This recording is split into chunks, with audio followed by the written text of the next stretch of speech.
Good morning. We're going to go ahead and begin. And let me welcome everyone. Mr. Knapp, if you would please call roll. Of course. Good morning, Mr. Chair and members of the Finance Committee. Commissioner Brazil. Here. Chair Yule. Here. Commissioner Nieto. I'm here and I am a little disappointed that we don't have the big crowds this morning. And Commissioner Woolry is absent. All right, so I'd like to first and foremost introduce the Executive Director, Manny Alvarez. Thank you. Okay. All right, we're going to move to public comment. And despite the small numbers, I'm sure there is a large number of people who would like to address this august body. This is the time set aside for members of the public to comment on items of the finance agenda pursuant to commission policy. The chair will manage the public comment section, and we would allow up to 15 minutes for each individual to speak should they desire on items related to the agenda. And if members of the public who wish to speak are asked to, we're asking that you limit your time to no more than 5 minutes. Go ahead. Is that in? All right, so this is a short agenda, and I would like to go ahead by asking for a motion for approval of the action summary minutes. Transcript. Go ahead, Rick. I was gonna let you go first. I'll go second. I move. I second. Okay, I apologize. Before you do that, were there any members of the public who would like to speak? I apologize for omitting that. Hearing none, now we'll retake that vote. I move to accept the action summary. Second, Brazil. There a motion to approve the minutes from June 8th, 2023? I'll move those. And I'll second. Nieto. Right. All in favor? Aye. Opposed? I will abstain because I wasn't here at that meeting, and I do apologize for that. We'll move right on to the first item, budgets. And I'd like to call on Bureau Chief Smith to come up and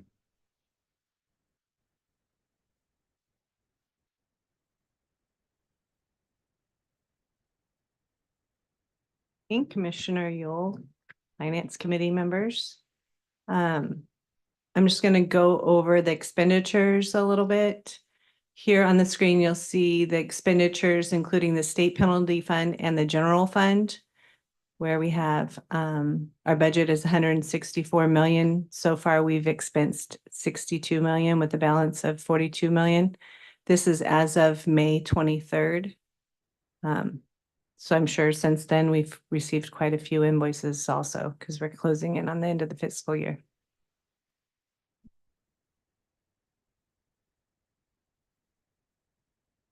And then this is the breakdown of the different appropriations for the state penalty fund.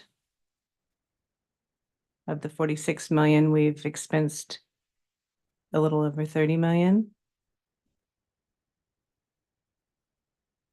General fund.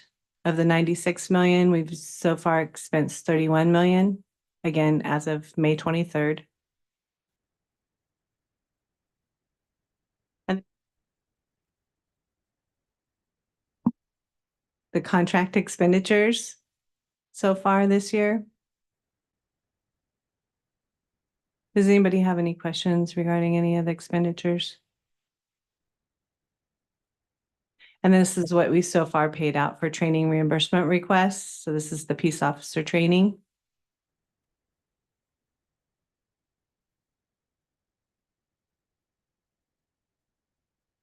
Okay, I didn't include in my slide that there is a voting item. We're going to increase, or we're putting through the supervisory course. There's an agenda item.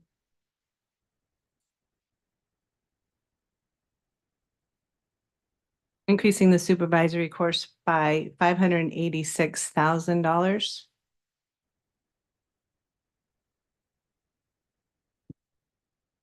There's attachment on the agenda online. Showing for the supervisory course, we asked in March for 1.3 million and we're increasing it by 568,000. Is that because of demand? I think it's because we had a presenter that wasn't on the March. We left off South Bay, and so we're adding South Bay back to it. They're requesting 568,000 to put on the course. May, Mr. Chair, in terms of the supervisor course, if you all recall, there was some discussion in March. We pulled South Bay from the agenda just based on their costs for the supervisor course. We've had some discussions with them about the costs associated with delivering that course. They've reduced some of those costs. It's still significant. It is the highest dollar item or it is the most expensive supervisor course that we have to deliver. They deliver it in Monterey and they deliver it in the Milpitas area. They deliver 8 courses. We've asked them, to obviously there's some expenditures that we feel that they can reduce, and we're hoping that they'll be able to reduce them. For example, if they put on the course in Milpitas, they have tons of instructors in the South Bay area.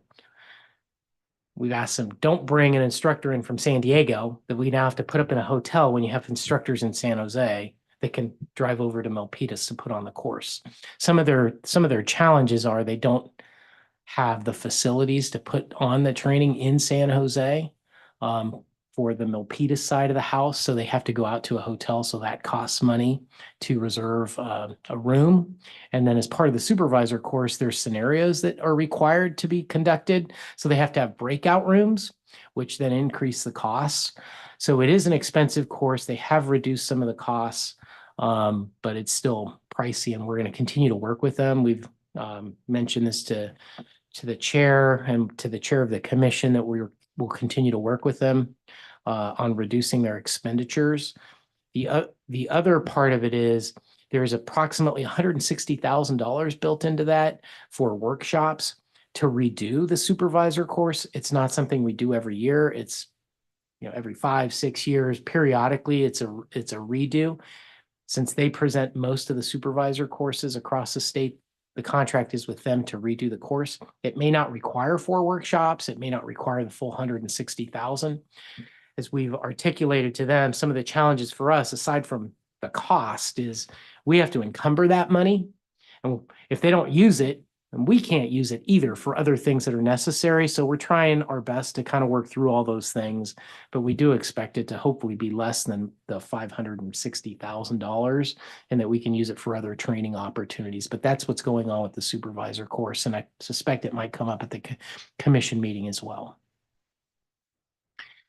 And if I may add one more thing, we did also look at the rosters to make sure that, that people that they're, if it's in Monterey, that people are, that it's primarily facilitating the folks in the Monterey area. So it's not people traveling back and forth all over the state to increase our costs. And it is in line in that regard. So they have done a good job in that way. They're not taking people from San Jose, sending them to Monterey, and then people from Monterey sending them to Milpitas. So hopefully they're doing their due diligence, and we'll continue to do ours in terms of supervisor course. Anyway, when we look at that, do we also look at other, not just that course, but the required courses to see where people are sending them from? So in other words, are we, in addition to looking at San Jose going to Monterey versus Milpitas, are we looking at Sacramento sending folks to Monterey versus Sacramento, or do we look at it holistically, or are we just focused on that core area? No, we do it holistically. We do look at that, but one of the other complexities to it is there's a 1-year requirement to go to the supervisor course. So if there's a supervisor, let's hypothetically say a new sergeant from San Jose PD, and they're coming up on the 1-year deadline, the Milpitas course isn't offered for another 6 months, but there's one in Monterey. Then they go to the Monterey course. So we do see some of that as well, just by necessity to be compliant with the regs.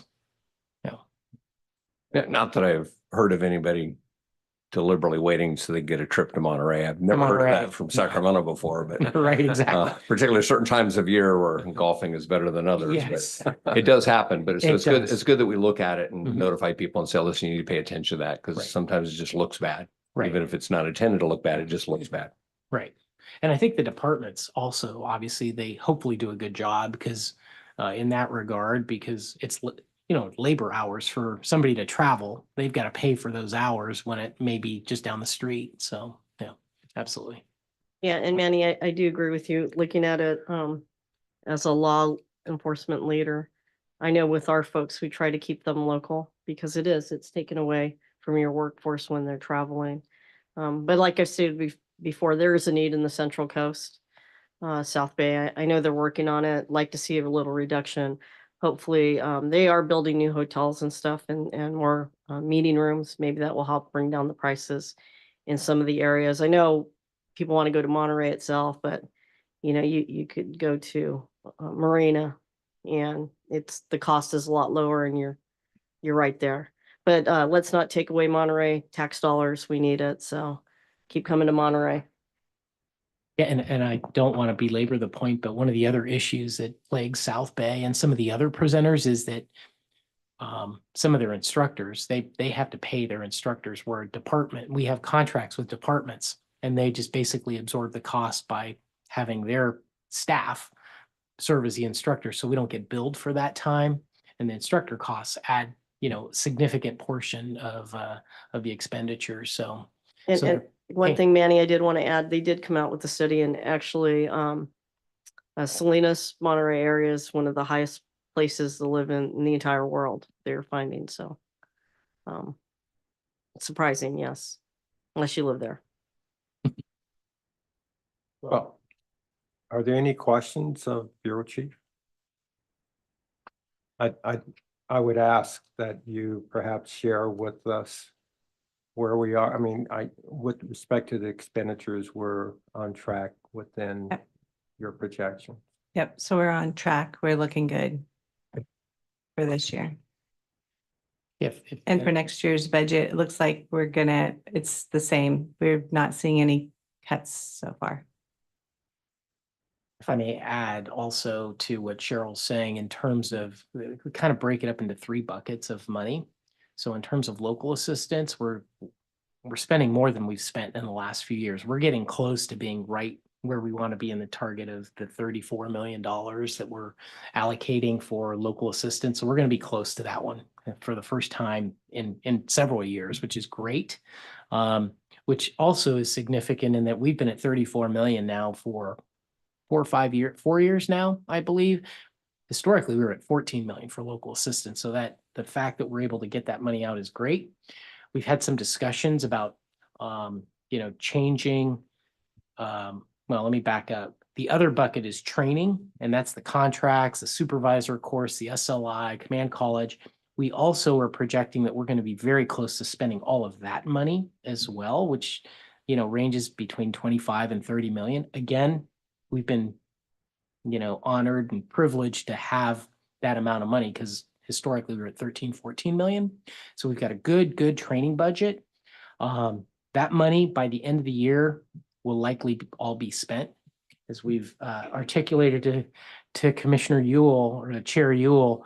The challenge for us is they can bill us over the course of 3 years. So they can bill, the state rules allow us to continue to be billed for 3 years after the end of the fiscal year. So sometimes it's hard to project. So you see these big balances still, but we will, be close to zero in those two. In terms of training, we've had a lot of discussion about bumping up the reimbursement numbers for some of the delivery of the training. And based on the state budget, although it is necessary, we've decided to kind of hold back. I think Cheryl and her team have already projected some of those numbers to bump up, but we just don't think it's the right time with what the state is going through. So to give you an idea, a simple example, in our regulation for the delivery of training. Clerical hours are reimbursed at $15 an hour, which, as we know, is, I believe, under minimum wage or and good luck getting somebody for $15 an hour in Pacific Grove or Monterey. Just doesn't happen. But at the same time, it's not that we're required to reimburse the full amount either. So we've decided to hold off on that. Our savings, which we will have some savings, which will return to the state. We're projecting just over $20 million of our $116 million or $106 million budget, $105 million number is all from salary savings. We still have significant understaffing, primarily with the peace officer certification side of the house. So we will return a lot of those monies back to the state. It's all general fund money, which they're happy to get back. So we should be good for this year. Next fiscal year appears to be kind of the same. We have the same budget. It's projected. Obviously, the next few days and the rest of this week are key. One of the things that will potentially impact us, like other states or other state departments, is there is the governor in the May revise indicated that most state agencies, it said most, not all, would take a 7.95% operating budget cut, which really would come from our staffing, our copy paper, the air conditioning for this room and such.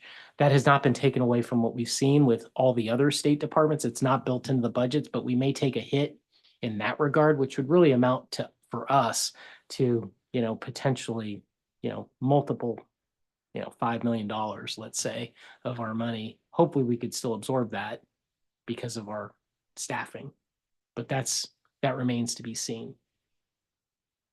So overall, I think we're in good shape. Oh, Cheryl, did you need a motion for the 586,000 increase? Question first. I think that for this, it's if you guys have comments and it goes to commission for approval. I had a question, sir. Yeah, it's kind of a comment. And you and I were talking about it beforehand on the history of posts with the Capitol and legislators and the fact that we're not being cut with a lot of, in the middle of a budget crisis, with all the other agencies getting their vacancies swept and the cuts off the general fund and everything else is a compliment to you and your staff and the agencies that are using the money appropriately and doing the right thing in the field. And I got to give them credit too, because if this had been 10 years ago, we'd have a completely different conversation right now about what are we going to do with when we get our vacancies cut and demolished. So kudos to the staff and to you, Manny, for your leadership, because it really would have been a crisis years ago without the folks that are here in this room and the agencies actually doing the right thing on the field side of it. So that doesn't get lost on me that everyone else is cutting, and the fact that we're being made, we're at least at this point in time still whole, even though we've got vacancies. So kudos to everybody.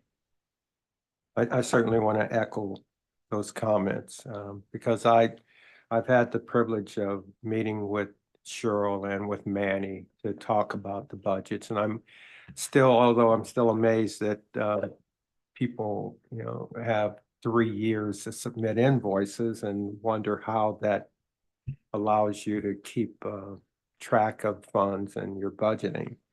Yet they still do it and they do it well. And I was anticipating that you'd have a much larger hit with the state budget, and yet, fortunately with the vacancies, you were able to absorb that. So I think the combination of those things and the credibility that Post has created with legislators have kept them in good stead. So congrats. Okay. Are there any other questions of the Bureau Chief? Is there a motion to approve the finance reports? Yoda moves. Second, Brazil. Any opposed? Any abstentions? I'm making sure I go right down this because I have the council next to me. All right. I'm assuming that there is no old business as we move into old business, and there is no new business. So We should just, a reminder for upcoming committee meetings will be held September 20th in Pasadena, November 21st here at Post Headquarters. And I spoken to the two of them. I know it's not an item on the agenda, but just to verbally state that we have been discussing converting this committee to a committee of the whole and just meeting within the commission. I mean, there are lots of pluses to doing so. So if you have any concerns, please let me know. This concludes the agenda for the day's meeting, and is there anything else from the committee members you'd like to mention? Nothing. I'll call for a motion to adjourn. Move to adjourn. A second. Moved and seconded. No objections. We are adjourned. Thank you. Wait.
you for being here. We're starting almost on time. It's 10:04.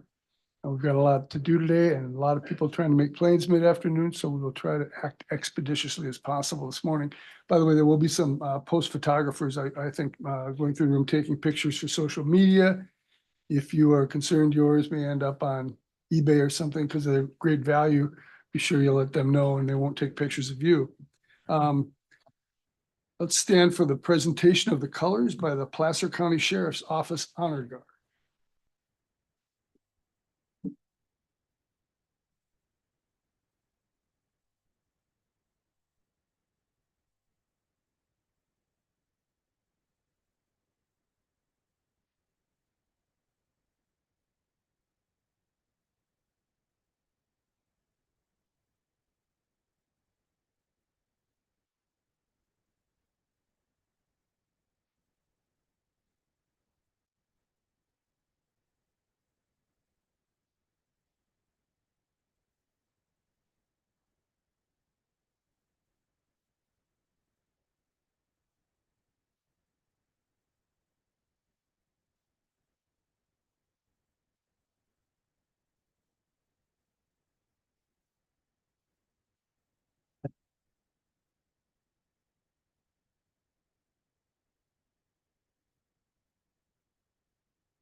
Please remain standing as Commissioner Barcelona leads us in the Pledge of Allegiance. To the flag of the United States of America, and to the republic for which stands one nation.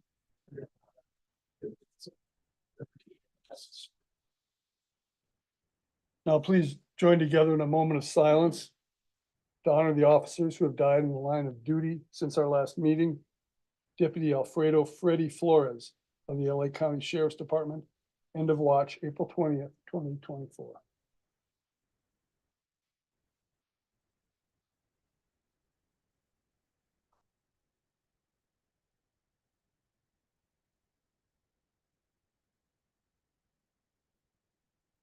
Thank you. And a thanks to the Placer County Sheriff's Department's Honor Guard. Thank you very much.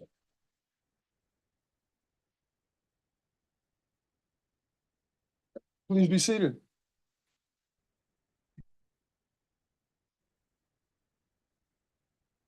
We now have the privilege of welcoming Placer County Sheriff Wayne Wu and Sierra College President and Superintendent William Duncan, who will join us and provide opening remarks.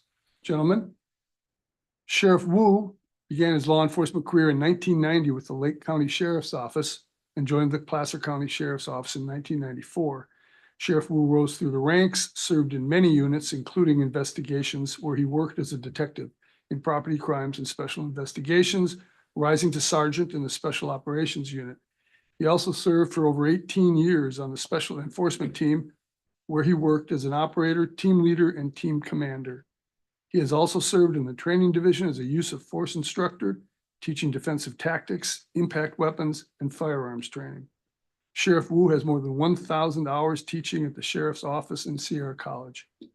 As Lieutenant, Sheriff Wu served as the station commander for the South Placer Substation in Loomis In 2012, he was promoted to captain as the Corrections Division Commander, where he worked to fund staff and open the South Placer County Jail. In 2013, he transferred to Field Operations Division, where he served until February 2017, when he was appointed undersheriff. In June 2022, Sheriff Wu was elected the 29th sheriff of Placer County. Welcome, Sheriff Wu. Thank you. Now for President Duncan. President Duncan was selected as the 6th president of Sierra College in 2011. He revitalized the college's facility master planning efforts, resulting in a 20-year plan to accommodate the future growth of the Rockland campus, culminating in the passage of a $350 million bond issue in June 2018. The Rockland campus master plan consists of new and upgraded facilities, including a new science building, a public safety center, infrastructure improvements, and expansion of student services facilities. President Duncan is also leading the college through re-engineering programs and services to ensure student success. President Duncan is involved at the state level as well, serving in multiple committees and task forces. He serves on the Community College Facility Coalition, the Association for California Community College Administrators, the Community College League of California, the Advisory Committee on Legislation, the Placer County Economic Development Board, Valley Vision, and several chambers of commerce. He serves as co-chair of the Greater Sacramento Economic Council Competitiveness Council, which promotes economic growth for the region.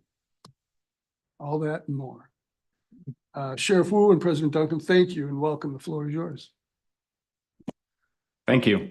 I'd like to thank Post and the Commission for the invitation to speak this morning. It truly is an honor to be here. You know, as I was driving down today and reflecting on being in my 34th year in law enforcement, I still have a great deal of pride being a peace officer in this great state of California.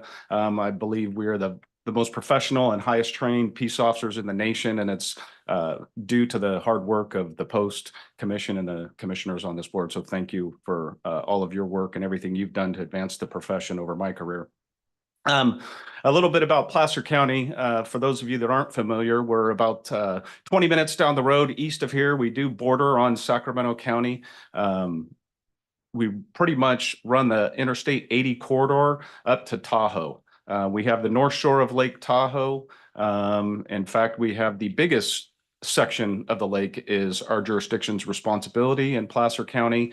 We're a little over 1,500 square miles as a county, and we're constantly rated one of the fastest growing counties in the state of California. Right now, it's estimated that we're between 425 to 450,000 population in our jurisdiction. And a lot of the growth is going to be occurring in the unincorporated areas. Some of the areas we'll talk about today is projected to add 70 to 80,000 residents in the unincorporated area of the county over the next 10 to 20 years. So I'm pleased to be here with President Duncan, who our office and the college has had a long partnership, and kind of give the commission a briefing and share some of our vision of what we're trying to do in Placer County in regards to training the next generation of public safety in Placer County and even in the Sacramento region, because I'm very confident that this project and our vision for this project will have impacts far outside of the county of Placer. So what we're going to maybe give an overview on today is a proposed regional public safety training center that we're pursuing in the county of Placer in partnership and really being led by Sierra College. And I do not take it for granted when you look all over the state and the nation of some institutions of higher learning and their opinions on public safety and peace officers, that we have such a great partnership with Sierra College. And I don't want to steal President Duncan's thunder, but you know, they went out for a bond measure and received some funding for facilities. And under President Duncan's leadership, he saw the importance of a regional public safety training center and made this a priority with some of those funds because he realized with the growth of Placer County that we needed a facility like this because public safety was extremely important to maintain the high quality of life that the residents of Placer County enjoy. So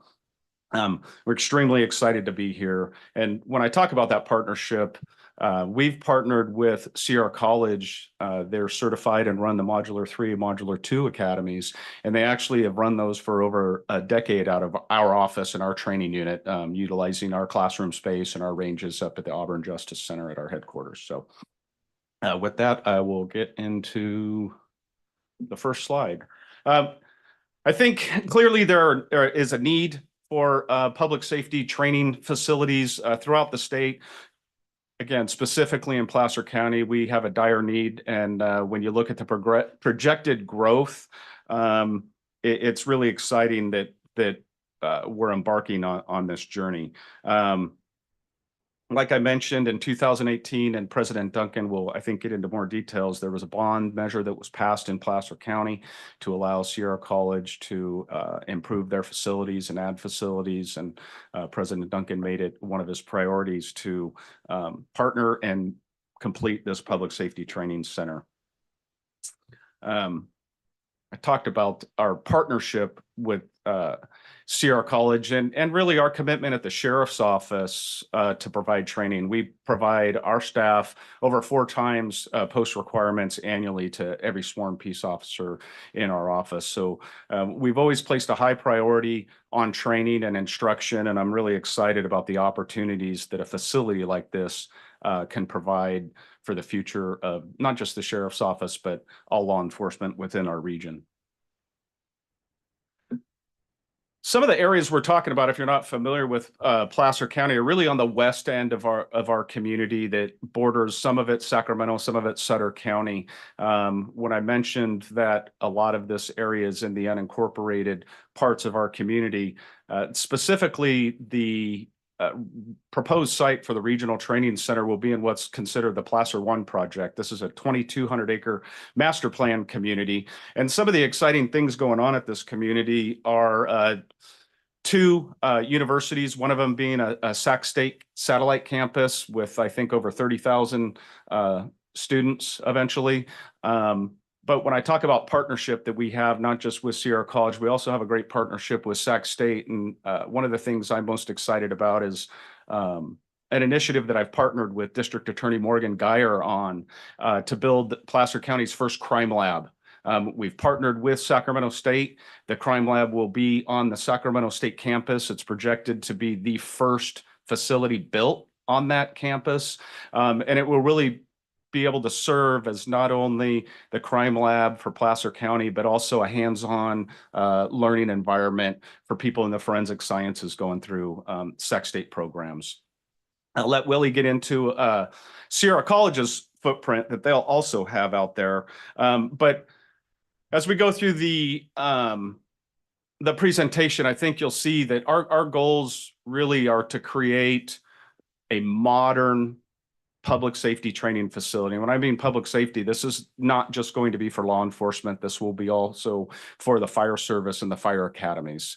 Some of the leads are really Sierra College. And while we have other fire jurisdictions, law enforcement jurisdictions, the leads really at the table for this project are the sheriff's office and CAL FIRE or Placer County Fire, who we have a contract with in the county to serve as our county fire department.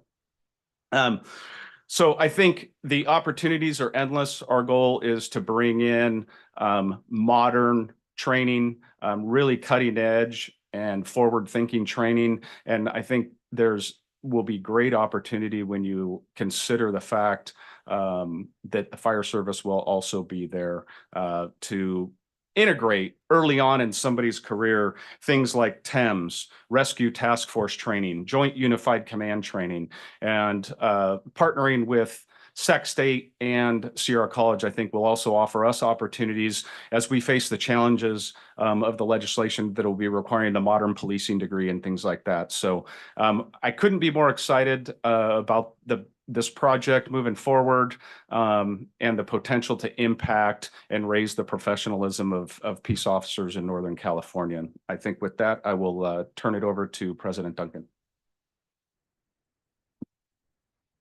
Well, thank you, Sheriff Wu. Really appreciate those comments. And as was mentioned, my name is William Duncan. I'm the Superintendent President at Sierra College. I go by Willie, so you might hear that as my name mostly. But Talking really quick, I think most of you are aware, and Sheriff Wu alluded to Sierra College's program right now. We have a post-2 module academy, level 2 and level 3, very connected to all of our peace officer organizations in Placer County.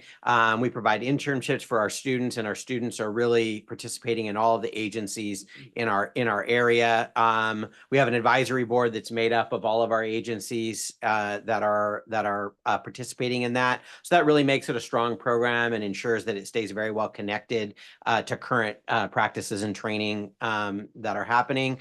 We participate in a lot of job fairs. We host an annual public safety job fair on our campus at centered around Veterans Day. We have a very large veterans program at Sierra College, and so we connect those two things together and have quite a few agencies out on campus at that time.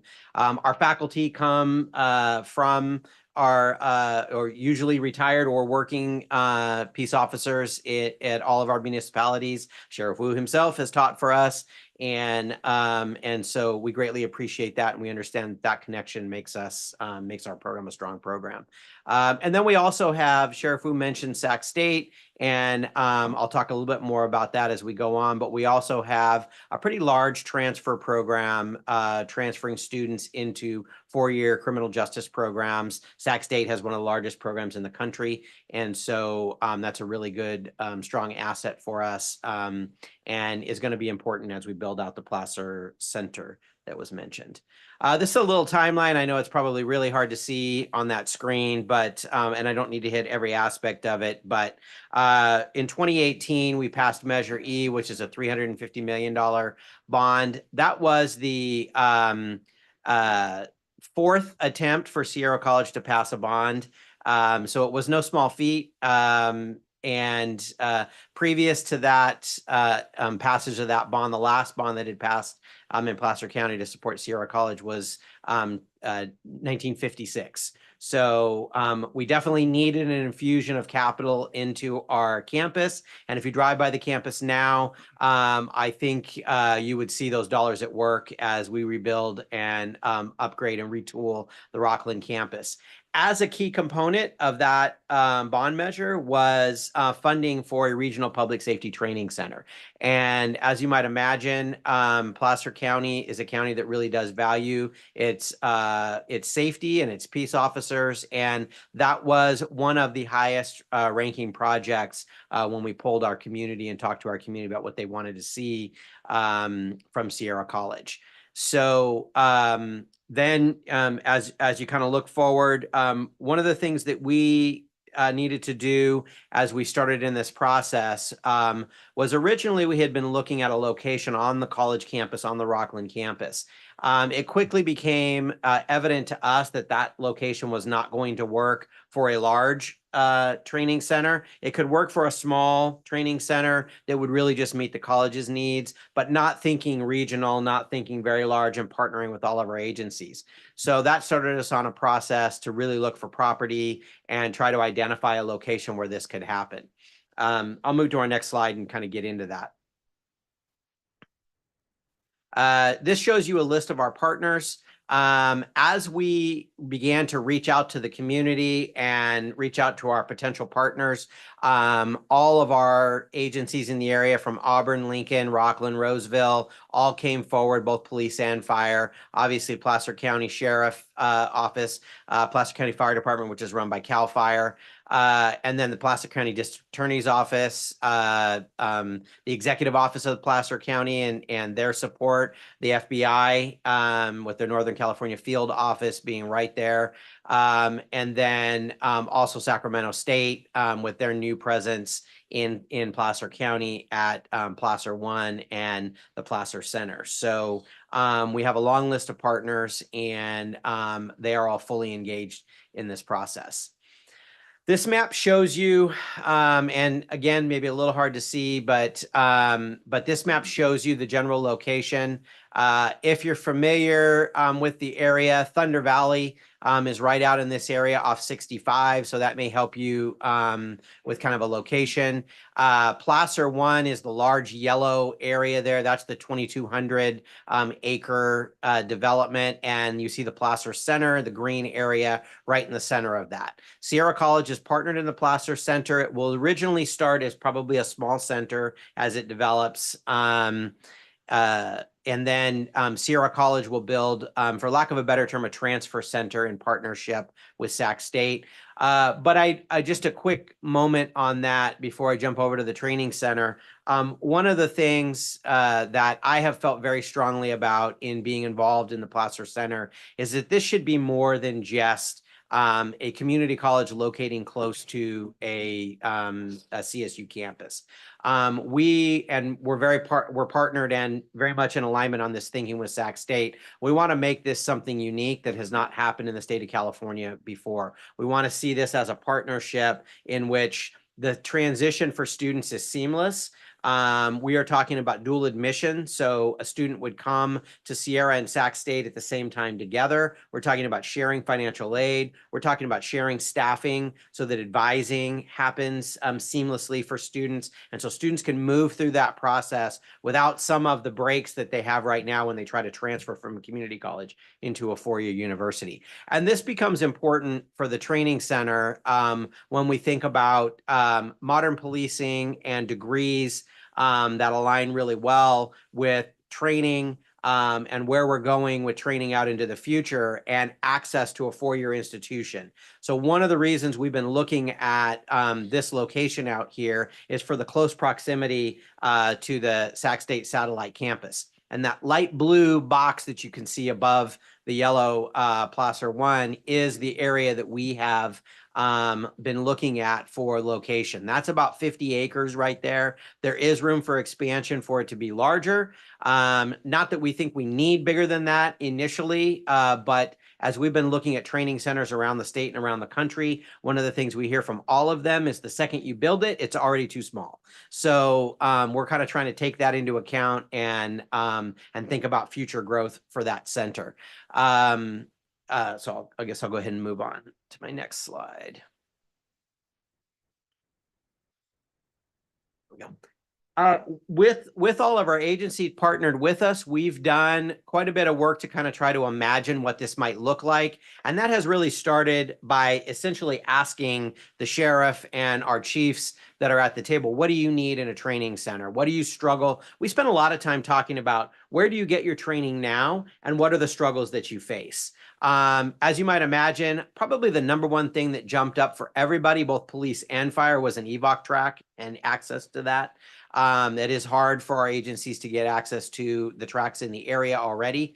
But this kind of is a site that we've laid out. It's an early site plan, so consider it draft, and we'll modify from there. But as you see on the right-hand side, those colorful buildings there are really our classroom and administration buildings.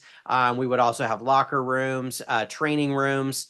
Inside that would be probably as a part of a phase 1. At the top, you see an EVOC track that could be used by both police and fire. You see a training pad that could be used by both police and fire, a tactical village on the bottom left. And this has been something that I think is a want list from a lot of our agencies to be able to train on what it might look like when they're out in the field. And then also a pistol and rifle range. Rifle range has been really high on everybody's lists as something that they struggle to get access to. You see training towers also on there. And so, you know, it really starts to look like a comprehensive center.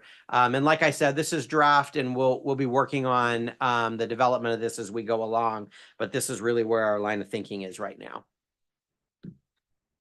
And this is my last slide. So just a few comments as I get to the end of this, and maybe some things I forgot to say as I went along.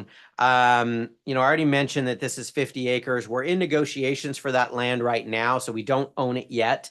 But we are working on that, and I think we're making really good progress. From a timeline standpoint, we'd like to be operational with the Public Safety Training Center by 2027. So our timeline is short. We've got about 3 years from now to make that happen. And there's a lot to have happen between now and then. But Sierra College has the initial seed money to get this off the ground and get this started. And then we are also looking for, that'll build the first phase. We're looking for partners in ways that we can build this out. But with all of our agencies partnered together, we think that we can make that happen. And then, with the close relationship that we have with the sheriff's office and with Sheriff Wu, things have really taken off as Sheriff Wu has come into office and as we've really deepened these conversations. And so we feel very good about that partnership and where we're going. We really do want to make this really a shining star for training for the future and really thinking futuristic and thinking kind of what does modern policing look like out into the future, and how do we get out in front of that and really envision what that looks like. And Sheriff Wu began his comments by thanking Sierra College for the partnership and enjoying that relationship that we have that maybe doesn't exist with higher ed in every other community, but it certainly exists in Placer County, and we really very much value that partnership. And we really look at this as a necessity for the future and really a way that we take charge of our future and own our future and what public safety looks like out into the future for Sierra College and for Sac State and for all of Placer County and for all of the region. We see this as an asset for the region. So I will go ahead and end my comments there and happy to answer any questions that you may have as we as you hear this and think about this for the future. Thank you, gentlemen. Questions? Comments? Anyone? President Duncan, what's the budget for this thing? What's going to be the state contribution, say, versus the county contribution for the annual operating costs outside the bond? So our initial contribution is right at about 30 million that the college is putting in to build the center that you saw right there. We're estimating is between about 75 to 100 million, depending upon timing. So you see, we have enough to do a first phase, but we've got to build that out. We're working on operating costs right now. I mentioned that we had visited a number of training centers around the state and around the country. We've gathered budgets from all of those training centers to kind of get an idea of what it takes to operate. If we can get an option on the land to get into contract, and that's really what our hope is, that'll get us started on our environmental reports that we've got to do to be able to move through CEQA and be able to get started. And our next phase then with the sheriff and our other partners is to really look at usage and costs to operate. The college can bring some of that operation costs in because we have some of that infrastructure already, but we can't bring all of it. And so we'll really look to our partners to see. The county also has some funds that they are willing to bring in for construction and for operation for this. So it is really going to be a partnership. We're looking at structures. It could be an MOU structure between all the agencies. It could also be a JPA, Joint Powers Authority, that could go into place to help us operate and get structure.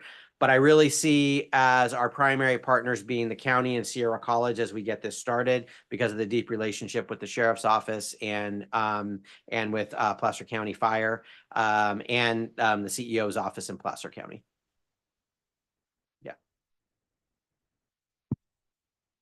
Not a question, but a comment. Just as another partner in Northern California, I cannot commend you guys enough for your vision and your ability to work together. The smaller in our last meeting, we some of our counties call them micro counties, but our minor counties in our Northern California district. Clearly, we're going to be able to celebrate with you and use the resources because of the need, and just thank you. Much for taking the time to grace us with your presence and your wisdom and good luck. I think echoing Sheriff Moon, I think it's an ambitious and it's also somewhat inspiring project that will, I think, point out to the need for training and I hope you guys can pull it off to the best of your playing. Thank you very much. Thank you. Thank you for the opportunity to speak today and granting us the honor of posting the colors. Appreciate it. Yeah, really appreciate the time. So thank you very much.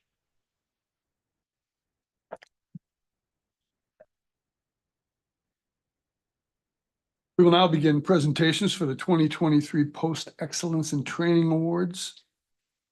And we move around a little bit now.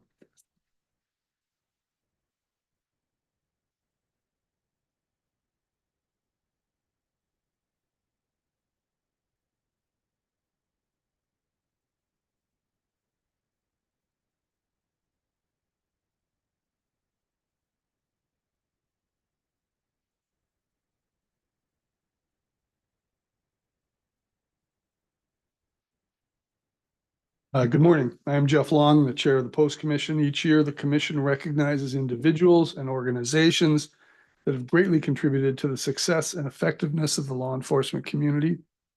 On behalf of the commission, it is my pleasure to honor the recipients who have distinguished themselves by demonstrating a commitment to exceptional service and excellence in training. Assisting today in this ceremony is Manny Alvarez, the Executive Director of Post, and Anne Marie Del Munayo, the Assistant Executive Director.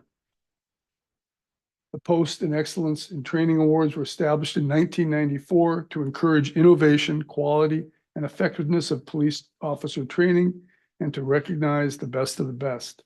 The categories of the Post Excellence in Training Awards are individual achievement and lifetime achievement.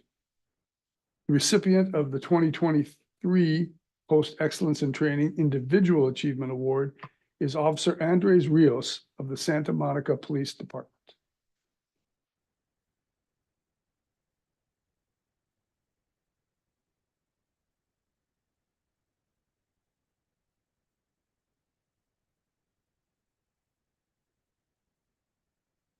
The award for individual achievement is given for remarkable effort or accomplishment resulting in a singularly significant or extraordinary contribution to public law enforcement training. This individual's contribution must involve innovation, a demonstrably effective project, task, or assignment that has significantly impacted and benefited law enforcement training at the organizational, local, and state level. Outstanding contributions may include, but are not limited to, innovative approaches in preparation, presentation, application, implementation, evaluation, planning, and/or management of the law enforcement training programs. The winner of this award, Officer Andres Rios of the Santa Monica Police Department. Officer Rios retired from the military as a Chief Petty Officer after serving 23 years service as a Navy SEAL. For the past 4 years, he has been assigned to the Santa Monica Police Department's Personnel and Training Unit. His attention to detail and organizational skills acquired during his many years of service are evident throughout his curriculum development and training. Due to the available real estate, both being difficult to come by and at an extremely expensive premium, the Santa Monica Police Department does not have a dedicated training facility. Officer Rios has taken this logistical nightmare in stride, going so far as to coordinate a large-scale training simulation on the Santa Monica Pier to test department preparedness during mass casualty events. Officer Rios's impact on his students is immeasurable. Through his comprehensive modules, he instills officers with the confidence to translate what they learned in training to critical incidents in the field. Congratulations to Officer Rios.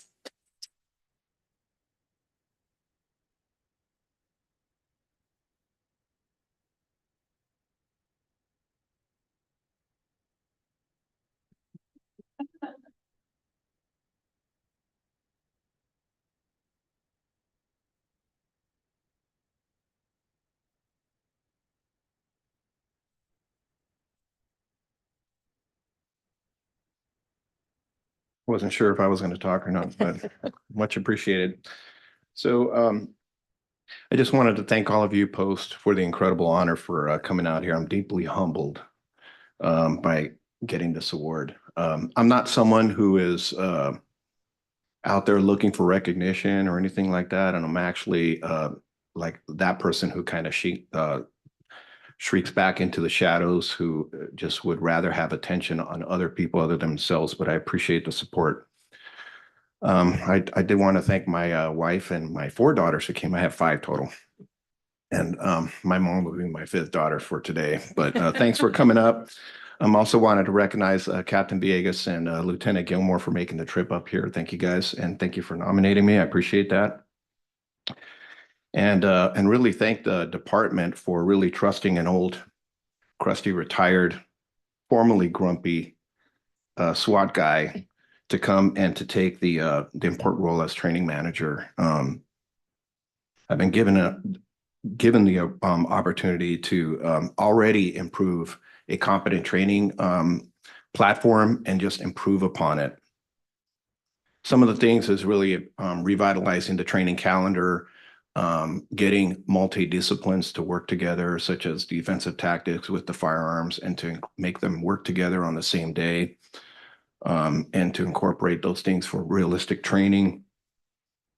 X-Day training, which is our makeup day for advanced training, and also what was mentioned in the award, which is creating an FTX, large-scale FTX, to incorporate multiple agencies within the city, such as fire and the emergency management folks and lifeguard safety and all those folks to come out with a big training drill for our city.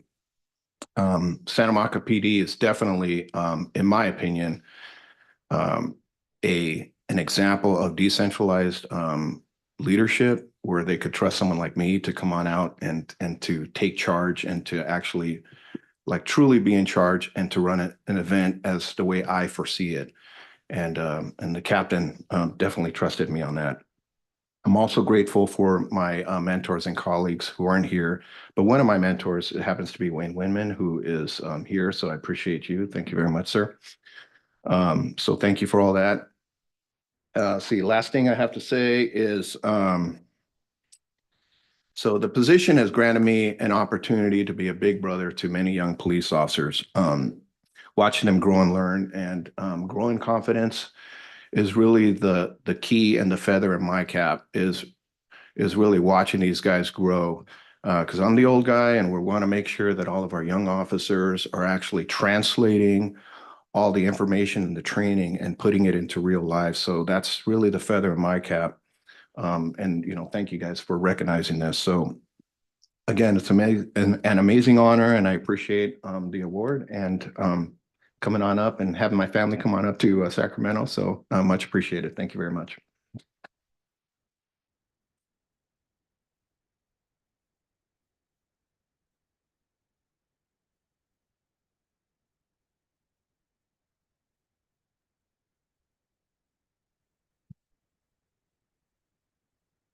The recipient of the 2023 Post Excellence in Training Lifetime Achievement Award is Lieutenant Wayne Winman of the Redondo Beach Police Department.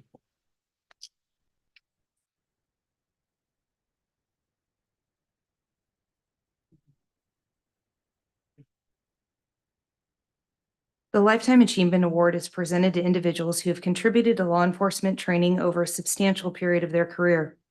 During this time, recipients must have achieved a remarkable record of demonstrable results, including quality, substance, and innovative impact. They must have consistently maintained highly creative and effective efforts, displayed exemplary service, and exhibited strong leadership skills. The individual must also enjoy a reputation as an innovator and leader amongst peers and within the local, state, and regional levels. The winner of the award, Lieutenant Wayne Winman. Lieutenant Winman's career with the Redondo Beach Police Department spans 4 decades, with over 32 years dedicated to law enforcement training. As a California Commission on Post Master Instructor, he is consistently involved in various law enforcement training projects, from curriculum design for the Post Basic Academy to developing state-mandated advanced officer training courses in video. After the tragic events of 9/11, Post asked Lieutenant Winman to create a law enforcement terrorism course for first responders. This course, Law Enforcement Response to Terrorism, eventually became a legislative mandate for all California law enforcement personnel and now serves as standard curriculum in the Basic Academy. Recognizing the arising challenges officers face in the rapidly evolving society, he ventured to redefine training protocols. His collaboration with Post has led to the integration of cutting-edge technologies into training programs, from virtual reality simulations to integration of Post Learning Portal. Lieutenant Winman has been on the forefront of innovation in the law enforcement field. Lieutenant Winman's steadfast commitment to peace officer training sets him apart as a driving force for positive change. With a talent for imbuing trainees with a sense of purpose, he fosters an environment of respect and continuous learning. As a result of his efforts, Lieutenant Winman has cultivated a generation of compassionate and community-oriented officers. Congratulations, Lieutenant Winman.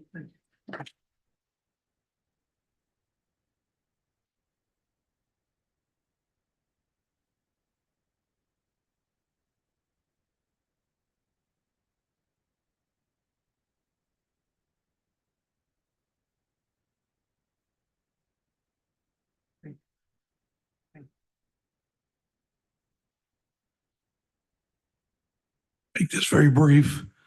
Again, I want to say I'm extremely honored and humbled for the recognition. Actually, this award should go to the numerous post consultants that have driven crazy over the last 44 years, calling once a week saying, can we do this? Is this legal? I have an idea. And it also includes Manny whenever our paths would meet. I have a new idea. Just want to say thank you and thank you for recognition. Thank you. Congratulations, Tim. Well deserved. Thank you to the award recipients as well as their colleagues and family members who've joined us today. This concludes the awards presentation. I'd like everyone to return to their seats or place in the audience. We'll take a short 15, we'll take a break until 11 o'clock to get back to the regular order so that the families can, and the recipients can have some pictures, and we'll be back at 11 o'clock for regular order. Thank you.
We will now begin our regular order. Mr. Knapp, please call the roll.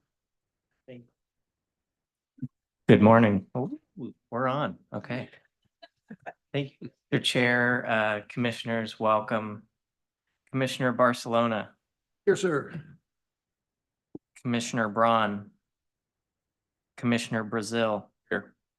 Commissioner Cooper, Commissioner Yule, Present. Commissioner Gordon, Here. Chair Long, Here. Commissioner Moon, Present. Commissioner Nieto, Here. Commissioner Rodriguez, Here. and Commissioner Woolry. Here. Mr. Chair, that's 9 of 11 members.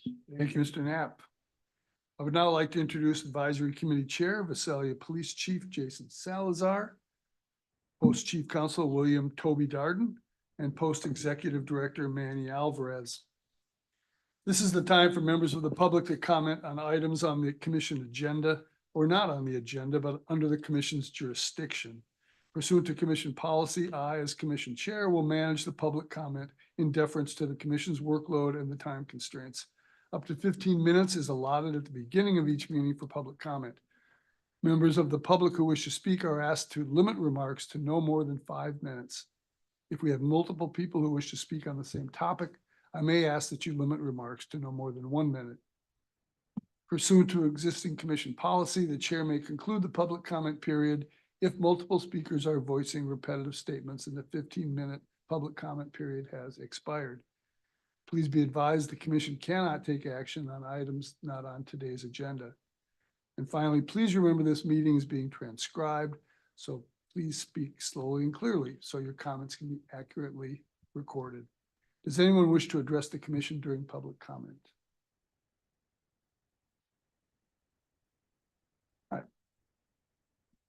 Next up, at this time, Executive Director Manny Alvarez would like to address the commission. Mr. Executive Director, the floor is yours. Thank you, Mr. Chair. I appreciate the opportunity again to speak. First of all, I'd like to thank the commission for all of the time spent yesterday at the hearing. We appreciate you listening and taking it all in. We know it was a super long day, so I just want to say thank you. Thank you to the advisory members that had an advisory committee meeting in the morning. It was 3 hours. It was not enough time. They had to cut it short. So we hope to give them a little bit more time at the next meeting of the advisory committee, which will be at the end of November. And I'd also like to single out Chief Salazar, the chair of the advisory committee, who's over on the left, obviously, for keeping that meeting going, sitting through the entire meeting and sitting through the hearing yesterday. We appreciate everything you do, Chief. You do a great job, so thank you. I'd like to just, I'm going to keep my comments today very, very short, but I'd like to introduce some new staff members for the executive office. So first of all, Tom Osborne. If Tom, could you mind standing up? Tom, hey. Hold your applause. He just started. The jury's out. Sorry. He's only been here 2 days. Tom started a week and a half ago. He is an assistant executive director. He has the Basic Training Bureau, all academy, basic training related items, management counseling, which you'll hear some of the presentations today on management counseling, all the online training, the learning portal that's run by the Learning Technology Resources Bureau, as well as administrative services. So he will be at the table for the finance committee meeting coming forward and work with the chair, Chair Yule, in the future. So welcome, Tom. Over to second to my right is Ashley Anderson. Ashley started about a month and a half ago in the executive office. She was in administrative services and will be helping Chandler and Brandy with the commission meetings, as well as several other things that she has responsibility for in the executive office. Yesterday, you met Brandy Essex. Brandy was here to the right of Chandler. She also started about a month and a half ago. She's unfortunately could not be here today due to some other commitment, but we welcome her in the executive office. So welcome to the three of you. First of all, I'd like to I know they've already left, but Sheriff Wu and President Duncan really had them on because they are super excited, as are we, about their new training center. And I've had a number of discussions with Sheriff Wu, and not that there are just academies across the state or state centers, but we want to make this like the modern place to set the standard and then hopefully have others kind of follow. We don't want it just to be another training center. He's on board with that. We've talked about some of the things that really are modern in terms of policing and training. He's on board, I'm on board, and we've given him our commitment that we're here to help them make it the absolute best center. And hopefully the others will then come in right behind them and we can keep upping the game. So I wanted to just single them out. In today's meeting, you're going to notice there are several voting items that have been the culmination of months and months of preparation. So you're going to hear about field training and the revamping of field training. I believe that took just over a year. I believe yesterday the comment was 9 workshops to put that together. Hadn't been done since 2014. So we thank the Basic Training Bureau for that. That is up for a vote today. And then the other one is refresher training. We've talked about that for a long time for instructors. They were able to put it together, pull it off in a number of workshops in the last year. We've been working on it with fits and starts really for 2 or 3 years, but it has been a very complex issue, something very difficult for us to address. So I thank them. So you have that before you today. And those really are just progress, is what we're always trying to do, is be better. And then lastly, there's several items on the consent item or on the consent agenda where we're asking for feedback from you all, not just feedback, but direction, because they're going to require some regulatory changes. So first of all, you're going to hear about minimum training standards for peace officers. That came up yesterday during the advisory board. I want to say they talked about it for approximately 45 minutes. It is a difficult thing to address for us. And we want to put that on your radar because we're going to need to address it in some fashion in terms of regulation. So you'll hear that during the consent item or the consent agenda. We've also had a lot of discussion kind of related to that. There's a lot of limited authority peace officers that we're now coming across because of Senate Bill 2 that are coming to the surface. And what do we do about that? Historically, for us, it's been the full academy or nothing to be part of post. What's our role? Should there be a role and such? So we're going to ask you about that. And then the last one is a consent item on professional staff in law enforcement agencies and what should our role be? Historically, it's been public safety dispatchers and peace officers. Should we be doing more? There are some regulatory issues. There's also some penal code issues that need to be addressed, but we're seeing more and more professional staff involved in the profession. Should we be taking on a role in that regard? So we're going to do a presentation to you on that and get some feedback. And then lastly, this may be the last meeting that you have in this room. It could be the second to last meeting. As many of you know, with Senate Bill 2, in the increase in staffing, we've had to get additional space. We're currently in swing space across the hall, renting it month to month. Starting next week, they're starting to build out the peace officer, the POSAD space next door. We hope to have that done in September, October time period, if we're lucky. And then after that, we're going to build out a permanent commission board hearing room with a dais, and it'll be a fixed room for that. That'll probably happen either by the end of the year, late at the end of the year, but more than likely beginning next year. So this will probably be the last time in this space. So I want to thank the Administrative Services Bureau for making all that happen. They've been working on that for well over a year, working with the Department of Finance to set the money aside from previous years that was built into the budget when SB 2 kicked in. So thank you to Cheryl and Wendy Kaiser and their teams for putting it together. And then lastly, I don't see her in the room. I just wanted to recognize Wendy Kaiser because today is her last day at Post. Wendy, who aside from helping with the space issues, got a promotion and is leaving us to another state agency, a much bigger state agency with this promotion. But she's been here for 14 years in 3 different bureaus. When I got here, 7 years ago, she was on a team of 2 or 3 people, 3 people that I can recall, working on the automation of testing in the academy. It was literally like my first couple of weeks with meetings with the field on the what we call TMAS testing. It was brutal and bloody. I thought, oh my gosh, what have I gotten myself into? Because the field wanted no part of it.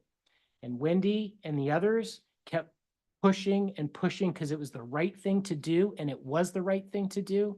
And without them and some of the others, I don't know where we'd be. But now look at where we are with the testing. So that's the first thing. And then the last thing I want to mention about Wendy and her team, for the staff that know, whenever they have a request for anything building related, they do such a great job. It's like literally seconds to get it, to make it happen. And I always say, they don't just do that with the executive office people because it's the executive office. They do that with everybody in the building. So I just want to thank Wendy, her team on her last day at Post.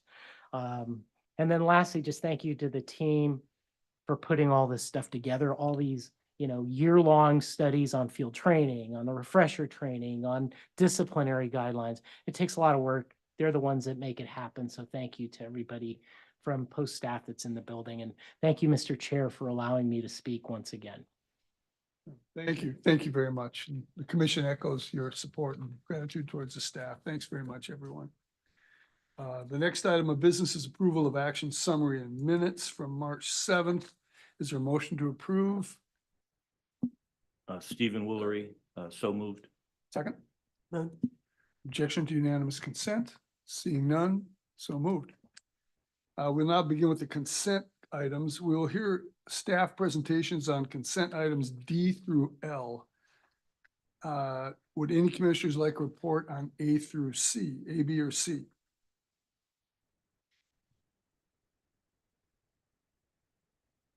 None. We're going to go out of order a little bit because we have some presenters who are catching a flight.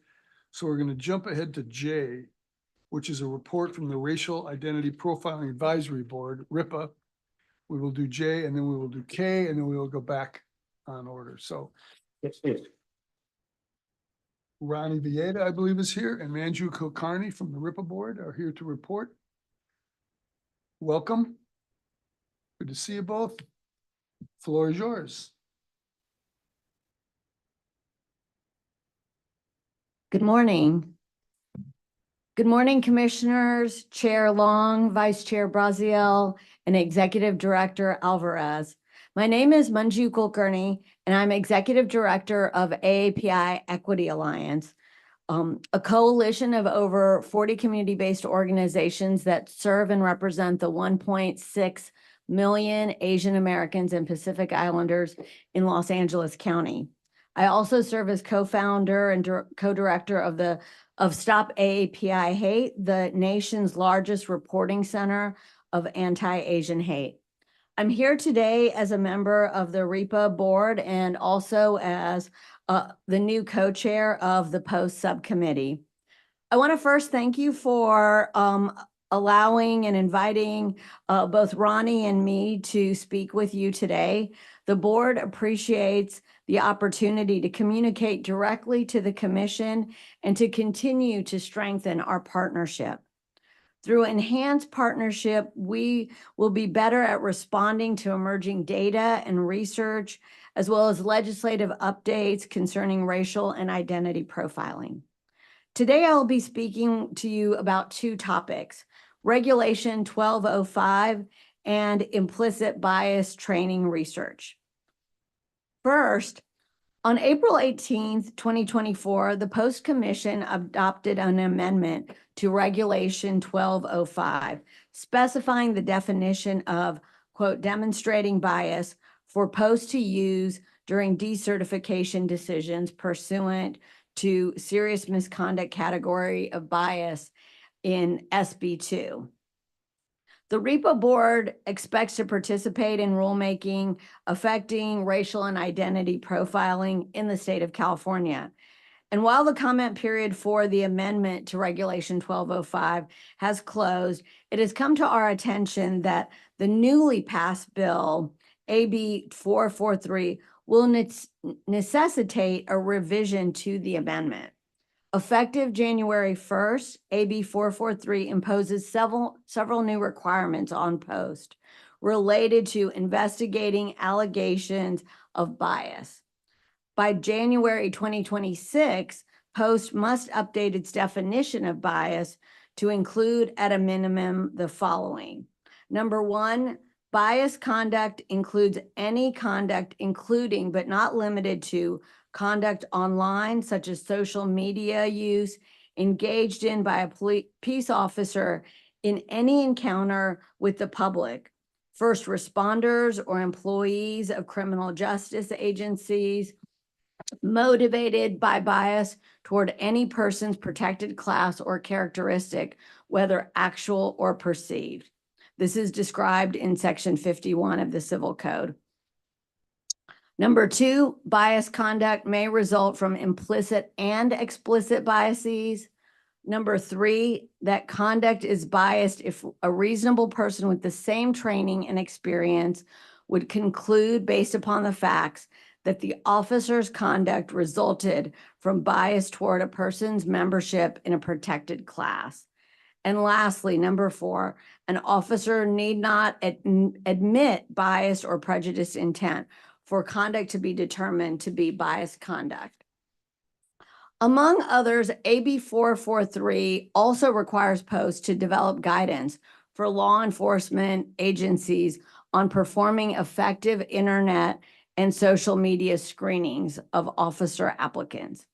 When Post amends its regulations necessary to effectuate these new legislative requirements, including the definition of, quote, demonstrating bias in Regulation 1205, the REPA board requests that Post notify the board directly of its rulemaking actions so that we may participate in the drafting process and notify communities who may be interested in providing input.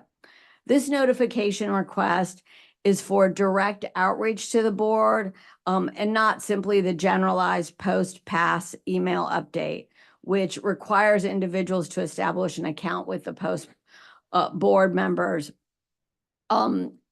which could actually lead to board members missing notifications using this method. The second topic I wanted to discuss today is the emerging research the board has been reviewing regarding the limited effectiveness of implicit bias training. Despite its proliferation across policing agencies, researchers concerned about the persistence of racial disparities in policing have raised concerns about the positive effects of implicit bias training on reforming officer behavior, which may be fleeting or null. Several studies indicate that focused short-term training to reduce implicit bias can produce some initial significant reductions in implicit bias, but officers often return to their baseline levels of implicit bias after just a few short months. However, variations in the intensity of the training, total number of hours, the distribution across weeks or months, and refresher courses can affect the durability of implicit bias training. While some researchers continue to seek the proper balance of implicit bias training intensity, others have turned to alternatives to anti-bias training to reduce racial disparities in policing, such as cognitive training, policies that limit discretion, changes to police culture. These also include integrating a review of body-worn camera footage into daily meetings and trainings before officers go out on their shifts and implementing communications trainings that result in enhanced community relationships. This research can be found in the draft report and will be presented in the board's annual REPA report expected January 1st, 2025, along with recommendations to the legislature and Post for addressing the concerns posed by this research. We note that Post's response to the 2024 REPA report recommendations is on today's agenda, and we look forward to engaging with Post on these annual recommendations, and we appreciate your written responses to the board. And also, if you choose to attend our upcoming board meeting and share your responses directly with us. So again, I want to thank you for the opportunity to speak with you today, and I'll turn it over to Ronnie. Thank you, Manju. And our board meeting is June 24th, 10 a.m. to 3 p.m. If you guys want to join us. My name's Ronaldo Villeda. I am the Executive Director of Hoops for Justice. My pronouns are he, his, him. I am also the co-chair to the Post Subcommittee on the RIPA board. Today, I will address this commission on the development of racial and identity profiling guidelines. The RIPA board is mandated each year to analyze law enforcement training, specifically the post-certified training courses under Penal Code Section 13519.4. This requirement includes developing evidence-based patterns, practices, and protocols to prevent racial and identity profiling while examining the detrimental impacts of biases on law enforcement effectiveness and community relations. As a community member and formerly incarcerated individual, this legislative mandate is deeply personal. It shapes my perspective on the essential curriculum content for new officers under the law.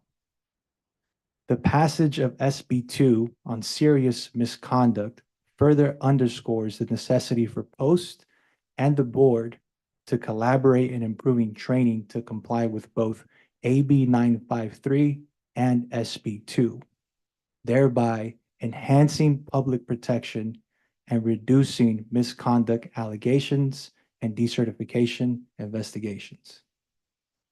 In our 2023 and 2024 reports, the board recommended that Post develop standalone guidelines for racial and identity profiling related courses. Post initially agreed, but has since shifted towards creating optional policy guidelines instead of the legally required training guidelines. This pivot undermines the legislative intent and leads to inconsistencies in training, compromising both citizen and officer safety. The distinction between training and policy guidelines is significant. Training guidelines are mandated by law, and current Post courses like LD 42 and the MOT Train the Trainer course fall short of AB 953's requirements. Our 2023 report highlighted how LD 42 inadequately covers racial profiling and lacks cohesive presentation. It fails to advise cadets on the consequences of profiling behavior or the impact of profiling on communities. The MOT Train the Trainer course similarly does not meet AB 953's legal requirements. At a recent guidelines workshop, participants, including law enforcement officers, identified several missing elements from the required curriculum. Despite this consensus, our findings were not collected or discussed, leading to piecemeal contributions and no revisions to the MOT curriculum. Officers need comprehensive, centralized training on racial and identity profiling to ensure they receive all necessary information, including how to prevent allegations of misconduct under SB 2. Current Post courses fragmented across various LDs and optional courses do not suffice. This gap underscores the board's recommendation for mandatory separate training guidelines to compile valuable information into one cohesive course. These guidelines are vital to equipping California's law enforcement community to respond effectively to diverse communities and eliminate biased policing.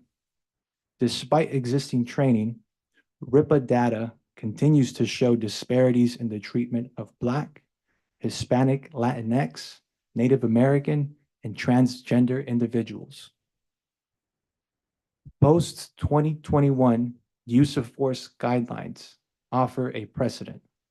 These guidelines set minimum standards for the application of deadly force, alternatives, and requirements for intervention, reporting, and training. Similarly, racial and identity profiling guidelines should establish training standards to ensure compliance with California's prohibition against profiling to any degree and facilitate agency-specific policies to address profiling disparities. At a recent post-subcommittee meeting, a law enforcement representative inquired when the board's work would be complete. The answer is clear. Our work is done when disparities in stops, detentions, and searches of Black and brown citizens are eradicated. We are not done until the disparities go down. Post must provide the leadership to develop enhanced standards, guidelines, and training to change these outcomes in the community. The RIPA board remains steadfast in its commitment to advocating for comprehensive training guidelines. Only through this approach can we ensure equitable, unbiased policing and ultimately safer communities for all. Thank you. Thank you, Mr. Vieta. Any questions or comments from commissioners at this point? We obviously will take into consideration what you guys have said and knock it around our heads, but are there any comments at the moment? Executive Director Alvarez, do you have any response? No, thank you, Chair Long, and thank you to both of the RIPA board members. So the way that training is delivered, there is a standard training course that's delivered by the Museum of Tolerance. It's standardized. It's a course in a box. They have to adhere to that curriculum. So that's the training. When I was trying to research to get the exact quote of AB 953, and I believe there's a little bit of, I don't know, I don't want to say disagreement, but we interpret AB 953 different. And I've made mention of this to the RIPA board as well as to the Department of Justice. The way AB 953 reads is it specifically mandates that Post create racial and identity profiling guidelines and training. It does not say that we are required to produce training guidelines. It says training and guidelines.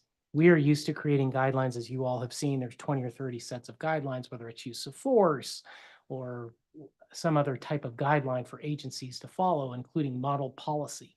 Somehow or other, I believe RIPA is interpreting that to be training guidelines. We have interpreted it differently, and we can have some further discussion, but what we have started to address, which we should have done in 2015, which we definitely agree, there should have been some form of guidelines, whether they're training guidelines or guidelines. That's what we're embarking on now. But the way AB 953 reads is that we are to produce training and guidelines, not training guidelines. So I just want to clear that up, and we'll have some continued discussion with RIPA as well as with DOJ on what that how that penal code reads, but that's the way we interpret it specifically. That's the specific language. Thank you, Mr. Alvarez. Any further comment to the RIPA folks? Any response from the RIPA folks? No, Mr. Brazil? I was taking notes. Sorry, I okay. leaned forward to take more notes. Lots of notes being taken, and we will certainly consider everything that's been said and get back to you folks. Do you have any additional comments, either of you? We just look to the continued dialogue about the interpretation of AB 953. Thank you. Thank you very much for showing up. Thank you for taking the time.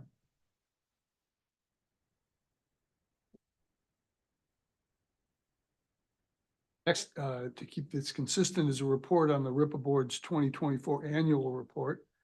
Megan Post from the Executive Office will report.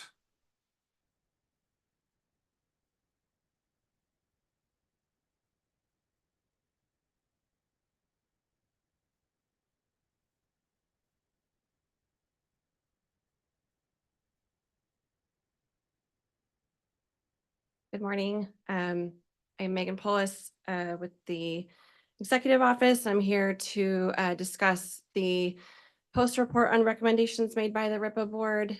This is in response to the recommendations that come from the annual report done by the RIPA board. We did this last year, and so we decided to continue to do that for this year as well. Last year, we had 31 recommendations from the RIPA board directly to post. This year, we have 5. I'm going to do my best to summarize the report because it's in your packet. So I won't sit here and just read a report to you all. Does this clicker work?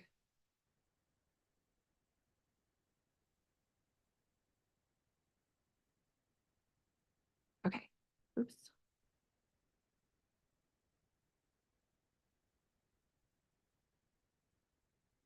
So of the 5 recommendations from the RIPA report, Post agrees to support or partially support 4 of the 5 recommendations.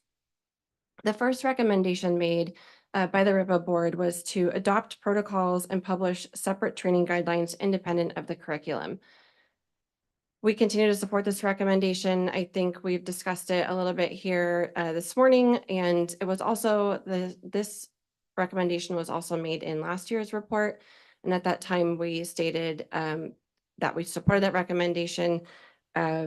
We've already had 1 workshop on these guidelines. They occurred on May 13th through the 15th.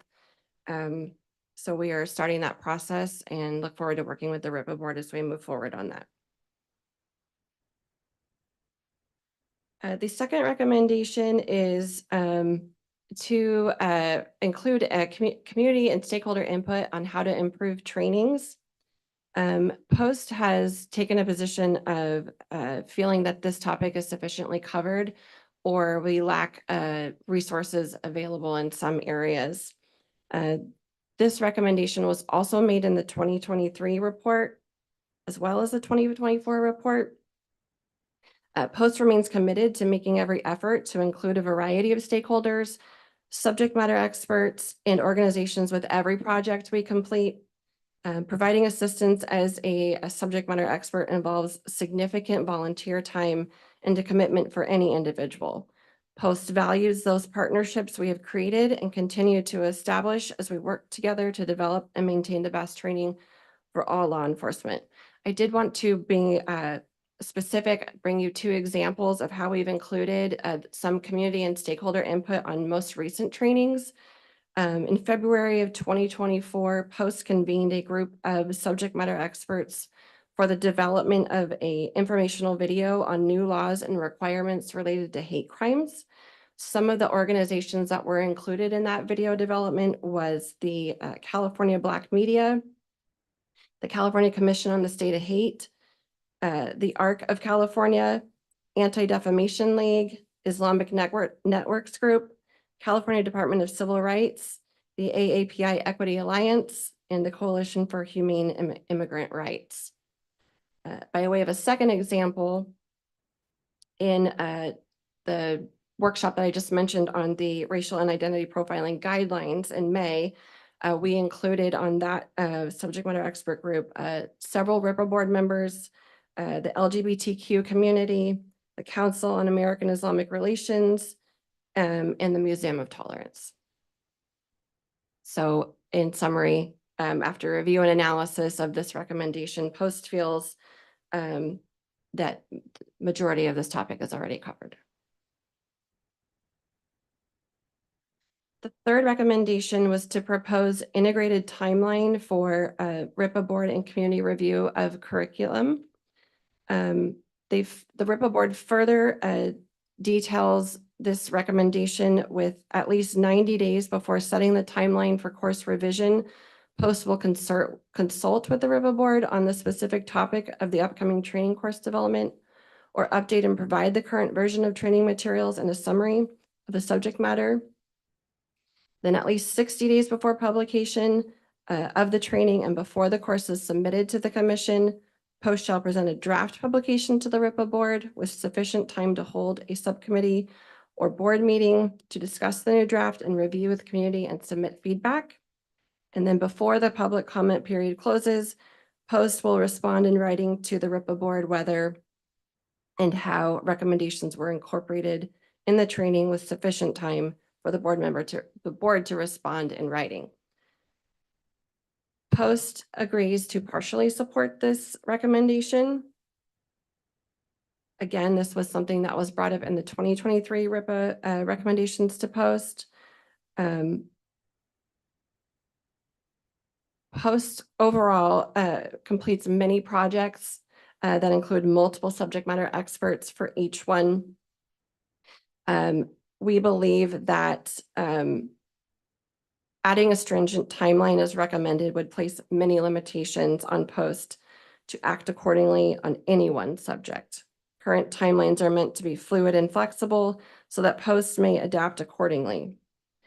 Post recommends, when feasible, providing a verbal update to the RIPA board and/or its subcommittees upon their request for items that are regulatory in nature. It is Post practice that anything of regulatory nature will be shared with the commission first. Any item presented to the commission will be made available to the public in accordance with the Bagley-Keene Act rules. Any non-regulatory items can be shared with the RIPA board with as much sufficient notice as possible with a goal of 60 days prior.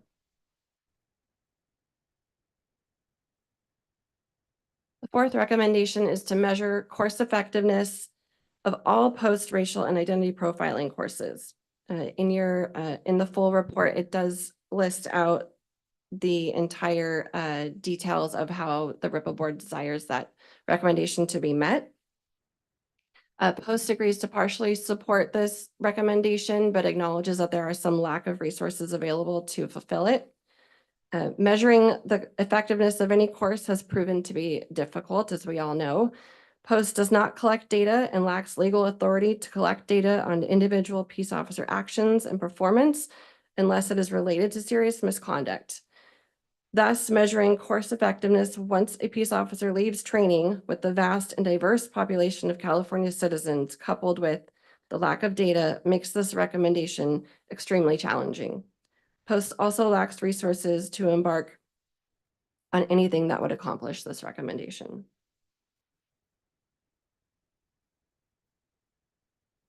And for the final recommendation, incorporating accountability as a required topic in racial and identity profiling related content and Post training. Post does support this recommendation and will work with the Museum of Tolerance to see how we can incorporate that into future training. And I'm happy to answer any questions. Thank you, Ms. Bolus. Any questions regarding the RIPA report and the Post response? Seeing none, we'll return now to item D on the consent agenda, back in the regular order. It's a report from Vice Chair Brazil, who participates on the Advisory Council on improving interactions between people with intellectual and developmental disabilities and law enforcement. Commissioner Brazil. Thank you. This is just a quick update. So SB 882 formed a council that will exist for 2 years on improving relations between those with intellectual and developmental disabilities and those with mental health. It's very prescriptive in who the members are. There's 9 members. Post Commission has 1 seat on that. I was selected as the person to sit in that seat. I think partially because my late little brother was IDD. And so I grew up not only with a little brother who struggled with that, but saw him victimized by those that took advantage of him and had to go assist him. So I think that background gives me just a different perspective than others. We've met one time. That was to kind of set the stage for what our next steps are. And the next step, quite honestly, is finding out, because part of it is looking at existing training in both those categories, IDD and mental health, identifying gaps. And then this council only has the authority to make recommendations to the legislature. There's no spending authority. There's no rules authority. Mainly is coming together and identifying gaps and making recommendations to the legislature. So the first piece in that is identifying what Post actually does. In order to identify a gap, you have to identify the training. So there'll be a request to Post through Manny for post staff to present to the council, what are current trainings and anything we might see as gaps that you might recommend to the council on the process. Real quick update, if you've got ideas, let me know. Again, I'm just one of 9 council members, but as we move along, I'm sure I'll come back with additional updates as we move through the process. With that, questions from anyone?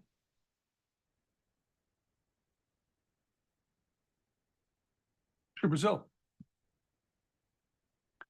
Our next report is on the post-organizational wellness program, which we should probably rename the Joyce Dudley Wellness Program, as Joyce bore this program to fruition. So shout out to Joyce, our former chair. Law enforcement consultant Raymond Nana Diego and Management Counseling Projects Bureau, and Dr. Cassandra Vitan, University of California, San Diego, will report on this item. Welcome. Afternoon. Thank you, Mr. Chair, Commissioners, Director Alvarez. Thank you for having us today. The Commission on Post entered into the 3-year contract beginning in the 2022-2023 fiscal year with the University of California, San Diego Centers for Integrative Health to design, develop, and conduct an organizational wellness program intended to improve the health and well-being of peace officers and law enforcement professional staff and evaluate the impact wellness programs have across various outcomes.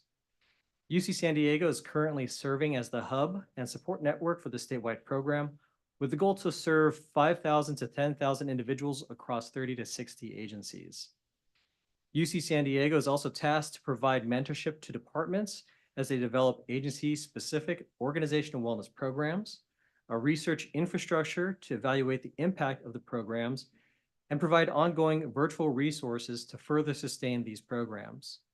Now, 6 fundamental research-based principles are referred to as domains and include purpose, mindfulness, nutrition, connection, rest, and movement.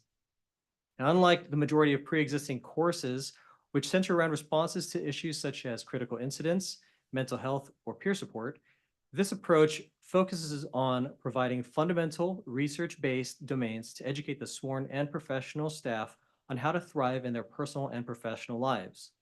It also provides how to utilize healthy coping skills when challenges arise. Now, organizational wellness is the umbrella under which these and similar programs can work in conjunction to provide holistic strategy and support. While officially referred to as a program, to be consistent with contract vernacular, really, this proactive approach and positive reception from the field thus far is more indicative of that the paradigm is shifting and is aptly referred to as an organizational wellness initiative. Now, staged implementation of this project began with identifying appropriate resources during the first fiscal year. This included identifying experienced subject matter experts in the law enforcement and wellness fields to develop strategy and training curriculum, compiling pertinent data from relevant studies, training of a new mentor team, and the development of a post-video series. The project will complete the 2nd fiscal year of the contract at the end of this month, June 2024, and 34 agencies are currently at the various stages in the design, development, and implementation of their own agency wellness plans. UC San Diego has also created and received post-certification on the newly created Organizational Wellness Coordinator course. This provides a 40-hour training to agency organizational wellness coordinators on the evidence-based wellness domains, methodologies on conducting needs assessments, program development, and adult learning concepts, with the final product being the development of their own agency wellness plan.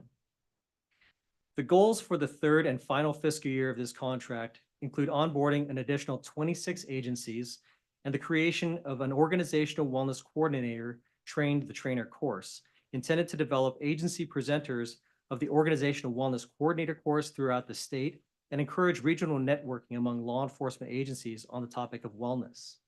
And joining me today is Dr. Cassandra Vitan from the UC San Diego Centers for Integrative Health and co-director of this project. Dr. Vitan has been a psychologist and clinical researcher specializing in complementary and integrative health for almost 30 years.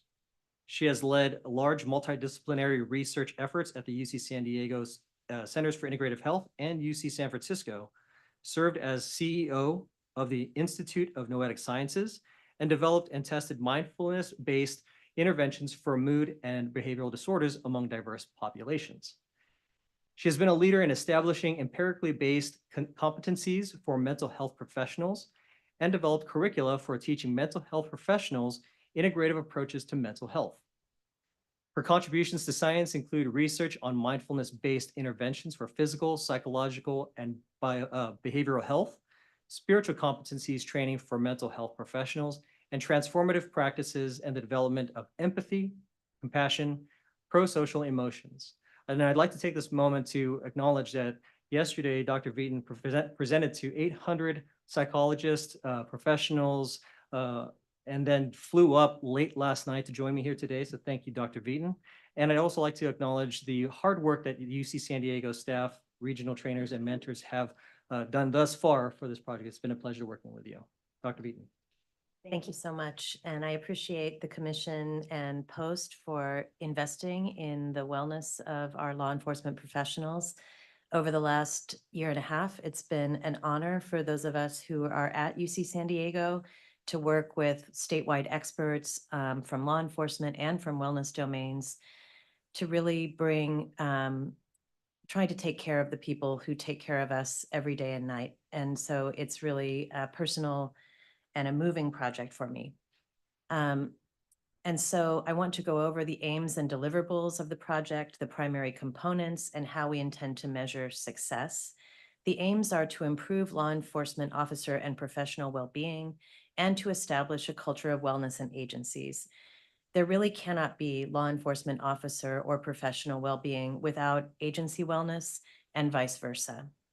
Our program is designed to be evidence-based, data-driven, aligned with LD14 and DOJ report, along with other initiatives that have been created around the state to enhance law enforcement professional wellness, and to be collaborative and sustainable and survive much longer than the contract itself. Our deliverables are to reach at least 60 agencies, to train at least 120 organizational wellness coordinators at those agencies, to deploy mentors that will stay with the organizational wellness coordinators at those agencies for at least 3 months when they go back to their agencies after being trained in order to create a sustainable and realistic agency wellness plan. We intend to reach 5,000 to 10,000 law enforcement professionals directly, but imagine that we will reach tens of thousands of professionals through the work indirectly. We will also create open source, evidence-based law enforcement wellness curriculum that will be available to anyone, whether or not their agency is enrolled in this program or not, and will be kept on the UCSD 720 Health website indefinitely. This includes in-depth courses, small videos, reminders, and ways of forming community around wellness, in addition to the guidelines for creating an agency wellness plan and templates. This step-by-step agency wellness plan, a process and a guide for it, will also be a deliverable of our project. Early next year, we will do a train the trainer course, as Raymond Enadiego just mentioned. We will train over 20 OWC post-course trainers who will be able to continue this project. We'll demonstrate effectiveness of both individual and agency programs and leave a replicable, sustainable program designed to reach all California agencies and beyond. So this program and initiative really does address the individual level, the agency level, bringing together regional resources, addressing statewide needs, and hopes to serve as a thought leader for law enforcement as a whole nationally, as California has done in so many other domains. As Mr. Enadiego mentioned, we have currently 34 agencies. We will reach 60 agencies by the end of this calendar year. And so we're really addressing 3 things through this program: culture, training, and resources. So when an organizational wellness coordinator is trained, they will go back to their agency, and with the help of a regional mentor and statewide mentors, they'll help agencies create a culture that supports wellness through creating an agency wellness plan. UCSD will be involved in evaluating engagement, satisfaction, as well as target behaviors and health outcomes and achievement of agency goals. The training, we will deliver evidence-based education and training to sworn and unsworn law enforcement professionals through this OWC training, but also offering a leadership training that leadership at the agencies can take separate from non-command staff so that they can address the thorny issues that are involved in trying to achieve wellness, given all the other constraints of what we're trying to do. Also, there is a 24-hour 720 health training that people can enroll in. And as I mentioned, the train the trainers. In addition, part of the job of the mentors is to help agencies enact their agency wellness plan by connecting to local resources and providing funding from our contract to them for supplies, equipment, trainers, counselors. This is an individualized program. Every agency has different needs. And so every agency needs a customized agency wellness plan. It can't really be a cookie cutter approach. It's also a personalized program for the individual. So one individual does not need to sit through 10 hours of training on exercise if they're working out an hour a day. We want them to maybe have more stress management training, whereas somebody else might need the exercise training. So as Raymond said, here are the 6 domains: mindfulness, purpose, eating and nutrition, movement and exercise, connection and relationships, and rest and sleep. Each of the people who participates in the program will take a personalized self-assessment that'll score them on these 6 domains. They will receive a personalized learning pathway that is weighted based on these needs. They'll access the learning modules either in person, online, or in an asynchronous self-serve way. They'll also receive text messaging for 3 months that have mini surveys that are measuring their adoption of the program and their health and well-being. These are like 1 or 2 questions, along with little reminders that help them integrate the information, because as we know, a single training doesn't change behavior. You've really got to reinforce it over time. UCSD will conduct pre-measures, midpoint measures, and post measures to evaluate the effectiveness. In addition, participants may opt in to using a wearable, a Fitbit, or a Garmin instrument to assess objective measures of health. So we're not relying only on their self-report of their sleep, exercise, and well-being. We're looking at objective measures as well. So this might be an example of a personalized learning pathway that has more emphasis on connection and sleep and less emphasis on the other elements that they may already be doing quite well in. They will also have a participant portal. So they'll log on to their personal portal, they'll find their learning pathway. The lines at the bottom represent the assigned courses. At the top, they have a progress tracker on each of the domains. We'll try to have some incentives and some gamification so they feel really good when they finished things. They can also get messages from their regional trainers or their OWCs. Hey, there's a new class coming up that you might want to take, so please go take that. They can view the trainings within their portal. And then they have it obviously available on mobile because so many people are on their phones now. So everything will be mobile browser optimized. I want you all to know that we also have obtained a federal certificate of confidentiality, which protects all of our research records should they be subpoenaed. We are not obligated to provide those records if they should be. We also have a very strong firewall at UCSD, and all of the records will be code numbered only. So even if somebody did request records, they wouldn't be able to connect them to the person that did it. So what we want is for the law enforcement professionals to engage with the program, be satisfied with it, and increase the direct targets of the domains that we've mentioned. But we most importantly want that to lead to improved health, quality of life, mental health, social health, daily activities, well-being, stress resilience, PTS symptoms, lower burnout, lower compassion fatigue, and just more meaning and purpose. We want the law enforcement agencies for whom we will create a dashboard where they can look at measures they already have, like retention, recruitment, sick days, injury, workers' comp claims, community relations, et cetera. I mentioned about the text messaging. I'm probably getting to the end of my time, so I'm just going to get through that. Please talk to me if you're interested. And we have very, very strong hope that this program will create a new culture across California in law enforcement. I want to say that we've also been incredibly happy that every agency we've talked to, from command staff down to folks every day on the street and on the phones, have been not resistant, but saying things like, when can you get here? And so we're really happy to be working with everyone. Thank you, Dr. Frieden. And as we conclude our update on the post-organizational wellness program, I'd like to thank the Learning Technology and Resources Bureau and Digital Outpost for the video that we're about to show. It's a short promo video just to give you a little bit of an overview of our program.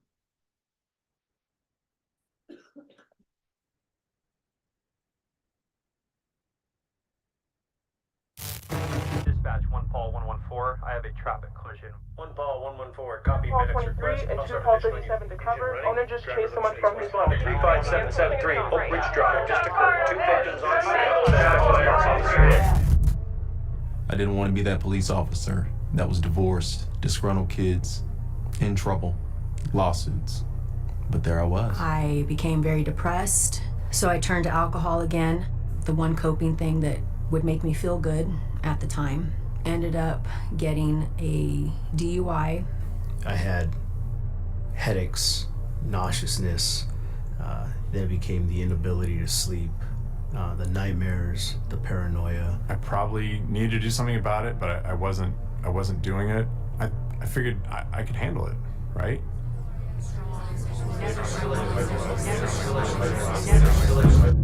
You're not alone. The state of California and Post have partnered with the UC San Diego Centers for Integrative Health to develop a unique organizational wellness initiative.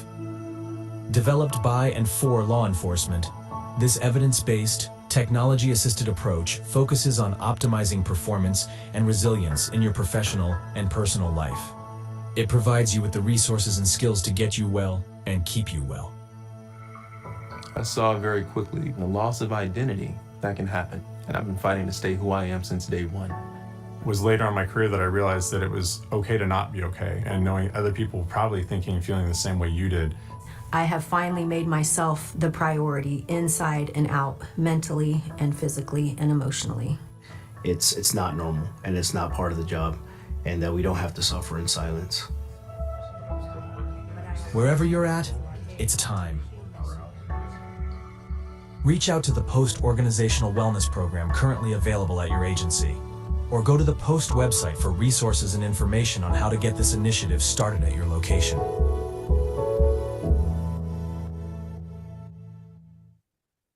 Thank you very much, and we welcome any questions.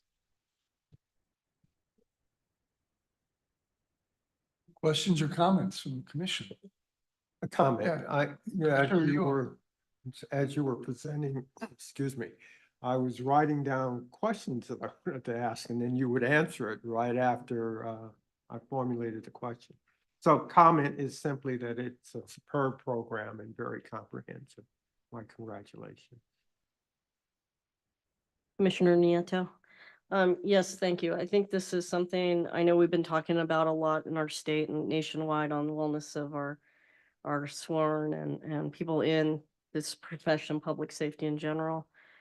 So thank you. I know yesterday we spent a good part of the day dealing with SB2 issues.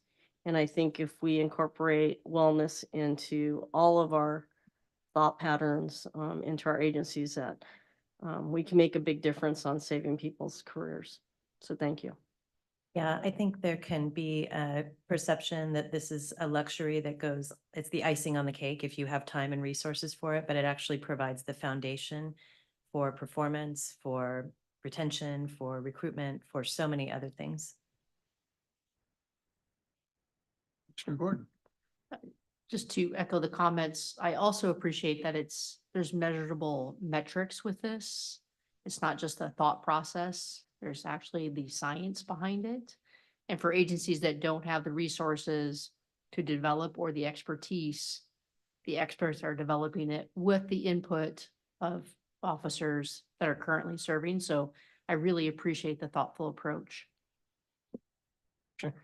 I would like to add that in regards to the research infrastructure, we are very excited with Dr. Beaton's findings at the end of this project. So we look forward to that report as well. So, thank you. And I also want to mention that maybe I didn't say enough, that this has been the effort of 30, 40, 50, 60 people across the state of California.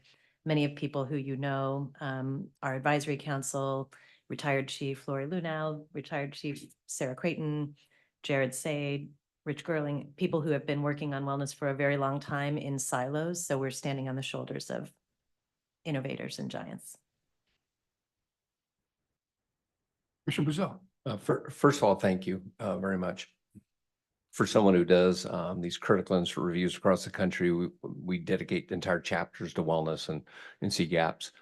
I would also encourage as you customize this, I'm very familiar with an agency that did a really good job with wellness.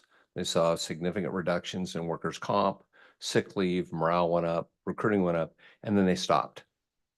And then you start to see the opposite. It's almost like a immediate cliff drop off. So as you do this, it'd be really good. Not only you're looking at the data, which is huge, but what's the long-term data? What agencies started and then just let it tail off, and what the extreme consequences are for them later on would be great. It's a really In good. other words, we want you to stay on for like 3-4 decades. Is that okay? Or Yeah. longer than that? Hey, we're up for it. Yeah, yeah. Because you've got to Uh, cover it for a whole career, because that's really where we see the data is are we getting people to retirement and healthy lives after retirement?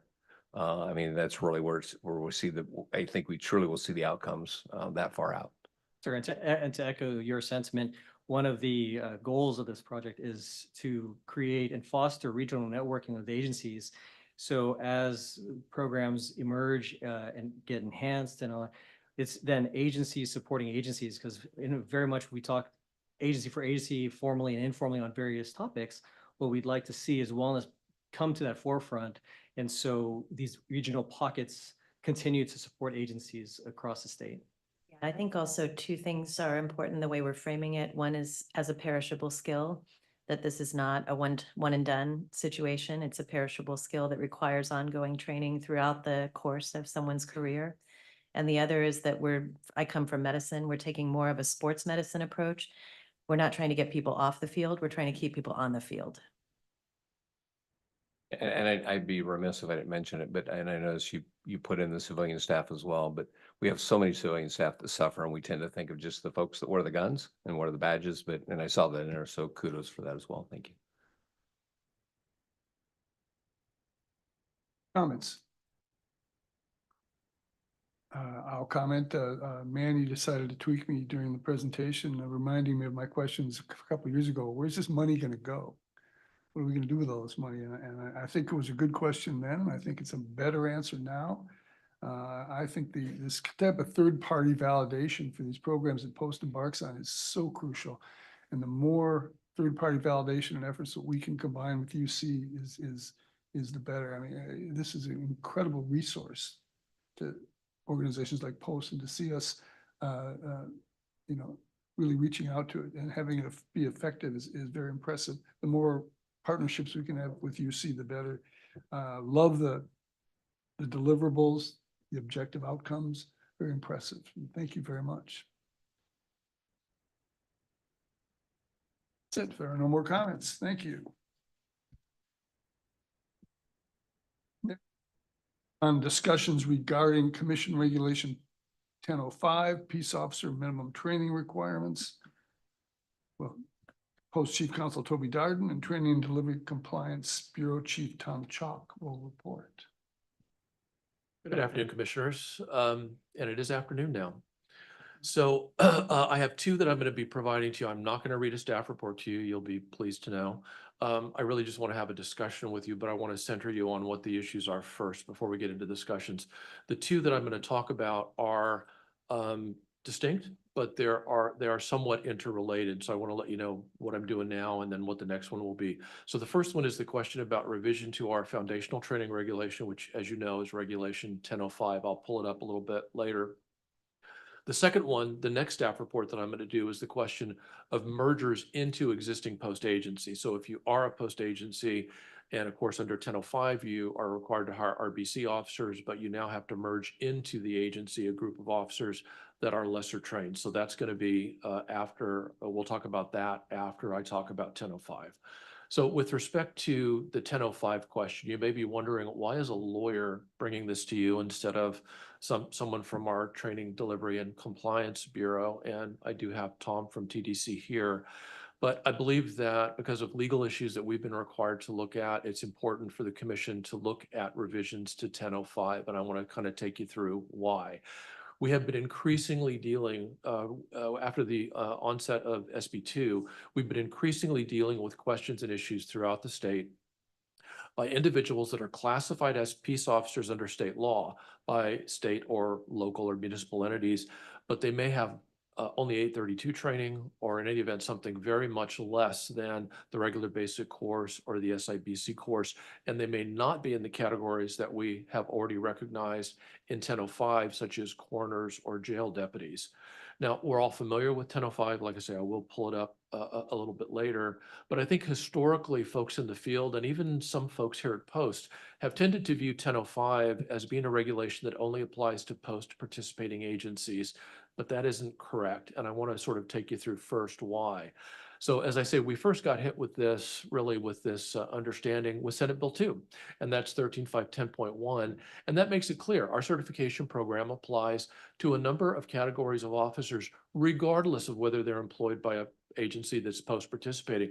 So as you see in the language, peace officers described in any of those sections or any other peace officer employed by an agency that participates in the post program. That means necessarily that if you have a peace officer employed in any of those other listed categories, those peace officers are within the certification without regard to whether or not they are currently in a post-participating agency. Then in doing a deep dive in this area, because of some of the cases that came to my attention, I saw, for example, Penal Code Section 832.3 and 832.4. And those sections specifically say any sheriff, any police officer, or any district officer that is first employed after January 175 has to complete a course of training prescribed by Post, raising the question, well, what is that training for all of these various categories of peace officers? And 832.4, which then says that officers who are engaged in the prevention and detection of crime and the general enforcement of the criminal law of the state, they have to have a post-basic certificate, which of course, as we know, means RBC.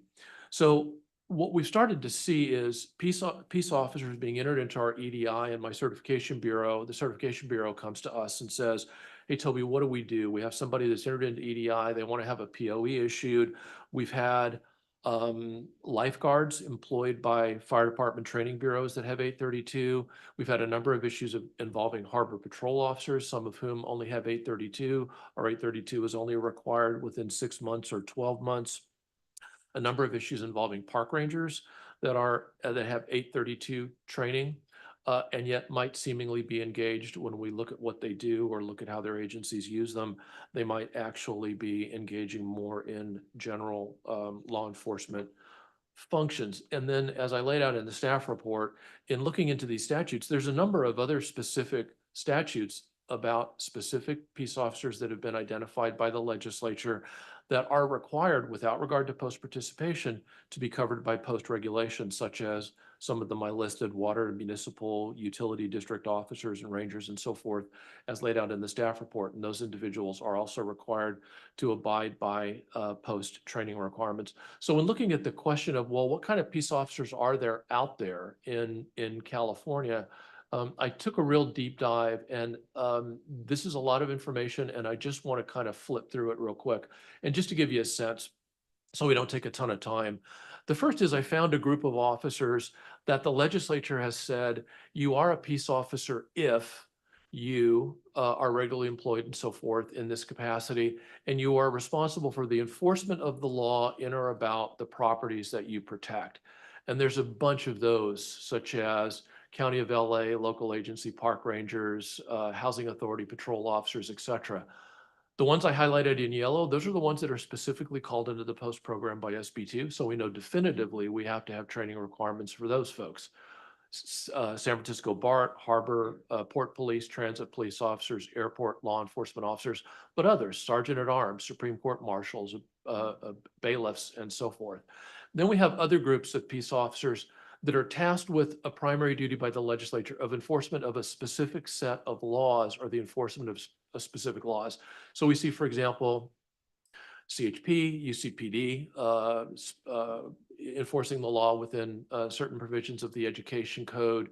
And then we have others, public resources, business and professions, and so forth. 830.3 also, which is within post, has particular what we would consider SIBC investigators, but it also has volunteer fire wardens and others, DMV investigators, and all of these folks. And I'm just going to scroll quickly. We do have copies of these documents for the commissioners if you are interested in them, so I apologize for going quickly.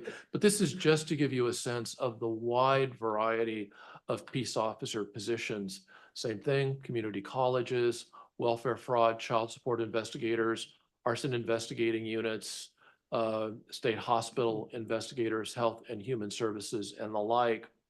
And then other categories of peace officers, we have obviously officers that have custodial responsibilities. And then moving on, we have officers whose primary duty is the protection of specified properties and persons, such as I said, county water district, security director of PUCs, municipal water district rangers, and so forth. And then we have miscellaneous officers, such as, for instance, these individuals, members of the National Guard, individuals specified in Military and Veterans Code, Department of Justice security officers of, I believe that's the Hastings College of the Law, and the like. And then even 830.1, it may be more than we normally think. So 830.1 is sheriff, undersheriff, deputy sheriff of a county, chief of police of a city, police officers of public safety agencies or cities, harbor police, San Diego Unified Port District, Superior Court marshals, port wardens of County of LA, etc. The Attorney General and special agents and investigators of DOJ are included as well. So that was just to give you an idea of the wide variety of positions that are laid out in the code. And it gets complicated because if we're looking, for example, at harbor police officers, just as an example, there are different harbor districts that use these officers in different ways. So as we at Post are talking about, how are we going to amend 1005? What are we going to do with somebody who's called a harbor police officer? Keep in mind that you're going to have some, and I found some throughout the state, that are eminently well-trained, that require, for example, officers doing harbor work to have RBC, to have worked patrol, and then there's a 400 or 500 hour Marine training on top of that. And then on top of that, after they get that training, they have to take a master's in boating courses for 700 or 800 hours and so forth. Eminently well-trained individuals. And then we have other harbor districts where we've looked at them and we've gotten some inquiries from some of these various districts throughout the state. The officers, when you look at them, look like full service peace officers. They just look like what we would normally expect as an 830.1 or 830.2 officer. And they have the full uniform, sometimes the tactical vest and gears, the badges, the guns, all of that gear and paraphernalia. And yet with some of them, if I look at the job description, the requirement is only 832 PC training, and one of them that I found even says 832 within 6 months. So obviously those are the sorts of things that we're a little bit concerned about. One of the things that I did, and I'll just talk about this briefly, is we wanted to find out among our post-participating agencies, how many of them are employing peace officers other than what we might consider as just full authority peace officers. So we sent out a survey. We only got about 100 full responses back. And most of the agencies that did respond did tell us that they were doing what we expect. They're employing 830.1 and the RBCs, their requirement. But the thing that the reason I was curious about this is because I saw a provision in there that said LAPD was permitted to hire individuals who formerly had been general services officers, and they were allowed to bring them in and they could be peace officers of LA, but only 832 was required. Now I understand that may have been implemented differently by LA, but that's the statute. And it started to make me think, okay, what is that? Do we have law enforcement agencies? And since then, we've talked to many law enforcement agencies, and we know they do have park rangers that may be 832. Maybe they have brought in individuals that are harbor district and so forth. And so as we look at 1005, and why do I say that it needs to be revised? So we should all be familiar with this, but the basic requirement is every peace officer except reserves, and then basically our investigative SIBC officers, coroners or deputy coroners who can have 832 by statute, and then jail deputies. So our requirement is they have to complete the RBC. But then as we go on in the regs, we talk about DA investigators, we talk there about the SIBC, the coroners or deputy coroners, school and airport police here, which generally would have the RBC, but then would also have additional training on top of that if they're post-participating, and then jail deputies. But then we have these two provisions, which I think have caused perhaps some confusion with not only our staff here, but also with folks out in the field. And that is this limited function definition. And I think some of these positions that I previously scrolled through and took you through, So some individuals that may, for instance, really be, they have peace officer status, but perhaps they're really more like security officers. They have very limited functions. Maybe they can't carry firearms by their agency, or maybe they can, but can only carry them on duty and can't carry them off duty. So there are folks that we may think of as limited function, but our definition is outdated if we want to encompass and include those individuals within the post regulation and include less than the RBC. And I'll take you through that in just one moment, the definition of limited function. But then we have this, every peace officer prior to exercising peace officer's powers shall complete the requirements of 832, which may be part of the minimum basic training or separately certified. I've always viewed that as just a restatement of the basic principle of law. So if you're in a position where you have to go to a full academy, obviously that's fine. You know, you may have to do that training within 6 months or whatever, but at minimum, you cannot perform peace officer functions until you have 832. I think this may be misinterpreted by or interpreted by some as being a separate standalone authorization for any peace officers not specifically set forth above the jail deputies, the coroners, the investigative, et cetera, that post is saying that those individuals can have 832. And that's one of the questions that I wanted to discuss with you. And just so that you see the definition that I think needs to be revised.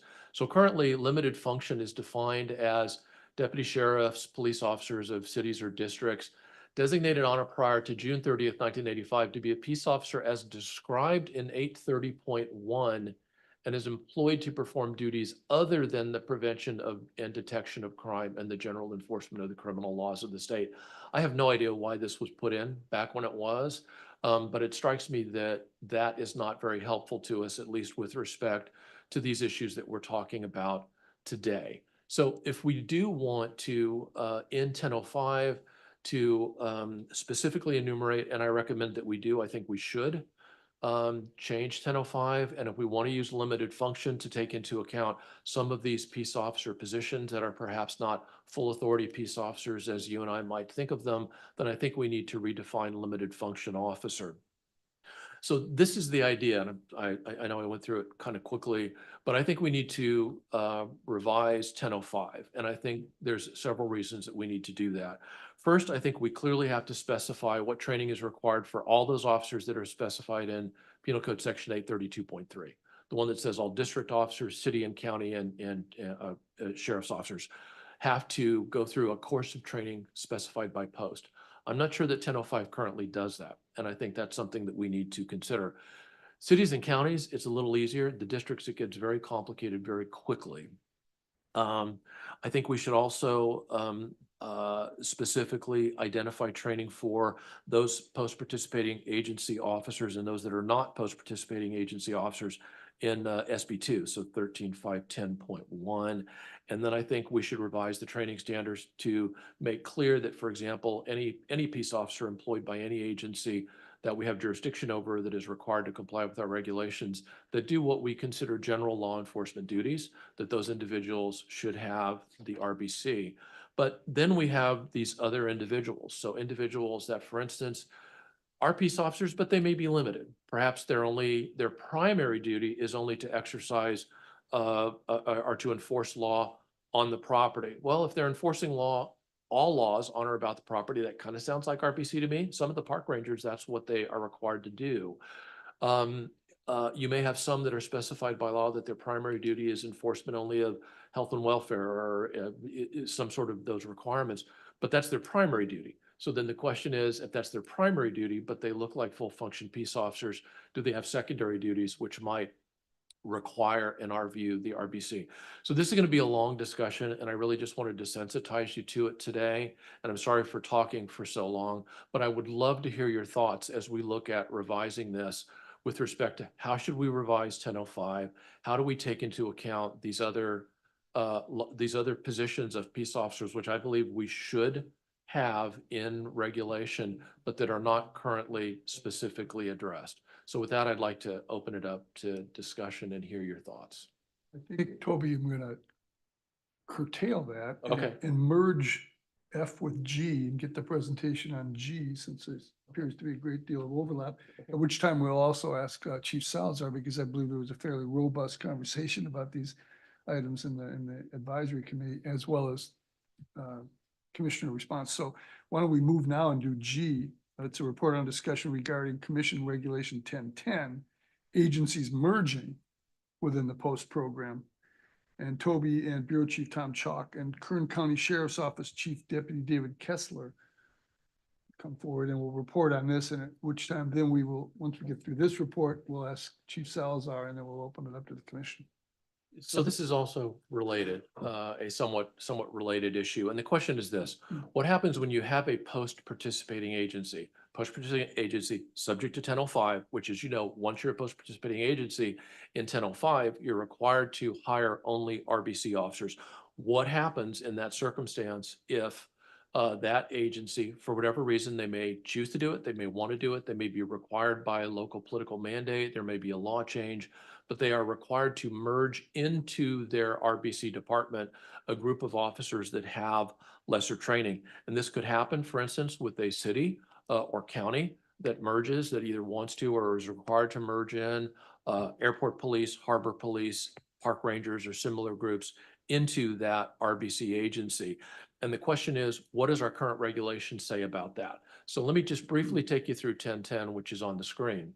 So 1010 right now talks about mergers, but only what does the agency do if they want to merge? And the only thing that the regulation says is file a request. So an RBC agency that wants to merge this group in would file a request, something similar to the initial request, to say, hey, we've got this group, we want to join. But then we don't talk about what standards. How do we judge those officers? Do we only let them merge in RBC officers? Is it okay if they merge in officers that were only 832 officers? So we don't address that, and I think we need to. What we do say in our initial compliance, this is, how do we judge an agency that is not a post agency and wants to come in the first instance? How do we look at that? Well, the regulation currently says those incumbents officers' records are reviewed to determine compliance with the minimum selection of training standards that were applicable at the time of each officer's appointment. What does that mean? That means that an 832 agency, assuming that it's law, that these officers were lawfully appointed under whatever the governing law at the time was, can come into post, and many of them have. So once they come into post, though, then those 832 agencies, as we know, under Regulation 1005, as it currently stands, they are required then from that point forward to only have officers with RBC training. So what do we have? We now have an agency where you have maybe legacy officers that are 832 trained, and perhaps they're even higher up in the ranks in lieutenants or captains or chiefs or whatever. But newly hired officers are RBC officers. And so we certainly have gotten some inquiries from various officers saying, how could my chief be supervising me? I'm an RBC, but my chief only has 832. Now that is just a nature. We're not really asking the commission to change that, but that is just a function of what happens under our existing regulation for bringing the agency in. And so the question is, on mergers, how are we going to look at that? And we can define the way in which we want to determine if a merger is allowed to occur in any way that we want to. But I wanted to talk about some of the things to think about. So if we revise the regulation, should we say, well, no, you cannot merge a group of officers in unless they meet your existing requirements, RBC? Well, we could say that, I suppose, but then that could put an agency in a difficult position. What if the agency is required to bring those individuals in? Would they then have to, would the individuals that are not RBC then have to be fired if they couldn't actually make it through? Do we tell the agency, hey, you're no longer in compliance. You're supposed to be RBC, and you just brought in a bunch of people that are 832. And I would submit that's not a good way to do it either.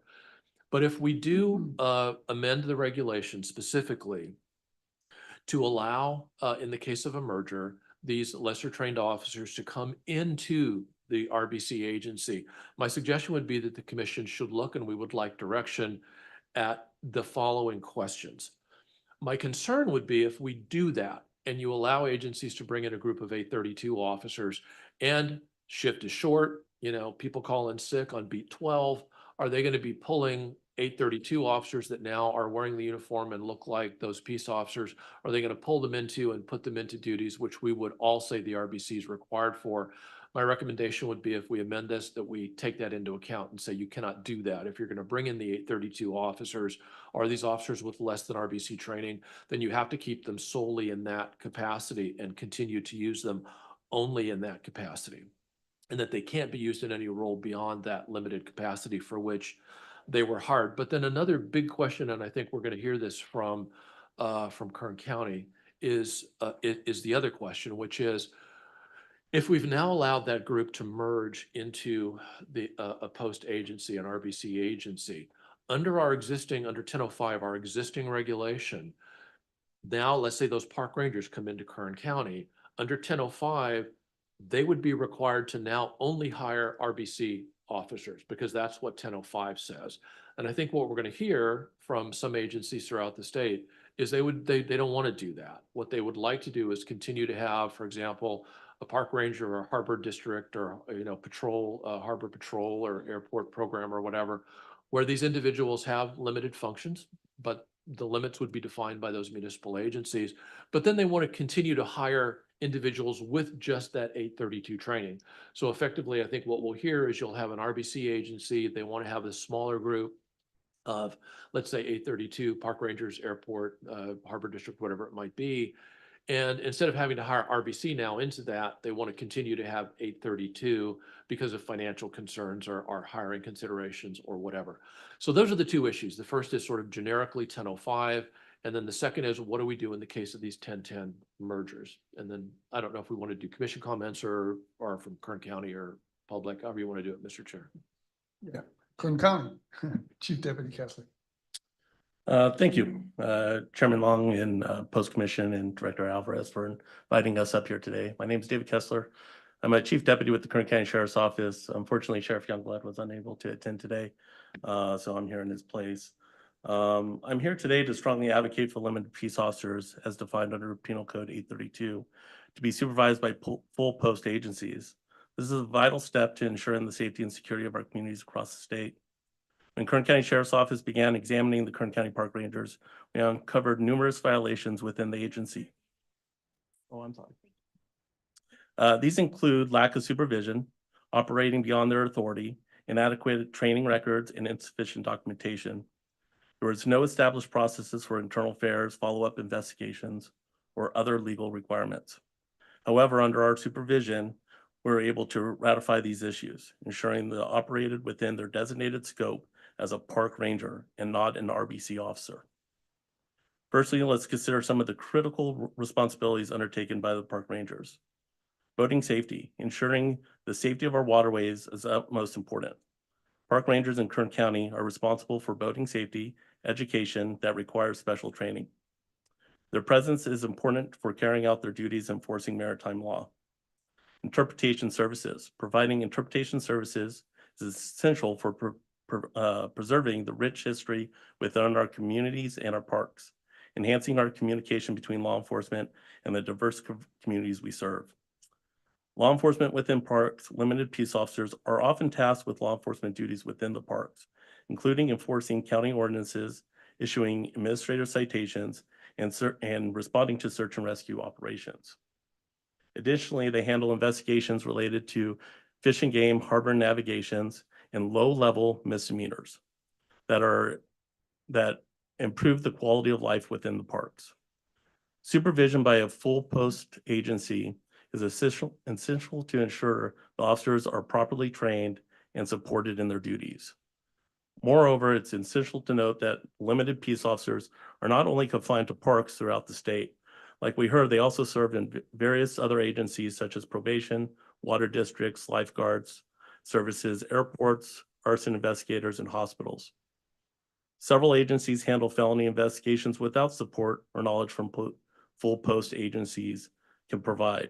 If an 832 agency was to be supervised by a full post agency, the initial response might be first initiated by an 832 officer, but they will have the support of an RBC officer and a detective within the supervising agency that can take over the initial investigation and follow-up.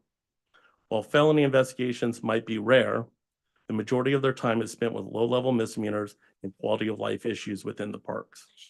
By absorbing the park rangers into the Kern County Sheriff's Office, we allocated a chief deputy, commander, lieutenant, 3 sergeants, and a senior deputy to provide supervision for 35 allotted park rangers. This allows for greater control and oversight than they've ever had before.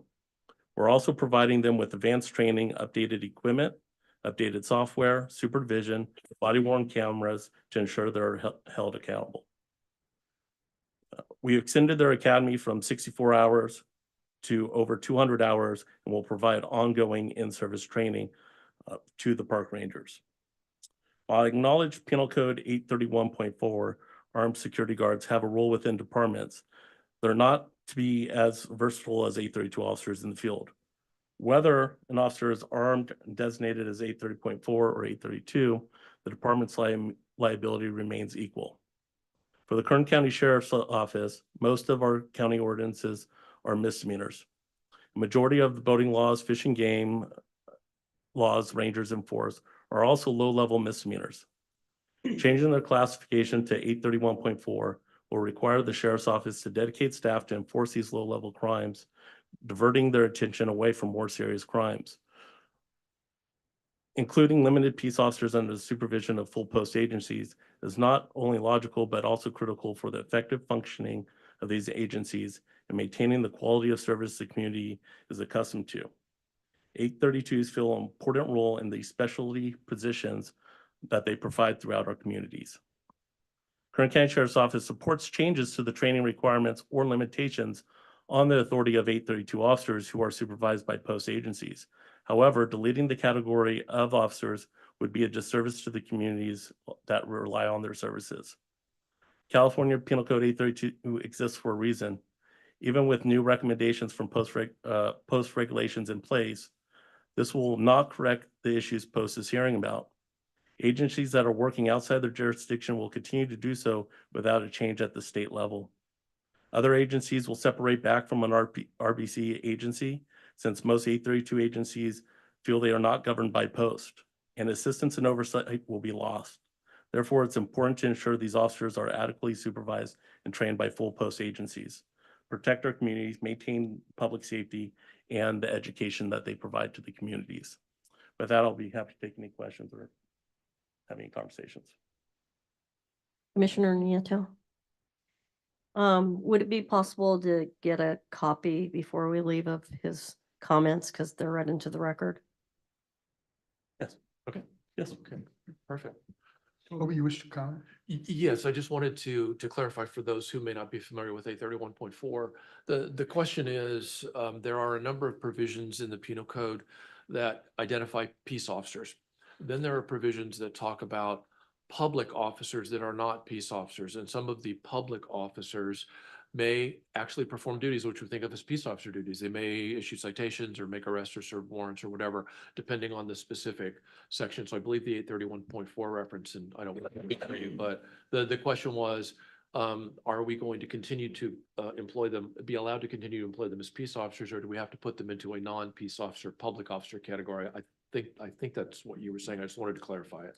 Yeah, I mean, we would like to see them continue to be 832 incorporated into our agency, and then the 831.4R allows us to hire as security guards, 832 trained officers that can only handle infractions and not any the low-level misdemeanors. A lot of our agencies have clerks or report desks or community service technicians, whatever you might call them, that respond to calls that handle even low-level misdemeanors that are cold. And that's what we're seeing with the park rangers is they're handling a lot of those low-level cold calls that happen within the parks for better quality of service in those. One other thing I was interested in, if you don't mind, the question is, oh, of course, I've been yelled at by every court reporter in the state for talking too fast. You talked about the supervision and oversight by the full authority officers. And I was curious as to, one of the things that we were talking about in this capacity is, for reserve peace officers, for instance, if you only have 832 training as a reserve peace officer, then generally you're not going to be performing law enforcement duties without supervision. You have to be supervised by a regular 830.1 officer, sort of side by side with you. I'm not sure if that's the sort of thing that you or other agencies are envisioning, as opposed to, it's my understanding that you would have folks that are working quite remotely. So perhaps in a park or a district or whatever, that was somewhat remote from the full authority officers.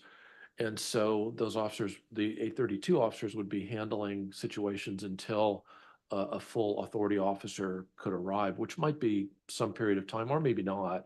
So I was just curious, when you said under the supervision, you're not talking about the immediate supervision. You're just saying that the department itself will supervise the group, but that the officers themselves would be out performing their functions largely without a full authority officer right there with them. Is that right? That is correct. Okay. And, but if you think about it with the sheriff's office being with remote, most of the parks are within communities. So the response of another RBC officer is not as far away as traditionally. Not when you look at federal or state parks where they're further away. You have that closeness where that RBC officer could be there relatively quickly. And not only that, just because this is what's dedicated to it, doesn't mean the other RBC officers, supervisors, and senior deputies and sergeants and supervisors can't overhelp us with that supervision of those park rangers in that capacity. And if they were separated out, they lose that. They're within their own confinement and supervision. They're treated like another agency for us. And that's where we want to see them get integrated into ours so that they have that better supervision and guidance. And we don't expect them to handle the large felonies or any felony at all. We want them to concentrate on the quality of life issues within the parks, the education, and the community-oriented policing that they provide at a new level. I think one of the things I've seen in looking at these issues throughout the state is you have individuals who, when they are in a position where they appear to be peace officers and they are the first responders, I've seen Harbor District officers that are 832 that are making arrests for homicide, or, responding to traffic collisions and making DUI arrests and that sort of thing. And I know that's not what you're talking about with your officers, but I think that's just one of the concerns that we have is, or that I believe the commission might have, is the question of individuals that do have peace officer status but aren't under immediate supervision. And then what are they going to do in those instances where something happens right in front of them and there's no full authority officer?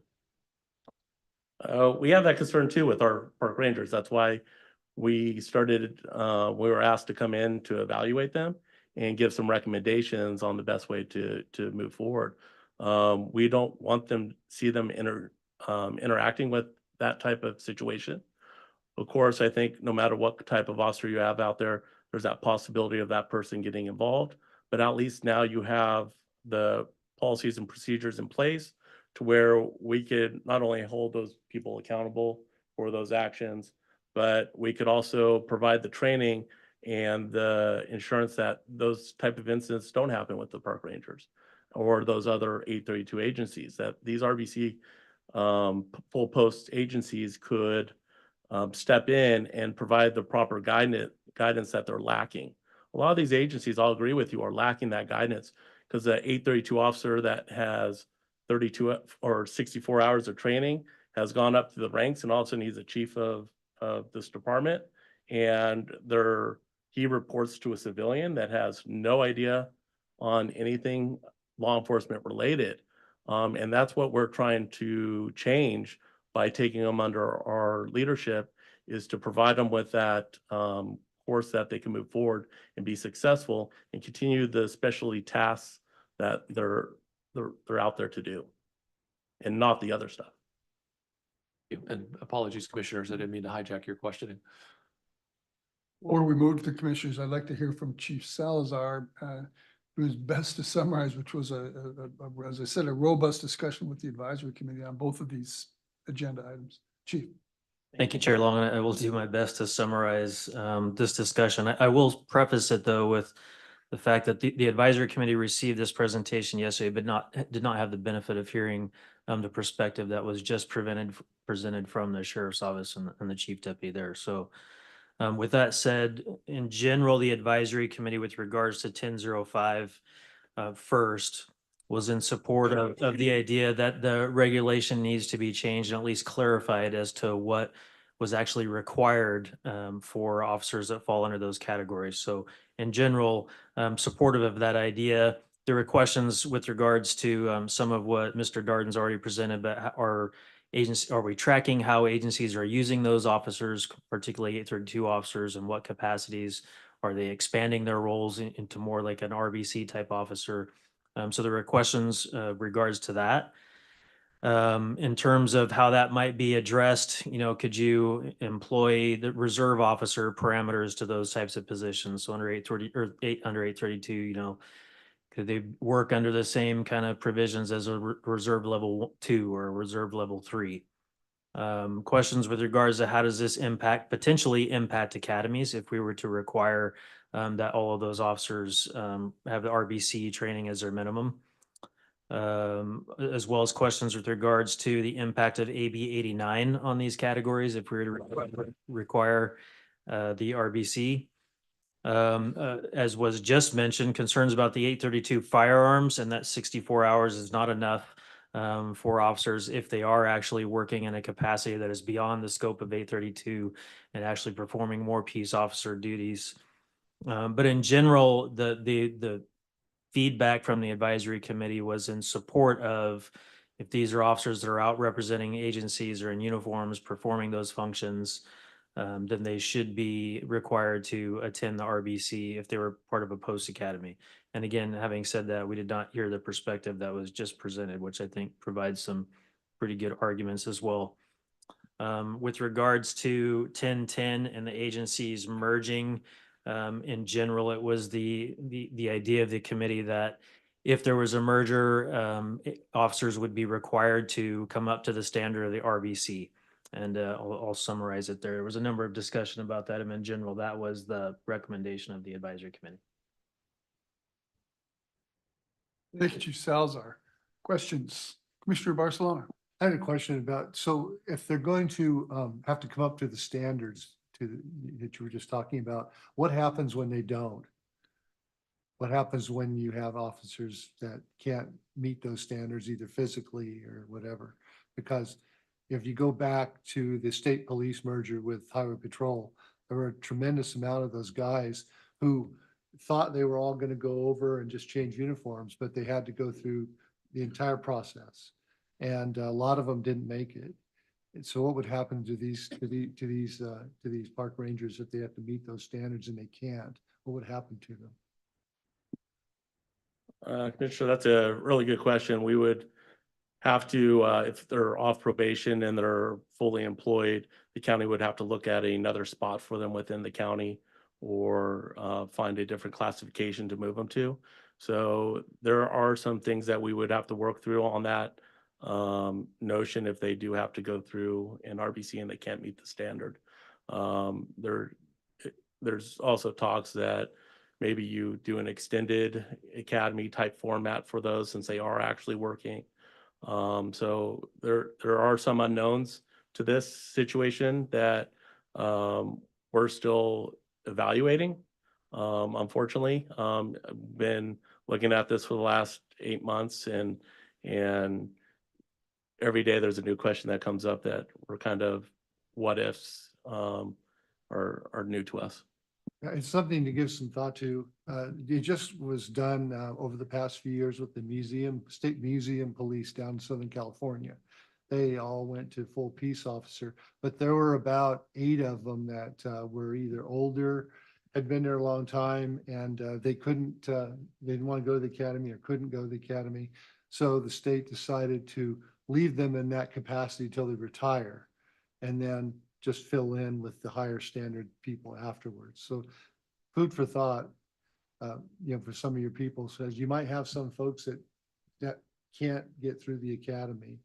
You might have people who are in their mid 50s. I don't know. I don't know who you have, but you might have people that can't go and run at the academy, get over the wall, do all those things because of their age and their time in, and they may have only a few years left. So it would be nice to think about how this affects them so that they can leave their profession, and retire, without losing their job the last few years.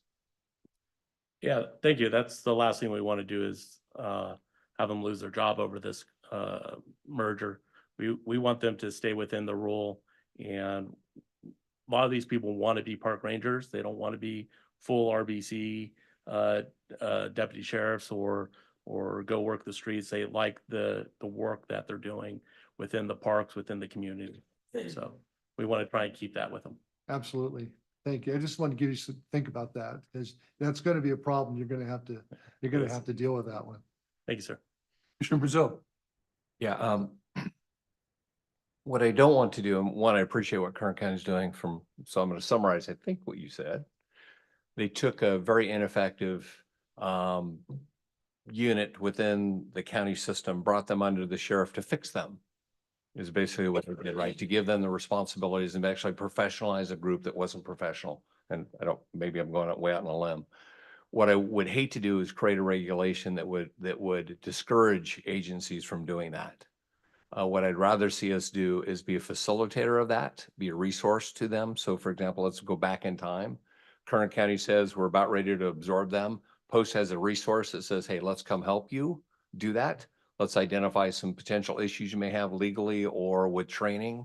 What are you trying to accomplish to basically help them with the process, not discourage them from doing that, because you see a lot of that. And you've got, do you have deputies in the jail or custody staff in the jail? We have a mixture of both, but majority of our jail is custody, and they're switching over to custody, and they're all 832, just like our corner investigators. Yeah, so they're already used to and accustomed to having different classifications with different rules and regs. So I think and again, when it comes to sheriff's offices, they're used to that already. So I'd rather see us be a facilitator of this than someone that regulates it, that somebody says, we're not going to move the parks folks under the sheriff's office because we've got to send them all to RBC. And then we aren't going to do it for the same reasons that Commissioner Barcelona talked about. Is one, some of them may not qualify for multitude of reasons. I'd rather see us be a facilitator of it than a regulator that discourages it. That's my thought. Suppose if you don't mind, if I can respond to that real quick. If we do that, which I think is a great idea, the problem is for any post unit that's going to be assisting entities like Kern County, we need to know what standards the commission wants us to apply in terms of how to facilitate bringing them on. Is it okay to bring in 832? Once they bring in 832, should they transition them with additional training, or can they keep them in that limited category? That sort of thing. So we still need to, understand what those requirements are so that we can then better assist in the facilitation. Yeah, and Toby, I think you kind of identified those in the prior section, saying if you're bringing them in and they're 832 and they're limited to just the functions they're doing now, we're good. But if they start merging into more general law enforcement, then they got to go to RBC. I think you kind of laid that out in your prior presentation. It's that line, and then you sit with, if I'm the consultant to Kern, I'd say, here's the limits you have now in 832. If you go beyond those, you've got to go RBC. And you may be asking us for that direction based on what you described. If you're going to be very tight within that, then you're good. If you want to treat them more like reserves, where they're doing more general law enforcement, but they're under direct supervision, here's your pathway to that. Again, we have a lot of pathways already. It's just what I don't want to do is create more regulations, more rules. When we've already got some of those pathways there, we just have to help the agency identify which path do you want, and then go down the path of the rules we have. I wish we could go clean up all the penal code sections and take all these subsections and categories and legislatively fix it. You're either this, you're this, or you're this, and that's it. That's just me though, but it's just too complicated for me. I got a headache, by the way, when you I'm not presented sure there's before. not an openness to that. The penal code has been a mess on this for years, and I guarantee you there's very few people in the legislature have any idea how to make sense of that. Commissioner Gordon? So I'm going to try to keep my comments brief. But as Toby knows, I have a lot of comments on this and have been dealing with this issue within my own agency and city. I think there's a lot of considerations when looking at this topic. I will say there are a lot of what are technically under the different definitions of peace officers operating out there that should be in a limited function role that are not in a limited function role, that are operating with very little training, are making life and death decisions that fall under SP2, but do not have the appropriate training or supervision. And it is really problematic. And I think this is an opportunity for the commission to address those. And I do think it is through some additional regulation, additional training standards, really defining what limited role is, to your point, because there is I think a place for that. But without a place for that, if you're left with the decision, they have to have RBC. Because what they have now is not adequate. So if it's a choice between RBC and what they get now, and we continue to do that, that doesn't make sense.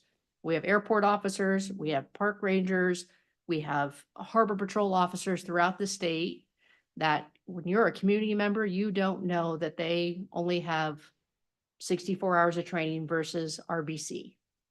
And the expectation of what we're asking them to perform under, like I said, under SB2, they fall under all of the requirements of SB2. For complaints, many of them don't have complaint processes that are compliant with SB2. They don't have training that goes with what is required under SB2.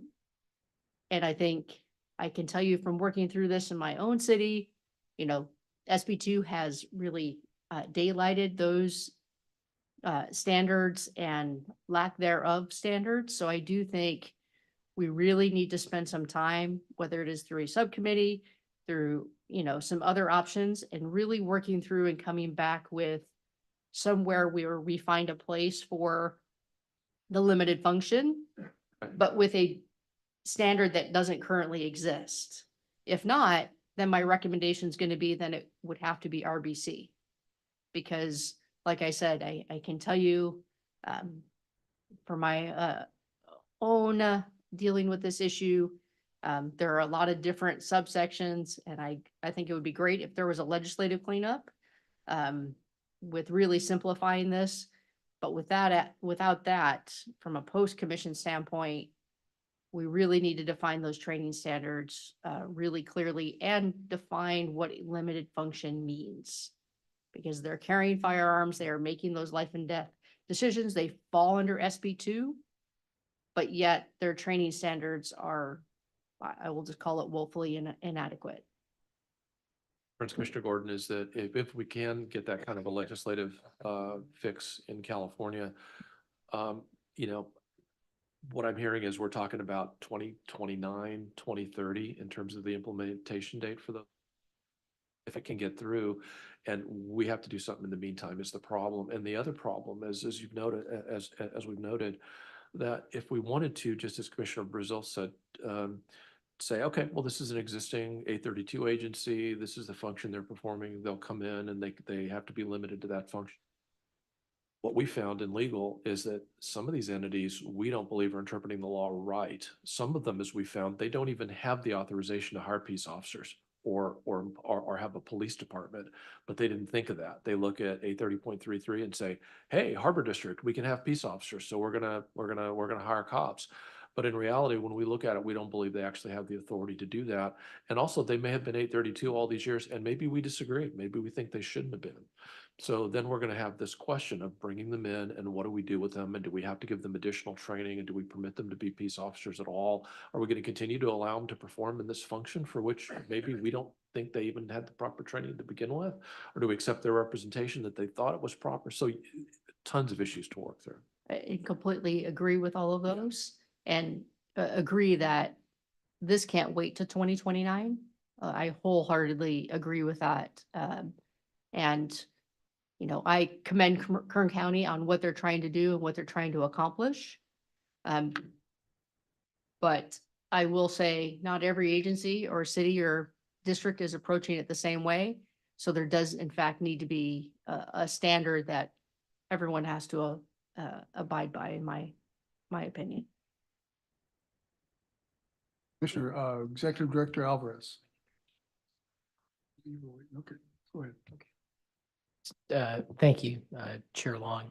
Just so if I can summarize it, just so we can take it back, I just want to make sure I understand it correctly.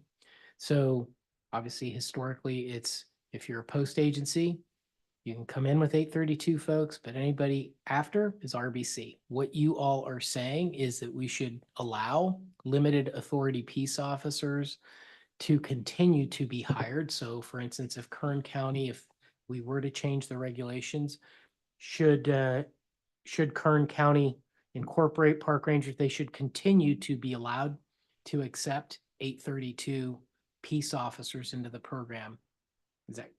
Is that what you all are saying? No? Clearly defined what that role is. And I also don't think the level of training is appropriate. So in my opinion, even under a limited authority, should also, if we're going to allow this, be an increased amount of training. But because what they're doing now is not adequate. As you said, you've now increased that number significantly. So I think that's a perfect representation. Like I said, Kern County, I think, is trying to hit the mark on this and is probably ahead of a lot of everybody, but that's what I'm referring to. A specified, definition of not just allowing everyone to decide what limited authority means, but a specified definition for limited authority, an increased amount of training, and actually what that training consists of should be part of this conversation. Does that make sense? Yes, perfectly understood. Obviously, one of the concerns that we had going into this is, as we said, Kern County, you can't do this. You got to get out of the program, which obviously we would not want to do. So this follow-up kind of begs the second question. What happens when we have a PC, historically, this is an RBC agency like Kern County, taking in these individuals or these individual responsibilities for peace officers. What happens when we have a PC 832 agency, what we consider a PC 832 agency, that says, we want to be part of Post, but we're not going to fall under Kern County or Santa Barbara Police? Are they allowed to come into the Post program with the same parameters that you outlined, Commissioner Gordon, or are they not? They have to be part of a bigger organization such as Kern County, Santa Barbara, Nevada County Sheriffs. How does that all work? Because we are going to have PC 832 agencies that are going to come in and say, now we want to be part of Post. I think they have to be part of an actual agency, post-participant agency that has not just 832 officers. They need the expertise and the guidance and the supervision that comes with, an agency such as Kern County or Santa Barbara, where the supervision and the level is appropriate. They're carrying firearms. They're making those decisions. I think it's very different if they're not carrying firearms. I think for me, that's a large distinction in this conversation, is that it's different if you have a park ranger who is doing park ranger limited duty, not carrying a firearm. I think the distinction for me is that when they're carrying a firearm and they have that now legal authority to make those decisions that are what I would consider life and death decisions, that should be under the supervision of those that have full peace officer authority, because the training and the standards that go with that level of supervision are different. Actually, Manny, I was going to clarify some things, and I think Manny clarified it along with Commissioner Gordon, so I'm good.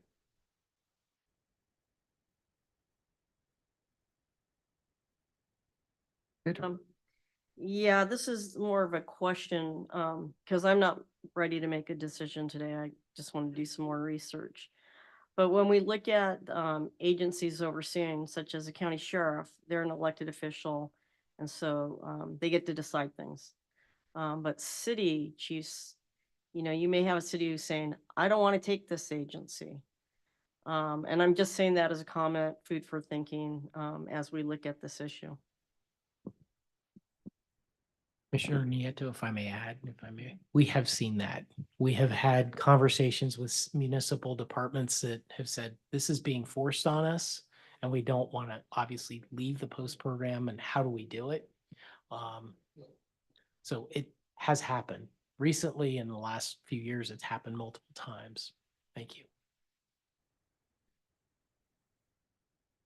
Got a couple of questions. Maybe this for Mr. Darden, I'm not sure, but what do you see as a timeline on this? Would it be appropriate for us to consider a temporary subcommittee of the commission to work on this and get back to you? What do you see as a functional timeline?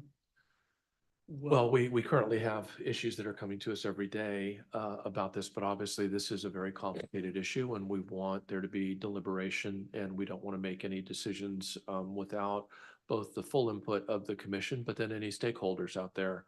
And so this is obviously the commission's decision. If the commission wants us, staff, to do further work, or perhaps to have a subcommittee, we can certainly have a subcommittee of the commission if it's more than two. So if it's three or more, then we would just agendize the meetings and have those.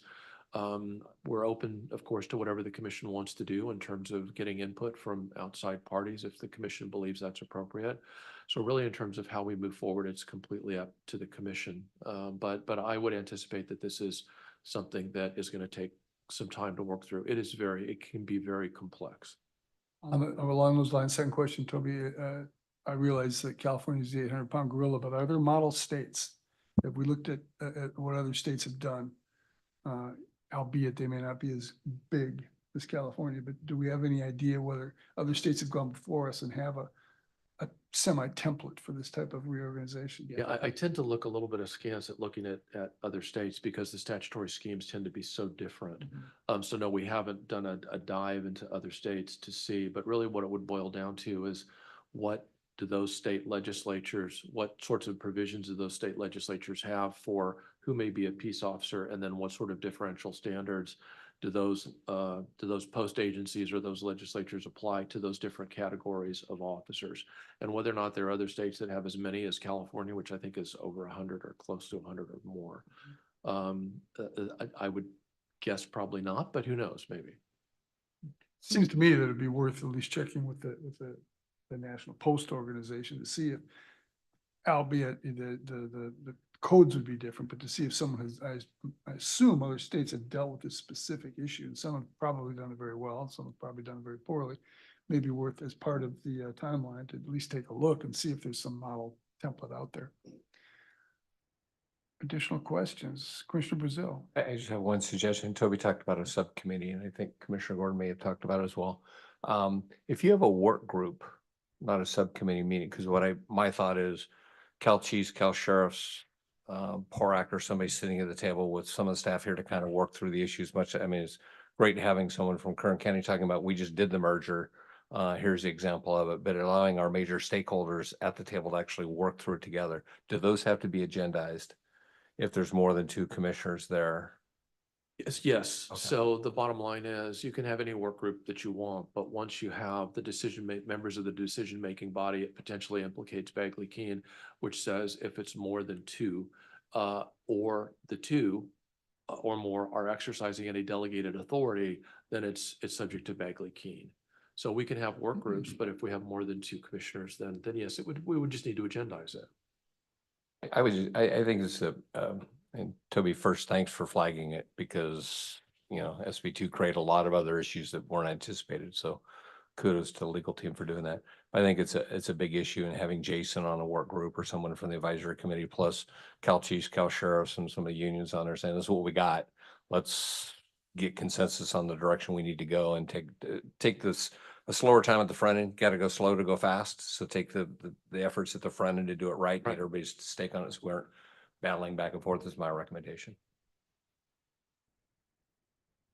Concerns with Commissioner Brazil's recommendation with essentially a working group. Again, I would imagine you'd be viewing it as a relatively short term turnaround. And Toby, is there a need for the commission to agendize or vote on membership? There is no need for us to vote on membership, correct? No. It's in-house, we can decide who's interested and who wants to be on it. That's right. Okay. Comments or concern? Chief Deputy Kessler? I'd like to thank you for your time, and if you need me to be part of any of those conversations, I'm more happy to come back up, assist in any way possible. Kern County Sheriff's Office like to see to get this right with the rest of the state and help out any way we can. Would be an honor to be part of it.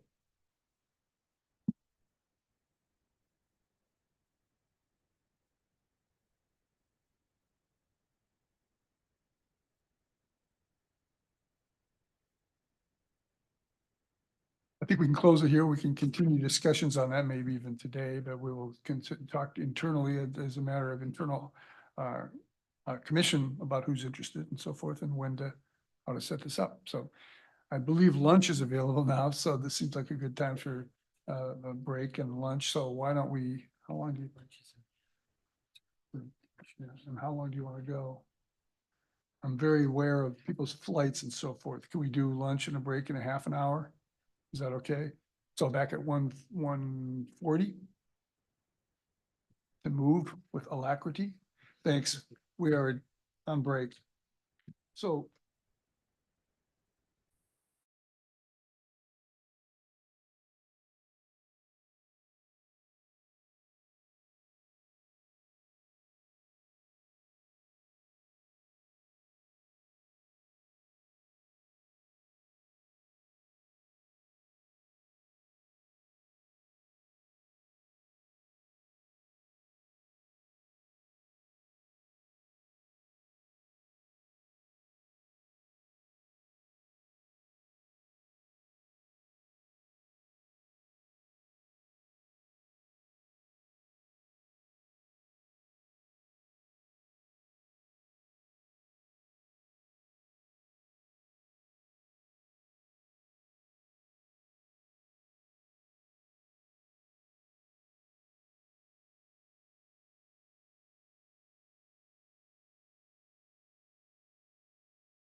we may run out of time here, so we will expedite as much as we possibly can. In terms of voting, I don't think there's that much where it's going to be competitive, so we will get a roll call, and in many cases, I will probably just ask that we substitute the previous roll call without objection, of course. Trying to make Toby a little less nervous about my unanimous consent moves, so. The next item is a report on the discussion regarding whether Post should consider expanding its role regarding training professional staff in post-participating agencies. Management Counseling and Projects Bureau Chief Kirk Bunch will do his best to expedite. Sir, thank you, sir. Good afternoon, Chair Long and Commissioners. Thank you for the opportunity to present today on the important topic of expanding our role in the training of professional staff within post-participating agencies. As our law enforcement landscape evolves, so must our approach to training and development. Approving the exploration would not only enhance the skills and capabilities of our professional staff personnel, but also ensure they are well equipped to meet the challenges of modern policing. Why I'm here today. Post has recently received numerous inquiries from the field regarding the expansion of training for professional staff, non-sworn personnel, prompting previous and new internal discussions. Some of the topics were start the discussion with stakeholders in the commission, understanding the importance of standardizing formal training for professional staff, and what does it look like down the road for Post in starting and maintaining a new legacy training program for professional staff. Currently in California, new professional staff and non-sworn classifications in police agencies often include roles that support various specialized administrative functions. These classifications reflect a growing recognition of the importance of specializing professional staff's role in enhancing the operational capacity, effectiveness, and of law enforcement agencies. During my research, I looked at 3 different categories. I looked at current landscaping and challenges, rationale for expanding training, and proposed areas of training expansion. I look at this as the same concept as organizational wellness that was presented earlier today, that is targeting the agency, not just law enforcement officers. So this is the same concept with training. We were going to target more training for professional staff. Today, Post is looking for direction from the commission to determine if this is an agency resource we should explore in expanding and playing a bigger role. If the direction from the commission is to explore the development of these resources for professional staff positions, Post staff has identified the following next steps. Establish a dedicated working group to explore the feasibility, design, and implementation of expanded training programs. Staff will send out a survey to all post-participating agencies to determine their professional staff, non-sworn job classifications and their training topic needs for those classifications.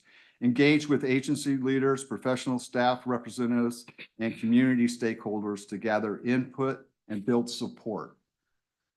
Identify potential funding sources and resource requirements to support development and delivery of training programs. In closing, expanding Post's role to include the training of professional staff is a forward-thinking initiative that aligns with our mission to enhance the quality of law enforcement services across California. By investing in the development of all members of law enforcement agencies, we can create more efficient, professional, and community-oriented organizations. Your support and vision are crucial as we strive to enhance the capabilities of all law enforcement personnel in California. Together, we can ensure our agencies are equipped to meet the challenges of today and tomorrow. Thank you for considering this important expansion of our training mandate. I look forward to your questions and discussing how we can move this initiative forward. Thank you, Mr. Bunch. It certainly is a very important topic and one that's going to take some more work, but I think everyone will probably agree that we need to move forward. Executive Director Alvarez wishes to comment. Yeah, so obviously, I suspect this would be a positive thing for us to do, and there's some limitations on our part, both on resources and funding and such, because we do have a lot on our plate. But what we're seeking feedback on is, should there be certain types of training courses that are specific to certain positions as well? And I use, like, right now we have the ICI program for detectives, sexual assault course, domestic violence, homicide. Should there be some standardized training curriculum that Post creates and perhaps delivers on a contract similar to the ICI program? For instance, for CSOs, that there is a CSO course for them to go to. And some departments have very robust CSO programs, like Sacramento Police Department, San Jose Police Department. They have their own training courses, but should Post be trying to create a standardized course that people can go to if they want to, not that it would be mandatory? Should there be, a course for victim specialists if they want to, go through a standardized state course? That's what kind of we're talking about. The leadership courses and some of the other courses are already out there, and they do go. We should encourage them to go to those types of courses, but do we kind of pivot or leave them to kind of their own devices or their departments to have to train them up? There's going to be more professional staff onboarding at departments as time goes on. It's money. I always use forensic examiners as another example. When we started down the computer route, we started having peace officers that were forensic examiners. They get a year or two of training, and 3 years later, they're cycled back to patrol. Now we're seeing professional staff, non-sworn civilians taking those positions. Should we be playing a role in that? That's the discussion. I think the leadership stuff and, hey, we already have courses they can go to, that's easy. But should we be going down this other path, which will take time? It's a long-term project. It's not a simple thing for us to do. It's going to take some time to develop some of these programs. And internally, we've talked about, should we create a unit specific inside of Post, or a bureau specific to develop training for professional staff, and prioritize which ones we want to address.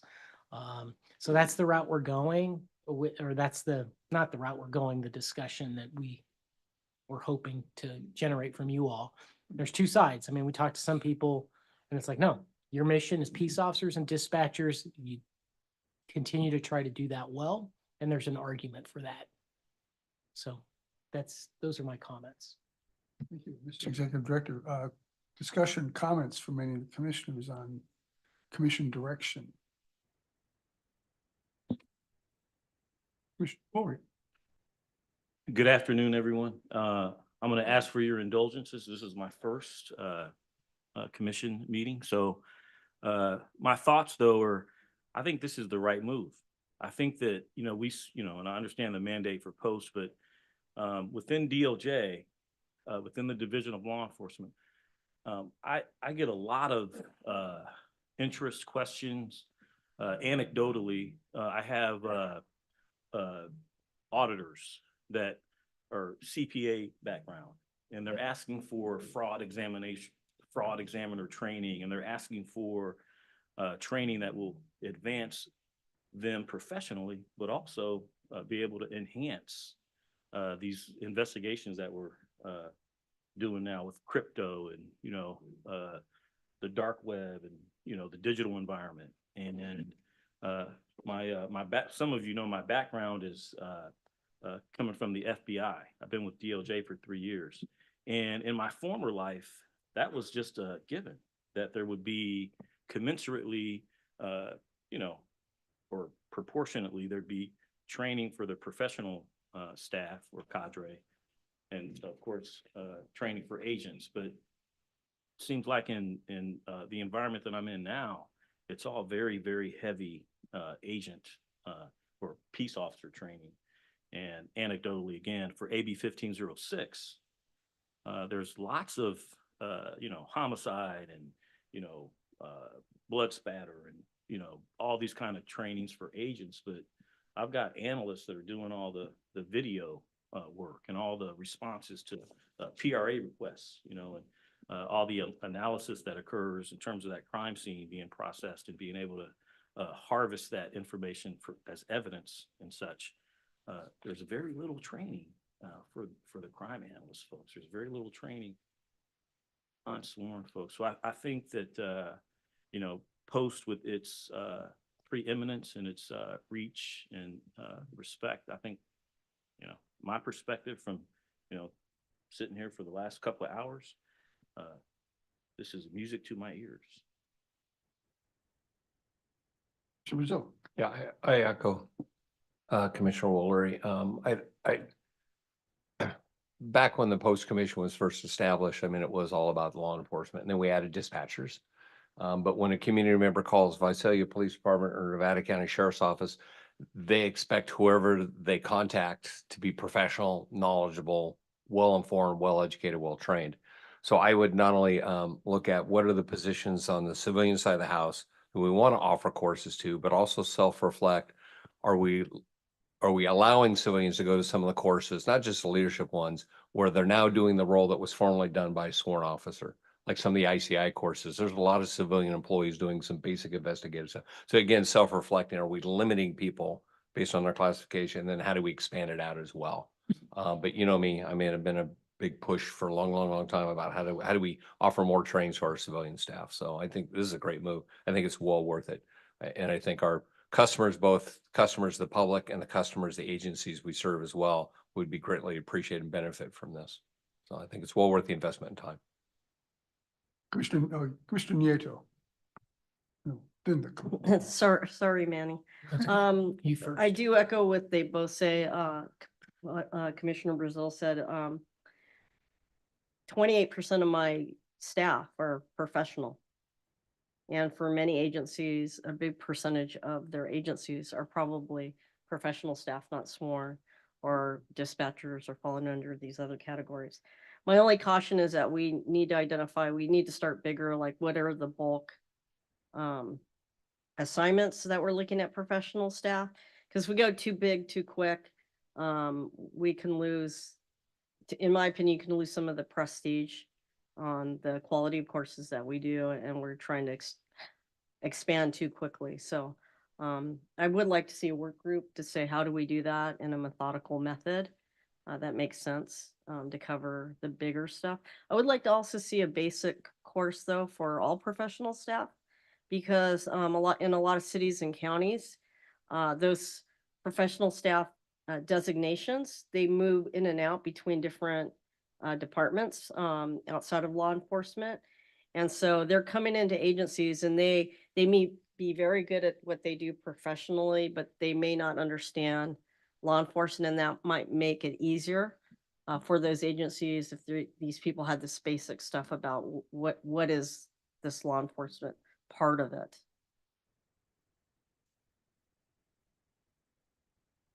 Yeah, one last comment. Just as we all know, there are some regulation challenges that we have, as well as some penal code challenges that we have in terms of reimbursement and funding, which will have to be tackled.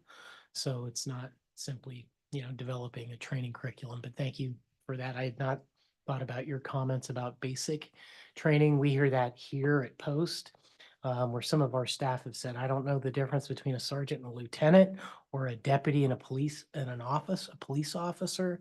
And I presume you're getting that at your department as well with new staff. It probably takes them a while to figure that out. So thank you. Yeah, thank you.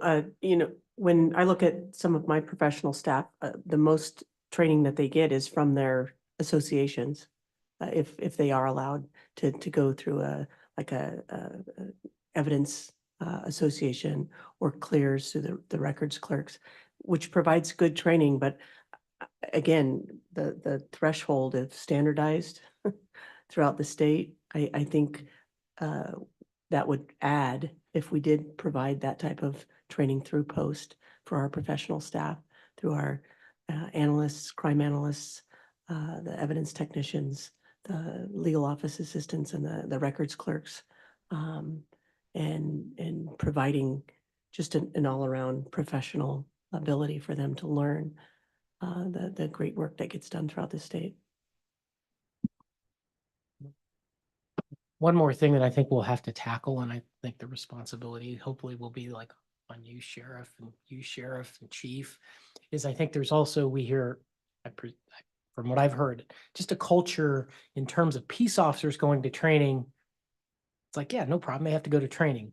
Dispatcher, yeah, they don't have time. So there has to be a cultural shift to allow the professional staff to give them those opportunities. And I think we're going to face that at some point. It seems like they don't always be given the time and the opportunities to take the training. Seems like it's a little bit of a reason. Yeah, why they can't- definitely cultural Yeah. to the leadership of those organizations. Yeah. On what's important to you, whether it is just a peace officer or if it's all staff that work for you. Right. Thank you. Oh, amen to the cultural piece. 100%. Yeah. Echo Commissioner Willoughby's comment on that amen, and say, but it is kind of the natural progression of post over the last decade or so. And I'm happy to hear that there seems to be essentially unanimity here that to pursue the course that you guys are on. Thank you very much, Mr. Bunch, for the work you've done. And Thank you, sir. any further comments on this issue? You have what you need for now, Amanda? Sure. We'll come back at some point. Thank you, Commissioners. Our next item is a certification update from Bureau Chief Michelle Weiler and Christine Ford from the Professional Conduct Southern Bureau.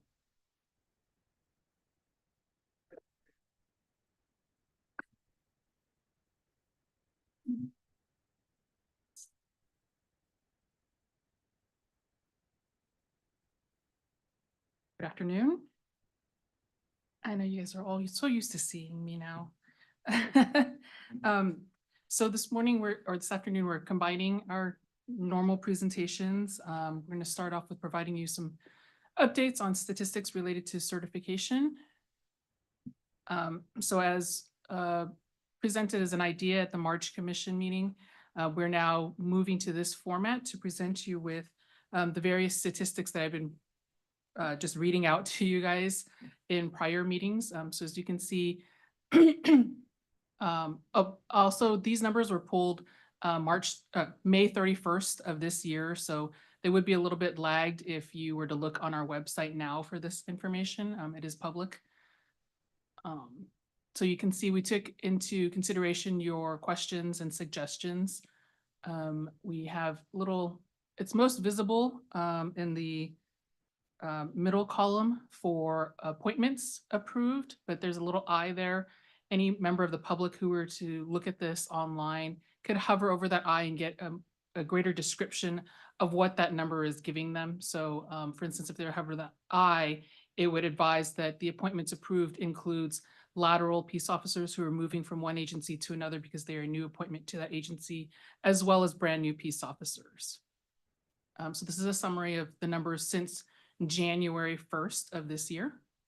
We also took into consideration your request to identify individual officers for separations related to serious misconduct.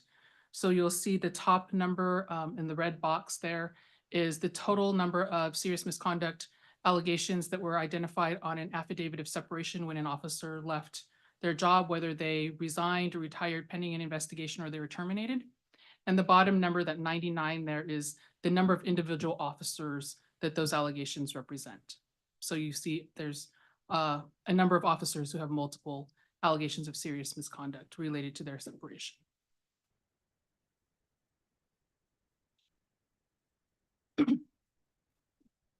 And then this next slide is another graphic summary of the actions we've actually taken against peace officers certification since January 1st of this year.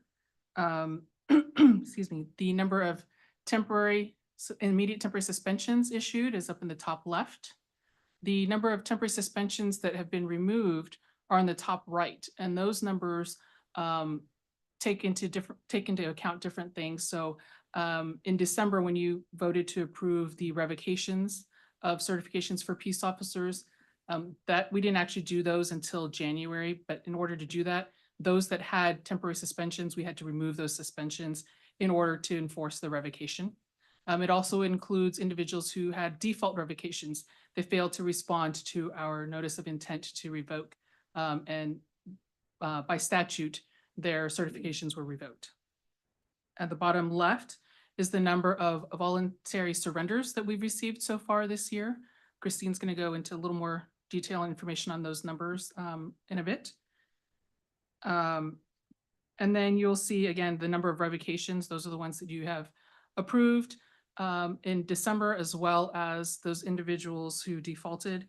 And then the number 57 on the right are those who we have deemed ineligible to be peace officers since January 1st, 2022. But those are the ones we've evaluated this year so far.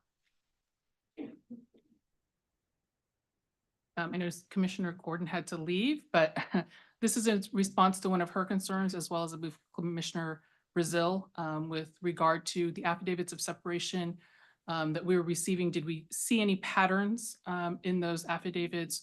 Was there anything that we weren't capturing in terms of the statistics? So we did have staff review all of the affidavits of separation between January 1st and April 30th of 2024. We received 2,164 of them in that time frame. And so you'll see some of the statistics here. Excuse me, the original form that was released did not have a mechanism to capture details on reasons for separation. We modified that form a year ago. And since that time, we've been trying to encourage agencies to use the new form. As you can see, there's still a number of agencies who are not using the form that has the box 14. And those who are some of them are leaving them blank and some of them are completing that. So we are working on outreach to these agencies to ensure that they are using the current form. We will reach out to the agencies, ask them to submit a correction to record with additional information if necessary. We are putting reminders in our regional newsletters that will be going out at the end of this month, as well as in our quarterly post-SAD newsletter. We are also working with our Computer Services Bureau to update EDI so that the separation process mirrors the appointment process.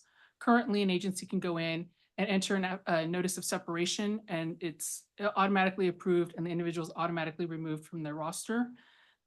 We're going to mirror the appointment process where the agency submits it, it comes to post-staff reviews it for accuracy. We're obviously not going to stop somebody from actually separating someone from their agency for their various reasons, but we want to make sure that the information on the form and an EDI match and that they are actually completing all of the boxes that are required to be completed.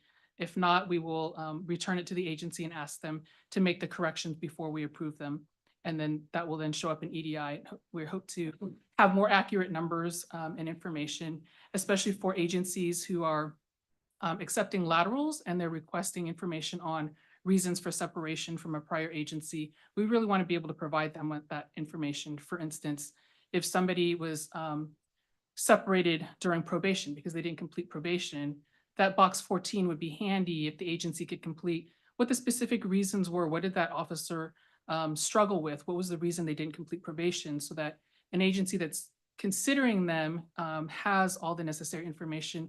Is it worth taking the risk to hire this person? If so, can they come up with a plan to help this person succeed based on knowledge of what their weaknesses were and reasons for not completing probation?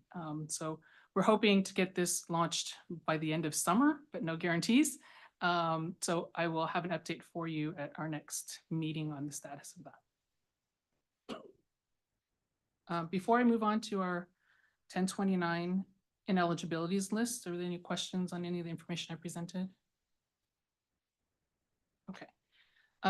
So you have these before you. I'm not going to belabor this too much, but this is the list of individuals who have been deemed ineligible to be peace officers based on the exclusions identified in Government Code 1029 for felony convictions since before January 1st, 2022. Again, you'll see delays in these. Some of them, I think on this page, go back as far as 2011. Some of them go back further than that. And that's because we're still working off of the list that's provided to us by the DOJ. And we're working our way through that. There's an analysis process that's done by our Legal Affairs Bureau before we determine the ineligibility.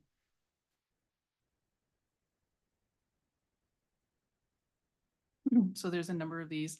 And at the commission's request, we did expand the amount of information that's on here.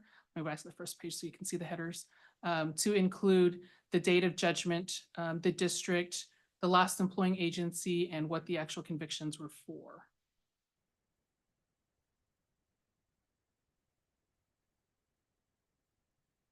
I have the list before you, so I'll just go through these one by one. Watching online.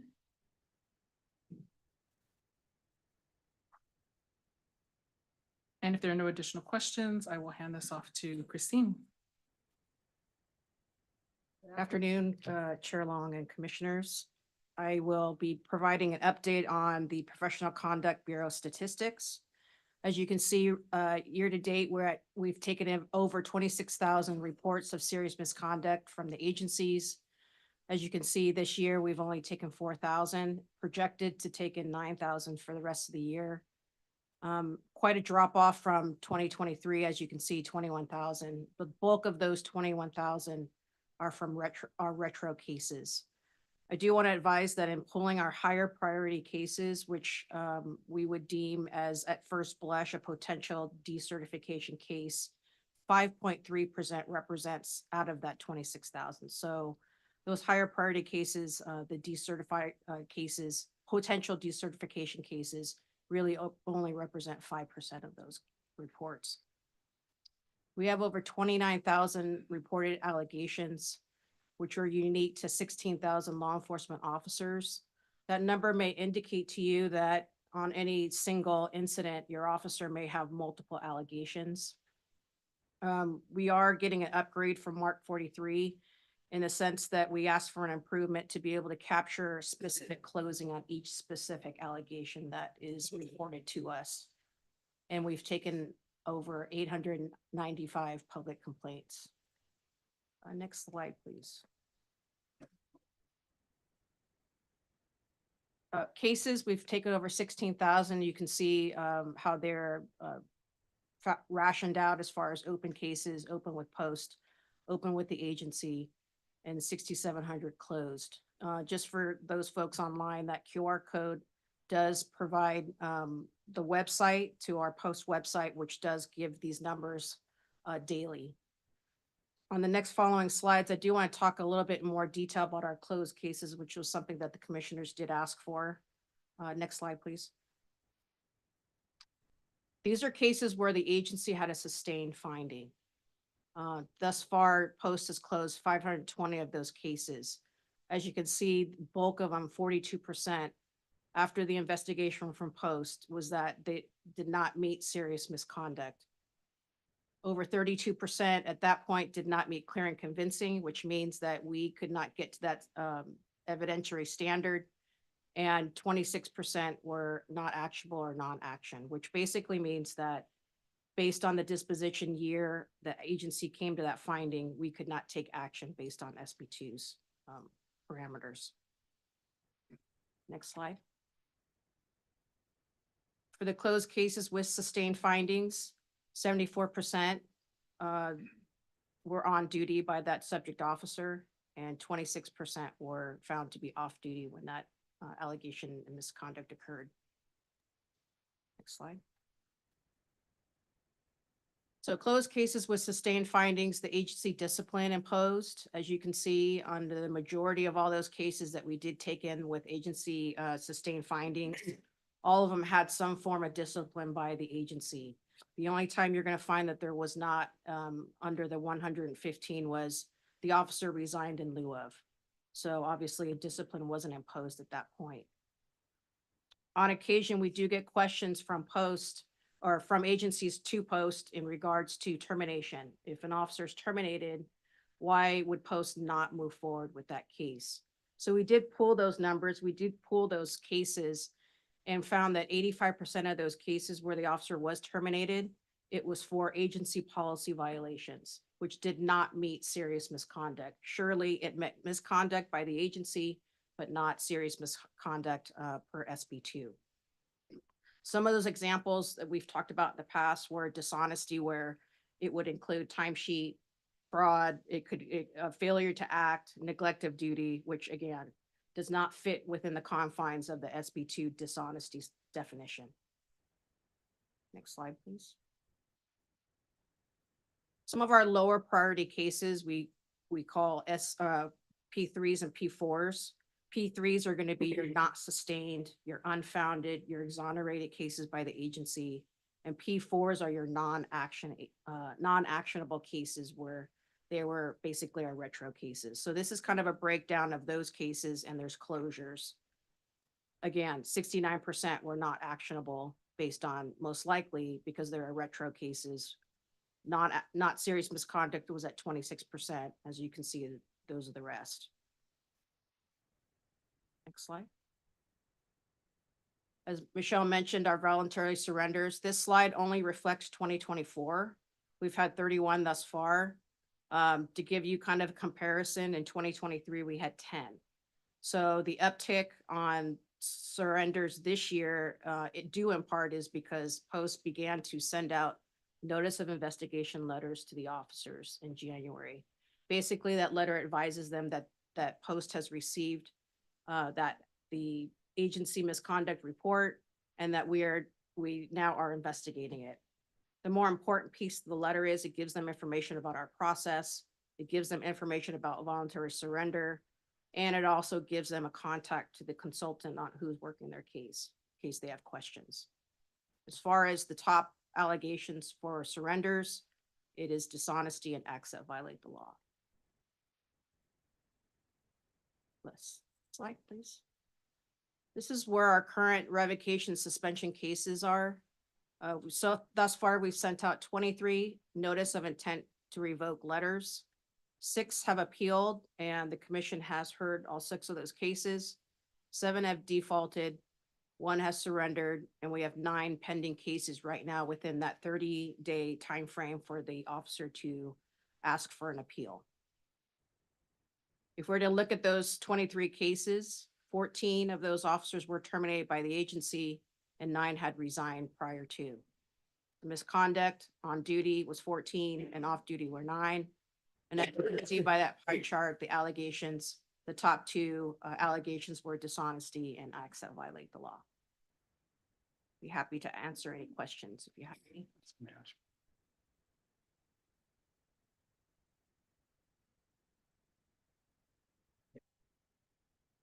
Questions? Ever a Commissioner request? Brazil. I'm that guy. You probably hate it when I talk. I can't help myself. So on the non-actionable, I think it would help the public if we were able to non-actionable look back. So or the retro, so we can actually identify the ones that we couldn't do anything with because it didn't qualify because it's retro. I mean, we dealt with one yesterday where some of the things that had we looked at it, we would have taken a different action had it not been a retro case. So I think being able to identify retro might help look at, we're not doing something. No, we can't do something with it because it's a retroactive case and we can't act on that particular violation. Does that make sense? Did I just make sense or did I just confuse everybody? I'm not Toby, come on. Case yesterday would not. There are provisions of the case yesterday The that, charge was, wouldn't have been a retroactive case, right? well, there are parts of yesterday's case that were retro, we weren't able to consider because they're act on because they're retro. So I just want to identify the ones that are non-actionable, and they're non-actionable strictly because they're retro cases and the law doesn't allow us to look at those. So I just want to pull that out, if that's okay. Because we keep saying some of those are retro, I mean, non-actionable because they're retro, we just need to call it out. So. We did have retro non-actionable already listed, but maybe not. It might be explained that way on the website when they look at the Right. data, but we can double check that. Okay. Yeah, I was just, I was looking at the pie charts to kind of distinguish. It'd be just another piece of the pie. Questions or concerns, comments? Thank you, Ms. Fadden. Thank you very much. In order to, and in recognition of our claims and so forth, we will move to the voting items now. And if anyone, what's that? Oh, that's right. And if anyone would like more of a legislative update or has any questions about any pending legislation, I would encourage you. I know Megan Polis would be more than happy to speak with you or to provide any information you may be looking for. But we will pass over that for now and move right to the Finance Committee and get a financial report. Finance Committee Chair Lamont Ewell will provide a committee report. I will defer to Bureau Chief Smith. And this will cover expenditures primarily. Good afternoon, Chair Long, Commissioners. We have slides that we're going to go over. These are just some of the expenditures where we're at so far as of May 23rd. So of our total budget of 104 million, we've expensed 62 million so far, with a balance of 42 million. This is both for state penalty fund and general fund. And then for and then this is the general fund and the different appropriations and where we currently stand with those. So of the 56 million, we've expensed 31 million so far. We're looking good for where we're at for this fiscal year.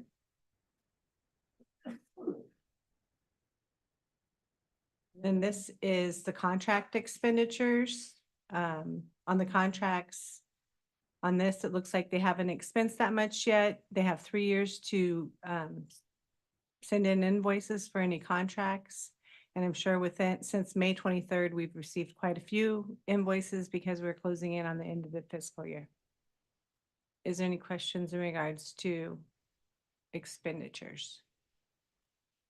Eric, one of the things that I think it's important to take note of and to compliment Ms. Smith and her staff on is that they're all within target of expenditures. And so, and that's always a good thing, with the exception of the 3-year provision that allows people to submit invoices. They have been within target, and that also includes having to give back funds to the state as a result of having vacancies while we're going through the SB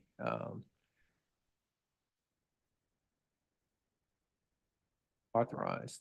There were some vacancies. I think the executive director have been able to fill about 60%, if I'm not mistaken. Correct. We're at about 60% for the Senate Bill 2 positions, with 60% with permanent staff. We do have a lot of RAs, but 60% full-time staff. That's allowed them to assist the state with its deficit without injuring the post position. So again, compliments to. And then one of the other things we discussed at finance, but it's going to be on the agenda as item 7A with an increase to a contract. Do you have a recommendation on that? Just we'll get there shortly, but was there? The recommendation was to support the request. All right, thank you. Should note that in discussions with Chair Ewell, we've decided that we'll probably make the Finance Committee going forward will be essentially as a committee of the whole. So it will still meet under the guidance of Chair Ewell, but it will be done during the committee as an agenda item so that everyone can hear these presentations and weigh in here and there. So slight change, but in many ways, nothing will be.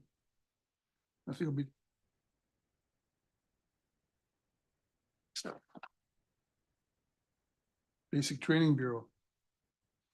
Item 4A, a report on proposed changes to Commission Regs 1001, 1004, 1005, and Commission Procedure Act D13 Field Training. Law Enforcement Consultant Stephen Crawford, Basic Training Bureau, will report. Welcome, Mr. Crawford. Thank you, Commissioner Long, Commissioner. My name is Stephen Crawford. I'm a law enforcement consultant in the Basic Training Bureau. And to be respectful of time, I'll be brief, clear, and concise. The field training program is required per regulation 1004 and 1005 for the new commissioners. After someone completes the regular basic course, there is a minimum of 400 hours that they must attend. However, approximately 80% of the state, they do well in excess of that. Actually, they do almost double. the average that we're pretty much starting to track is they're doing about 850 to 900 hours in excess of what they're required to do. What we discovered is the field training program in itself as a whole had not been revamped or looked at academically since 2014. As we all know, there's been a lot of legislative changes, statutory changes. So once we started figuring out what we wanted to do, we realized it wasn't just a linear process. We had to, excuse me, we had to go through the entire process of looking at everything. And that meant all three programs, the basic course, the update course, which is 24 hours, the basic course is 40 hours, and the supervisory course, which is 24 hours. So when we did that, we started looking at the regulations and we started looking at the manual and the guides and the forms and the language, how it was written, the structure. And then we went back and we had to touch base with our stakeholders in the community, in the field. And not only that, we had to update everything that had been implemented in the Basic Academy since 2014. And there've been quite a few changes. So this becomes somewhat of a thesis project in the sense that we made a lot of changes, but we made a lot of contemporary changes to bring it up to date. And so there was just a lot of language cleanup. I won't bore you with the details. We submitted our packet. There are three things I'd like to mention that I feel probably prevalent to the commission. Number one is we'd like to change the definition of the word trainee. Before it was more of a fiscal definition for reimbursement purposes, but we want to kind of bring it wholehearted to include someone who's in a field training program as well. So to be specific, the current language states that a trainee is an employee of a department who attends a post-certified course. We want to expand that to take it to a trainee is an employee of a department who is either attending a post-certified course or participating in a post-approved field training program, police training program, under the direct and immediate supervision of a qualified training officer. Secondly, we found a pretty significant gap to which there was really no requirement that a supervisor supervise FTOs. When you think about it, the way our structure is set up in most departments, and the way the post has a system of development and putting people through supervisory programs, this is extremely problematic because we have some rather large and robust programs that are in excess of 200-300 people that are not being supervised by supervisors. They're being supervised by subordinates, which creates a problem because inherently there's just inadequate supervision, oversight, and accountability. So we'd like to amend that to at least make the minimum threshold for it to be a supervisor to supervise a field training program. Lastly, number three, another rather large gap we discovered is years ago when this program was created, due to probably staffing issues and so forth in development and also the size of the post programs, which has increased dramatically.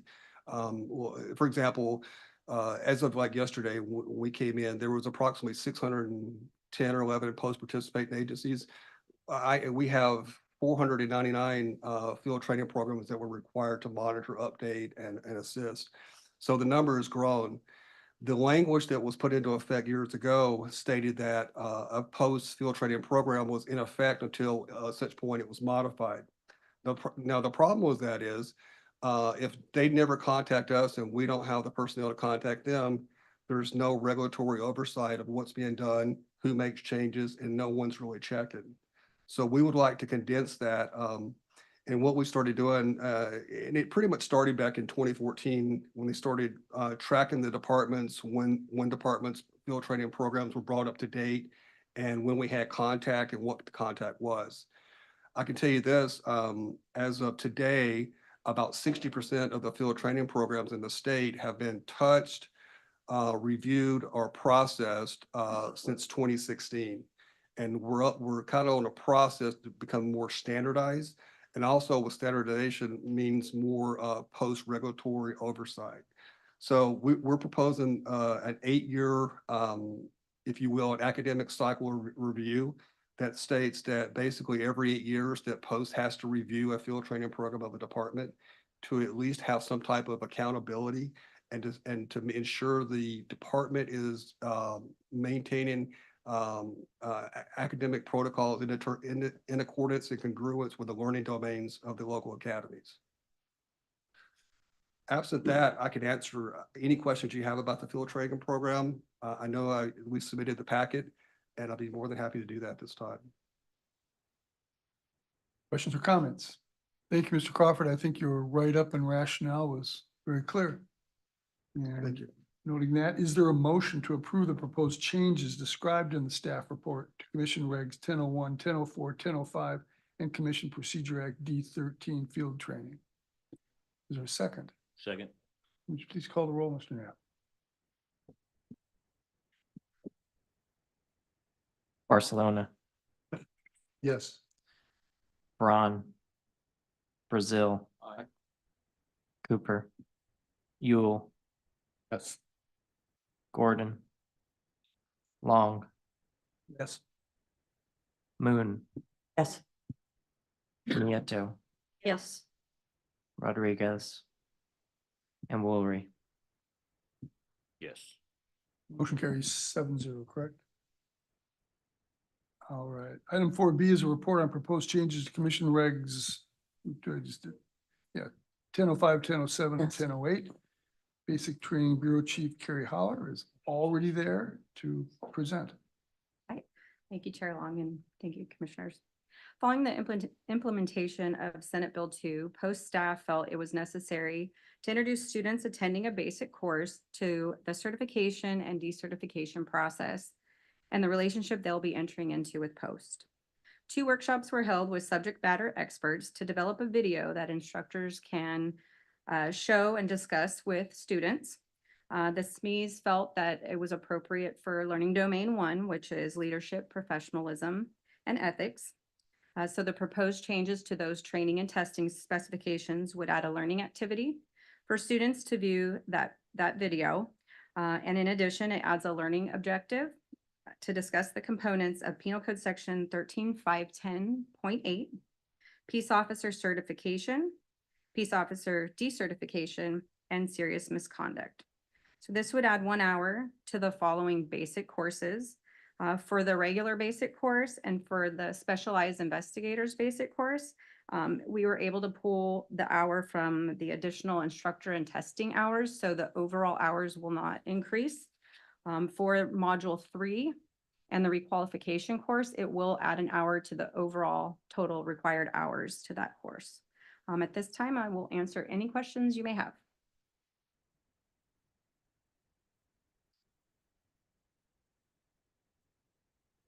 Any questions or comments?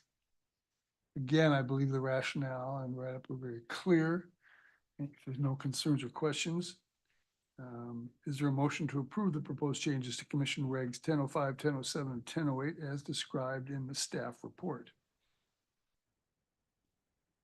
Woolery, so moved. Thank you.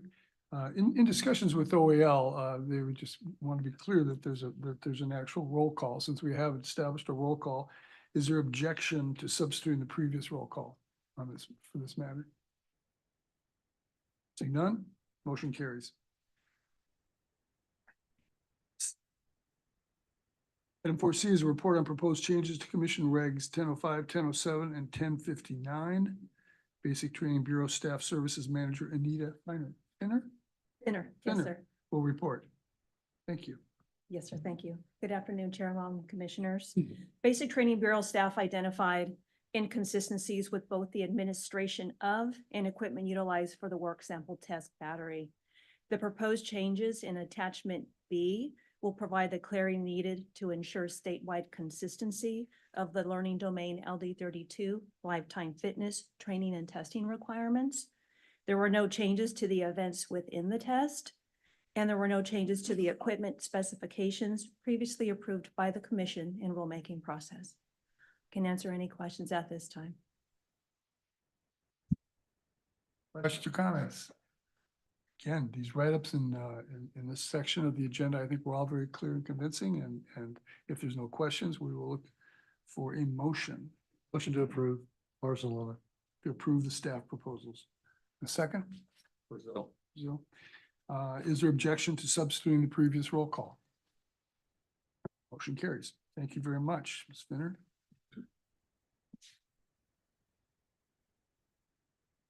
Education Bureau. Must mean Weiler time. Did you miss me? We will take 5A and 5B out of order because we didn't know why there were two of them in the first place.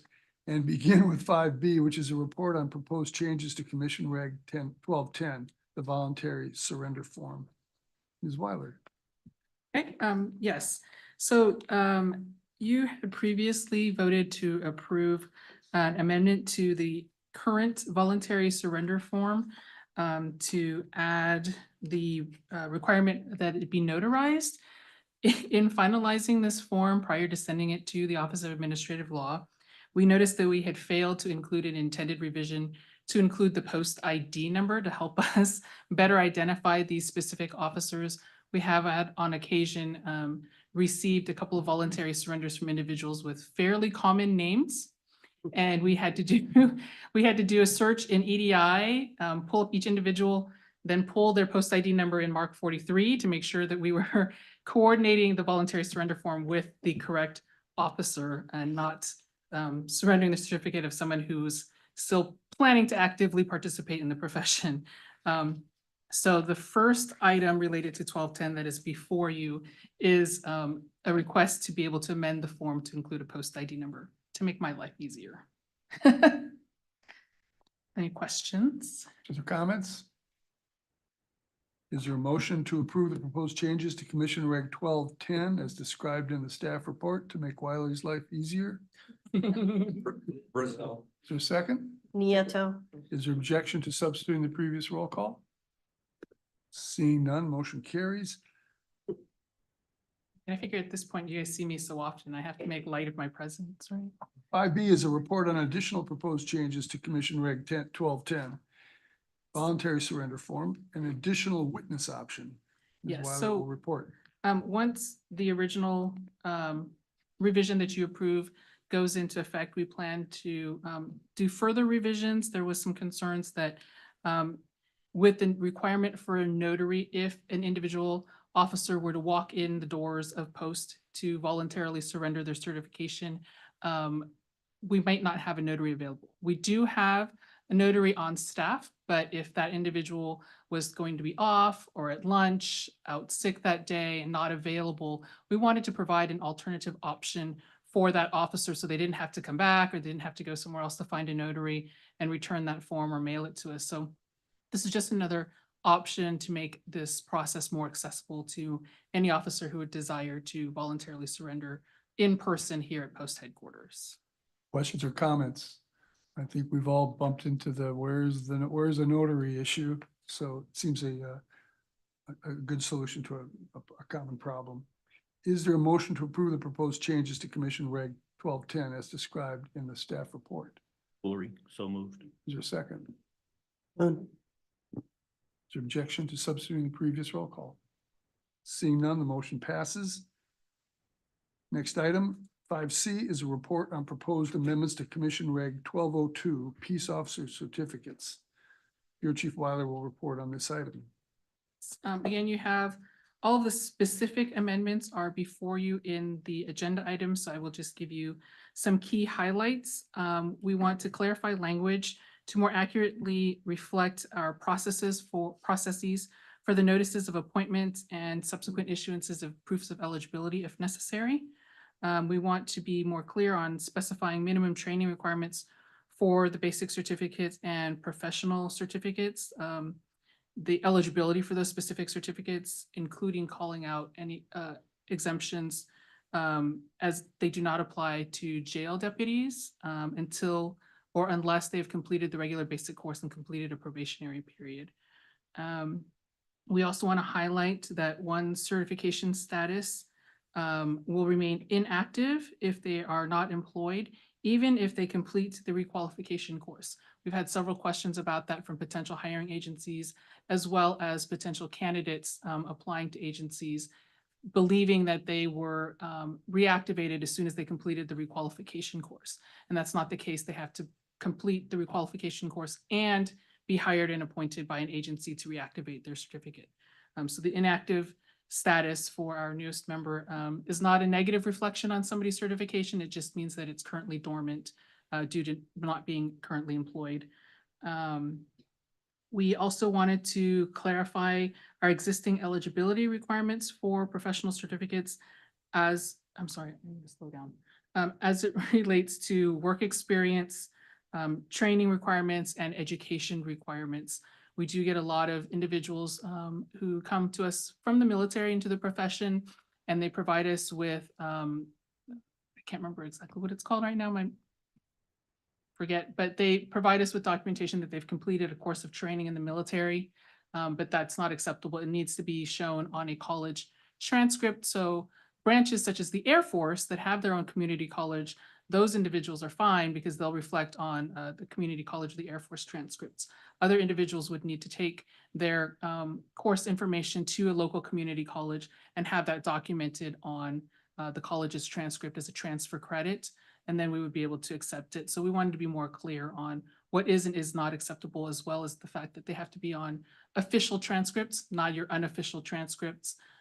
We have people print stuff out from the internet that is easily acceptable as accessible as a student. That's not acceptable. We've had individuals provide letters from colleges saying that, yes, they've completed their degree requirements. This seems to be the most common lately. They've completed the degree requirements. However, they haven't paid all of their associated dues yet, so their degree is not conferred. And they're trying to tell us, well, we've completed the degree. Can I have my certificate? And the answer is no, because you you have to actually have that degree conferred. So we wanted to clarify that as well. We also wanted to advise that the certification status of an individual certificate is posted on their post profile. Not sure if, I believe I showed you guys last year when we were moving through this process. But if you look at somebody's post profile, there is a status bar in the top right corner. Some individuals may not necessarily be aware that it's there, and it is made available to the public if there's a CPRA request. That is something that is not redacted. It's disclosable. And then we also wanted to correct a reference. It is subsection, it currently reads in subsection B4C 2D2. That's a lot, so bear with me.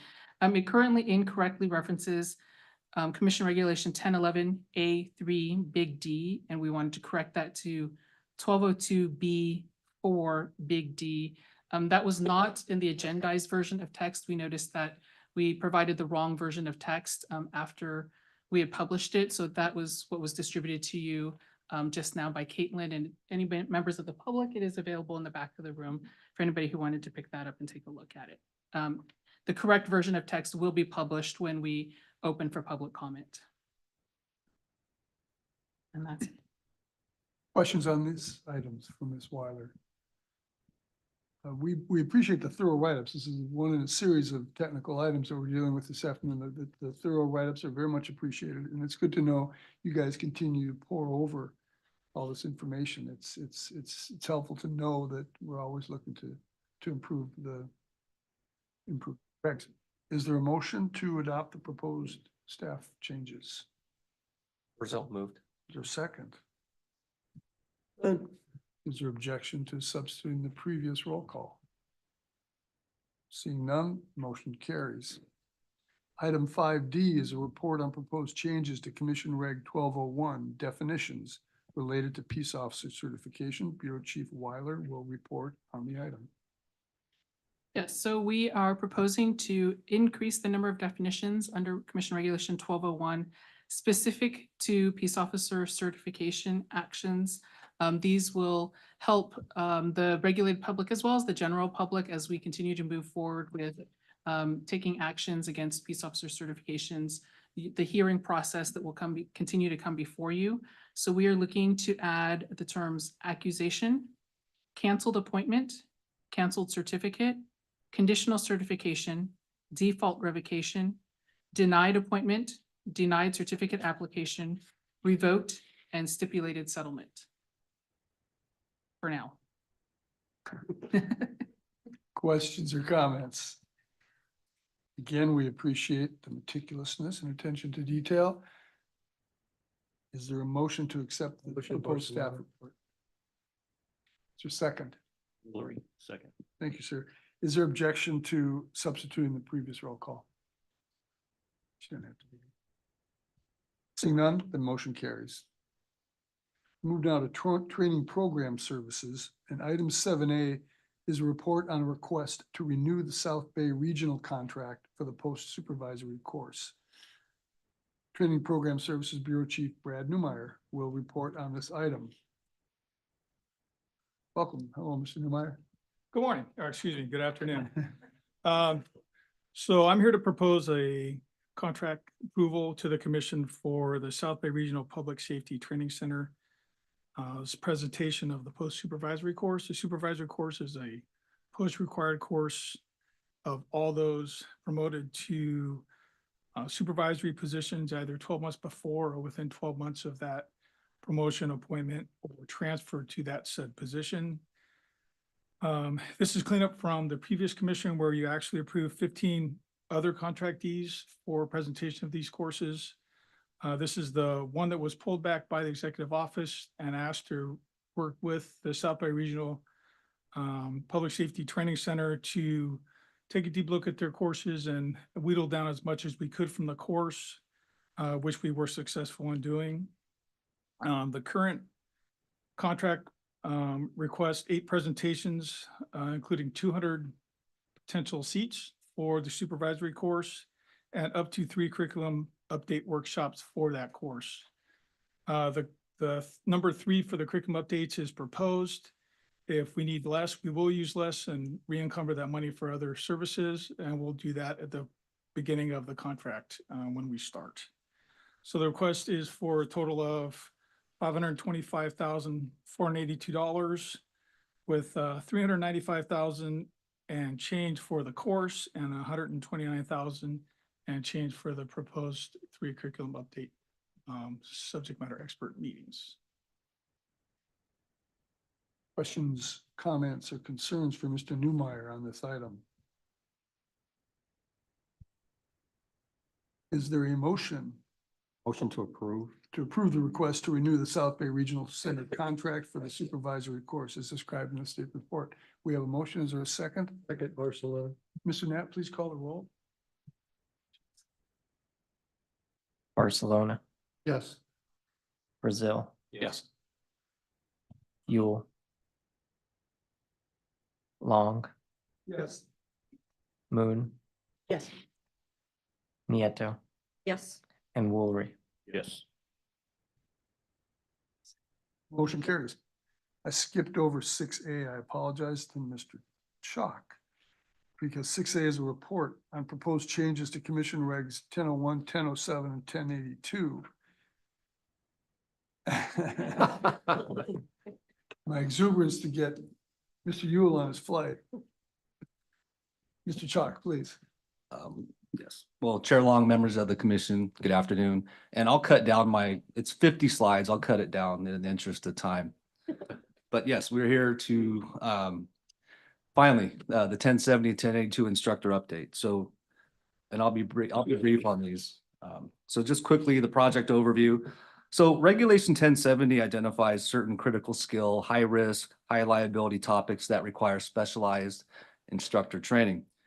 And Regulation 1082 identifies minimum course content and minimum hourly requirements for such courses designated in Regulation 1070. These two regulations go hand in hand, so to speak. So the issue we have is once an instructor has completed the post-required instructor training course in such high risk, high liability areas, there's no further instructor update training currently required by commission regulation. So in an effort to ensure instructors of specified high risk, high liability courses are maintaining current and relevant training, POST has identified the need for instructors to receive mandatory update training with mandatory minimum course content and on a reoccurring basis. There's a slight delay here, I think.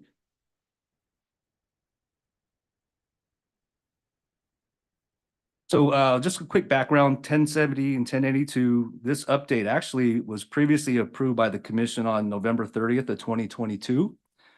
And I do want to recognize Bureau Chief Mike Radford and his team of subject matter experts for the work they did on this project. They developed this initial project, and by the way, it was accomplished during COVID, the COVID restrictions, and that was a tough task. So after commission approval of the project, the package was sent to the Office of Administrative Law for review and other administrative purposes. And during that review time, it became apparent to Post, based upon recent events and other factors that were found necessary to add into 1070 and 1082. Additionally, the removal of the non-primary instructor designation in Regulation 1070 and 1001, which is definitions, needed to be removed as well. Basically, all instructors must complete the required instructor course and/or equivalency in their discipline to instruct. We also modified implementation dates. And to accomplish this, we conducted external and internal stakeholder review and research, and we held our first subject matter expert workshop, which we completed just a few months ago. Anticipated project benefits, just as with the initial project that Mike and his team created, the benefits are many, and I'll just skip down to the bottom line. This proposed regulatory change will increase the effectiveness of law enforcement standards for peace officers in preserving peace, protection of public health and safety, and with the goal of increasing trust and transparency within the community.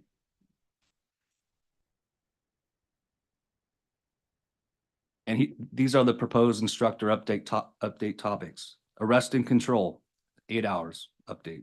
Defensive tactics, 8 hours. Driver awareness, 4 hours. Driver training, 8 hours. Firearms, 8 hours. Physical training for the basic academy, 4 hours. And use of force, which was added to Regulation 1070 as its own standalone specialized course. That's 8 hours for the update. This might be hard to read from the screen. So this is the timeline, proposed timeline. Effective January 1, 2025, instructors who complete arrest and control instructor, defensive tactics instructor, driver awareness instructor, driver training instructor, firearms instructor, use of force instructor, physical training instructor, or the equivalency process specified in Commission Regulation 1070C for any of these training courses shall complete an instructor update course that meets the minimum content requirements specified in Commission Regulation 1082D within 4 years of completion of the initial instructor training course or within 4 years of completion of the equivalency process and every 4 years thereafter. And instructors who have completed the required instructor training course or equivalency process for any of the courses requiring an instructor update specified in Commission Regulation 1070A3 prior to January 1, 2025, shall complete an instructor update course by January 1, 2029. The update course shall meet the minimum content requirements specified in Commission Regulation 1082D. And I just want to say, in the interest of time, our subject matter expert selection process was very transparent. Oh, but I want to add one kind of interesting. So the original group of subject matter experts that were used in Mike's project, we intentionally did not want to use the same group. And we found that it's a subject matter expert multiplier. So we had two separate groups essentially looking at the same type of update. And the results were very reassuring that both groups came up with very similar topics. And moving on, we ultimately we sent out applications across the state. We had help with Basic Training Bureau and the Training Delivery Compliance Bureau to get applications out to training managers. And we received 56 applications that were turned in for people who wanted to be a subject matter expert on this project. And out of those 56 applications, we selected 18 subject matter experts, most of which teach multiple critical skill discipline. And we also wanted to make sure that we had a representation from large agencies such as LAPD, CHP, and of course, smaller agencies as well, and up and down Northern California and Southern California. And we also included college-based academies. And our accomplishments, ultimately, we created the proposed 1082, 1070 course content.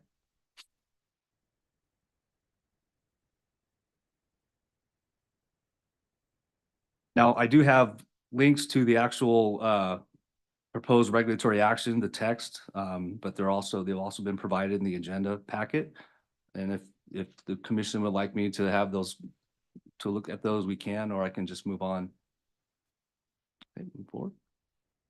Want to see additional material at this time, or? I think not. I think we're good moving forward, Mr. Chalk. Yes, sir. We do have one more workshop plan. If this is approved, we would plan to, while this project is sitting through the 45-day Office of Administrative Law waiting period, we would like to bring that same group of subject matter experts back.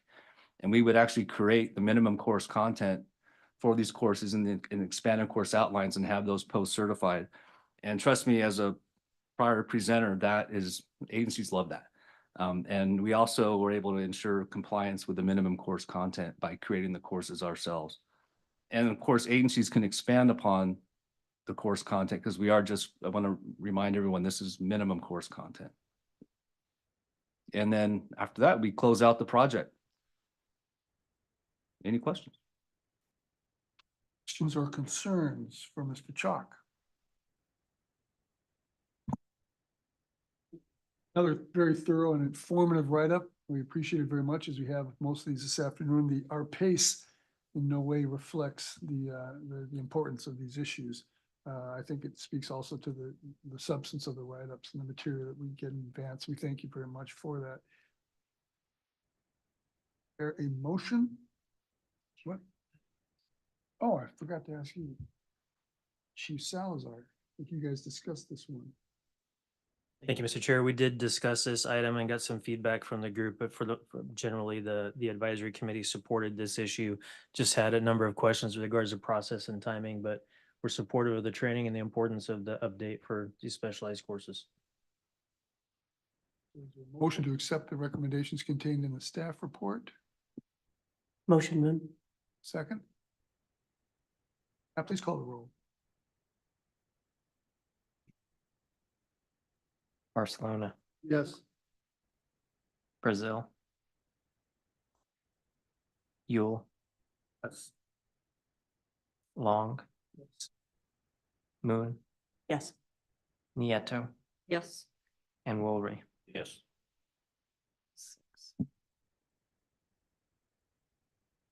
6-0. Thank you. We move now to Peace Officer Standards and Accountability Division.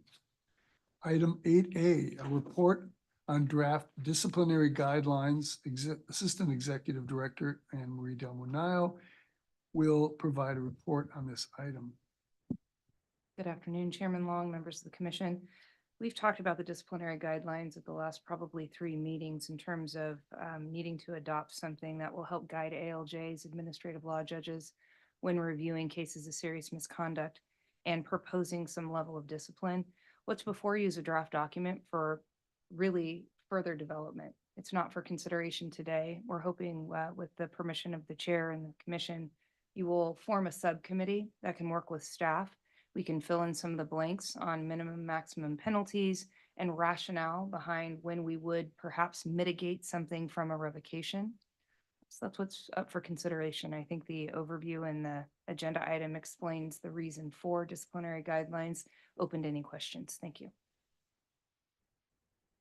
Thank you, Ms. Del Munayo. The write-up indeed is detailed. All the guidelines, the proposed guidelines are all but finished, or could be, if you wanted to read them that way. There are some deletions and some blanks and so forth that can be filled in. I think in discussions, probably may want to keep this work group to a 2-person thing to keep it. We don't need to go through the Brown Act. Essentially, just to work with the staff here to have these proposed changes in even better shape for the next committee hearing. And So what we'll do, if it's okay with everyone, since Rick has stepped out, we'll put him in charge of it. And Kelly Gordon left. Second. And Kelly Gordon left, so she's the other one. So All right. So is there a motion to establish that temporary subcommittee and put those two on it, make those two on it? They will review and finalize a draft along with staff of disciplinary guidelines that will ultimately be brought back to the full commission for review, discussion, and a vote. Is there a motion? And they have both agreed to do this, by the way. Motion, ma'am. Motion, is there a second? Second. Please call the roll, Mr. Knapp. Barcelona, Yes. Brazil, Yule, Yes. Long, Yes. Moon, Yes. Nieto, Yes. and Woolry. yes. Thank you. 6-0. 6-0. Next item is a report on peace officer revocations based on disqualifying felony convictions. Ms. Weiler will report on this item. I'm back for the last time today. Yes, so before you and if, is the list of individual officers, peace officers that we intend to revoke their certifications due to a felony conviction identified in Government Code 1029 as disqualifying for eligibility to be a peace officer.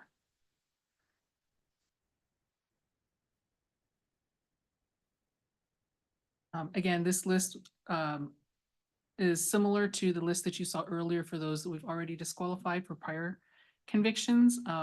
It includes the officer's name, their last employing agency, the district, the date of the conviction or judgment, as well as the convictions for these individual officers.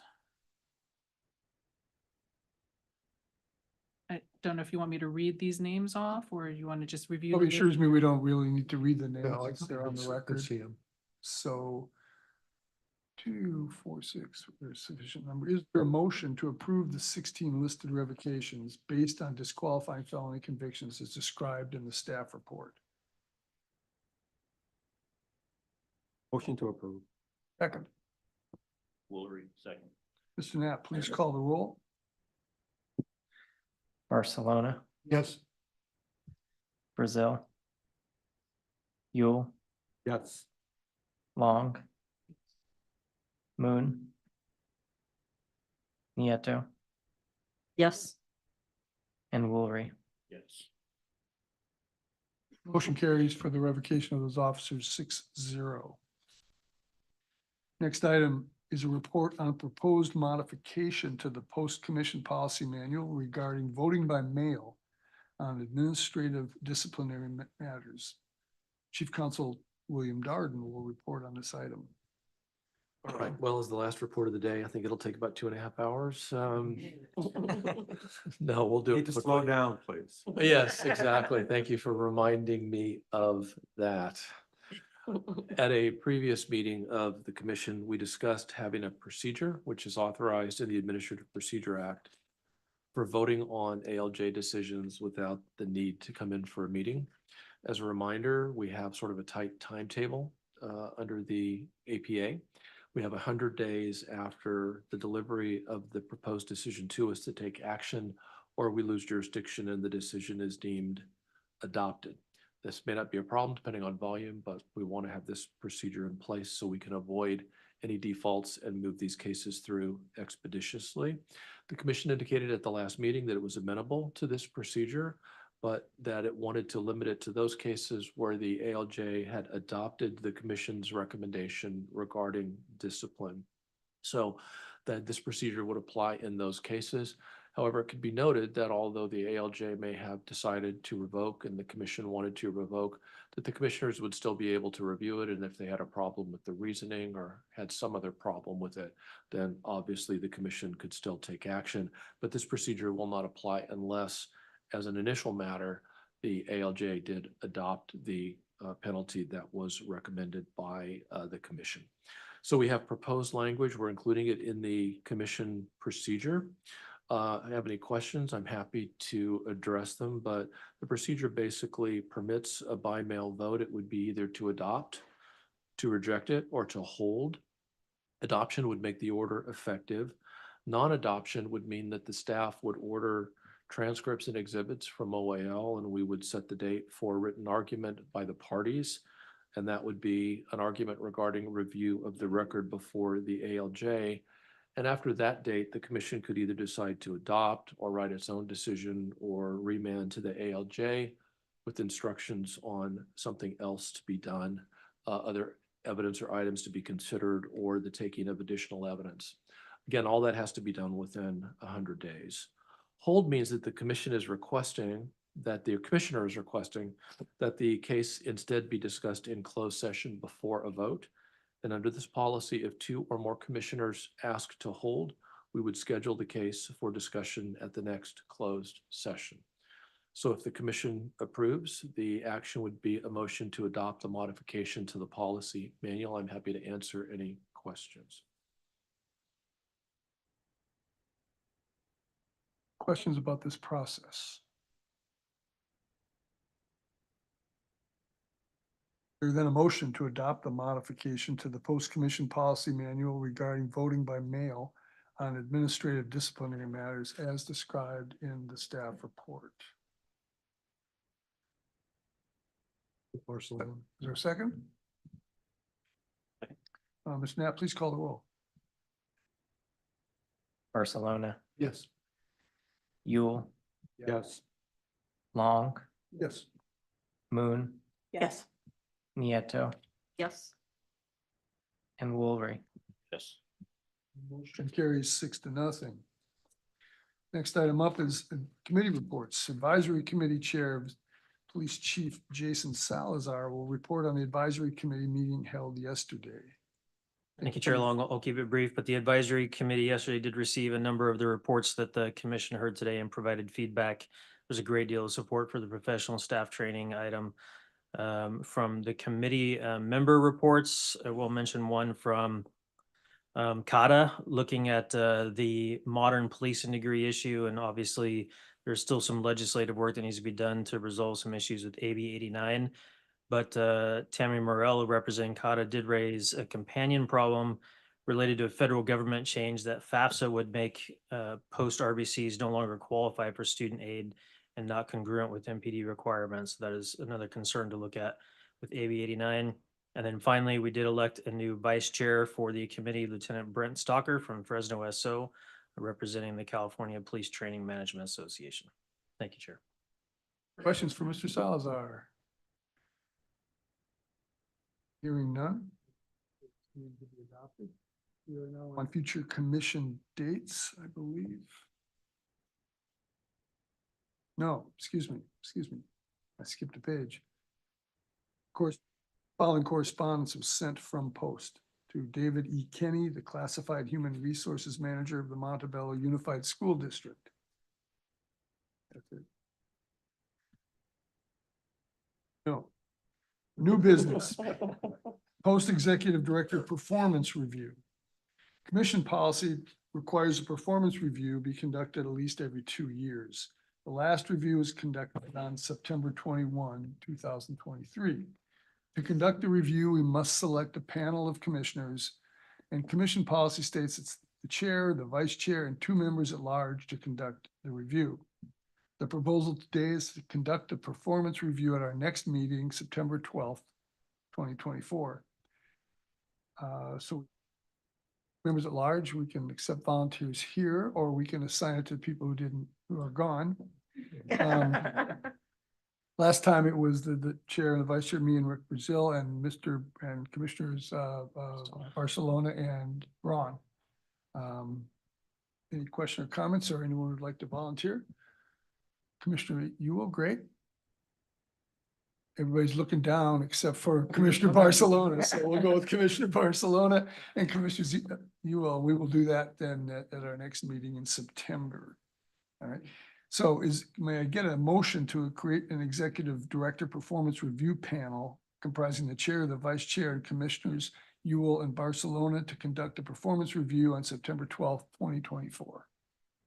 Motion Moon. Second, all right, thank you. Is there objection to adopting the previous roll call? Seeing none, motion carries. Upcoming commission meetings will be held September 12th somewhere in the greater Los Angeles area, right? We have a location. Yeah. Yes, the meeting will be in Pasadena on September 12th. And if I also may add, that is a meeting where there is no advisory committee for that meeting. And also the question as to whether we will have more than one day. In other words, with other decertification or certification hearings, we do not know at this point. There's a chance that we will not have any certification actions for the September meeting, but we will let you know. The board obviously has to meet first, and they're scheduled to meet in July. We just don't know if we're going to have any appeals. So please stand by. But for right now, it's one day in Pasadena. Yes, sir. Excellent.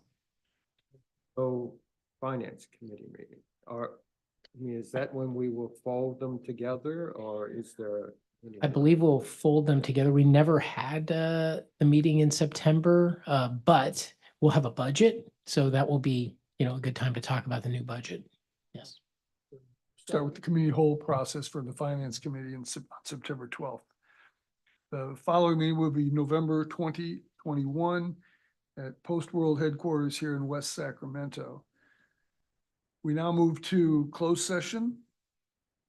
We will also, Mr. Neplis, keep the roll open for Mr. Brazil to vote if he wants to vote on the revocations.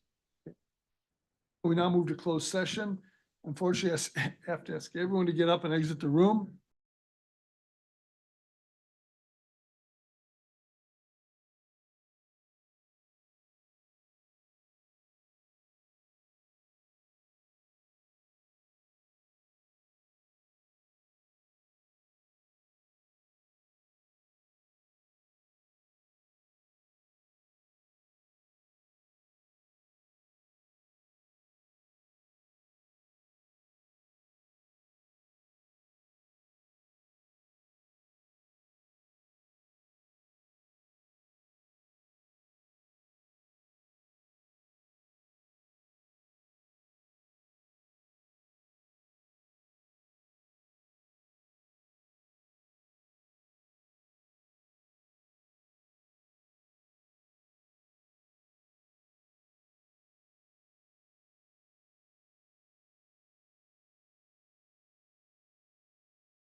We're back. Are we back? Back in regular session. And in closed session, we discussed litigation matters. Thank you, Mr. Darden. Commissioners, is there anything else? Again, for all the staff out there. That's Mr. Newmeyer representing all the staff. Thank you for all the thorough, detailed, and really informative work. Again, our pace did not reflect the depth and the necessity of your work, but it does honor your goals. Is there a motion to adjourn? Nieto. Is there a second? Second. Is there objection to unanimous consent? Seeing none, motion carries. We are adjourned. Thank you. Manny, please thank your staff. I had a bit of a head cold and they brought me tea the last couple days, so. Saw that. I was thinking, what do you know? So that was They actually kept some- bringing in this Oh, special thank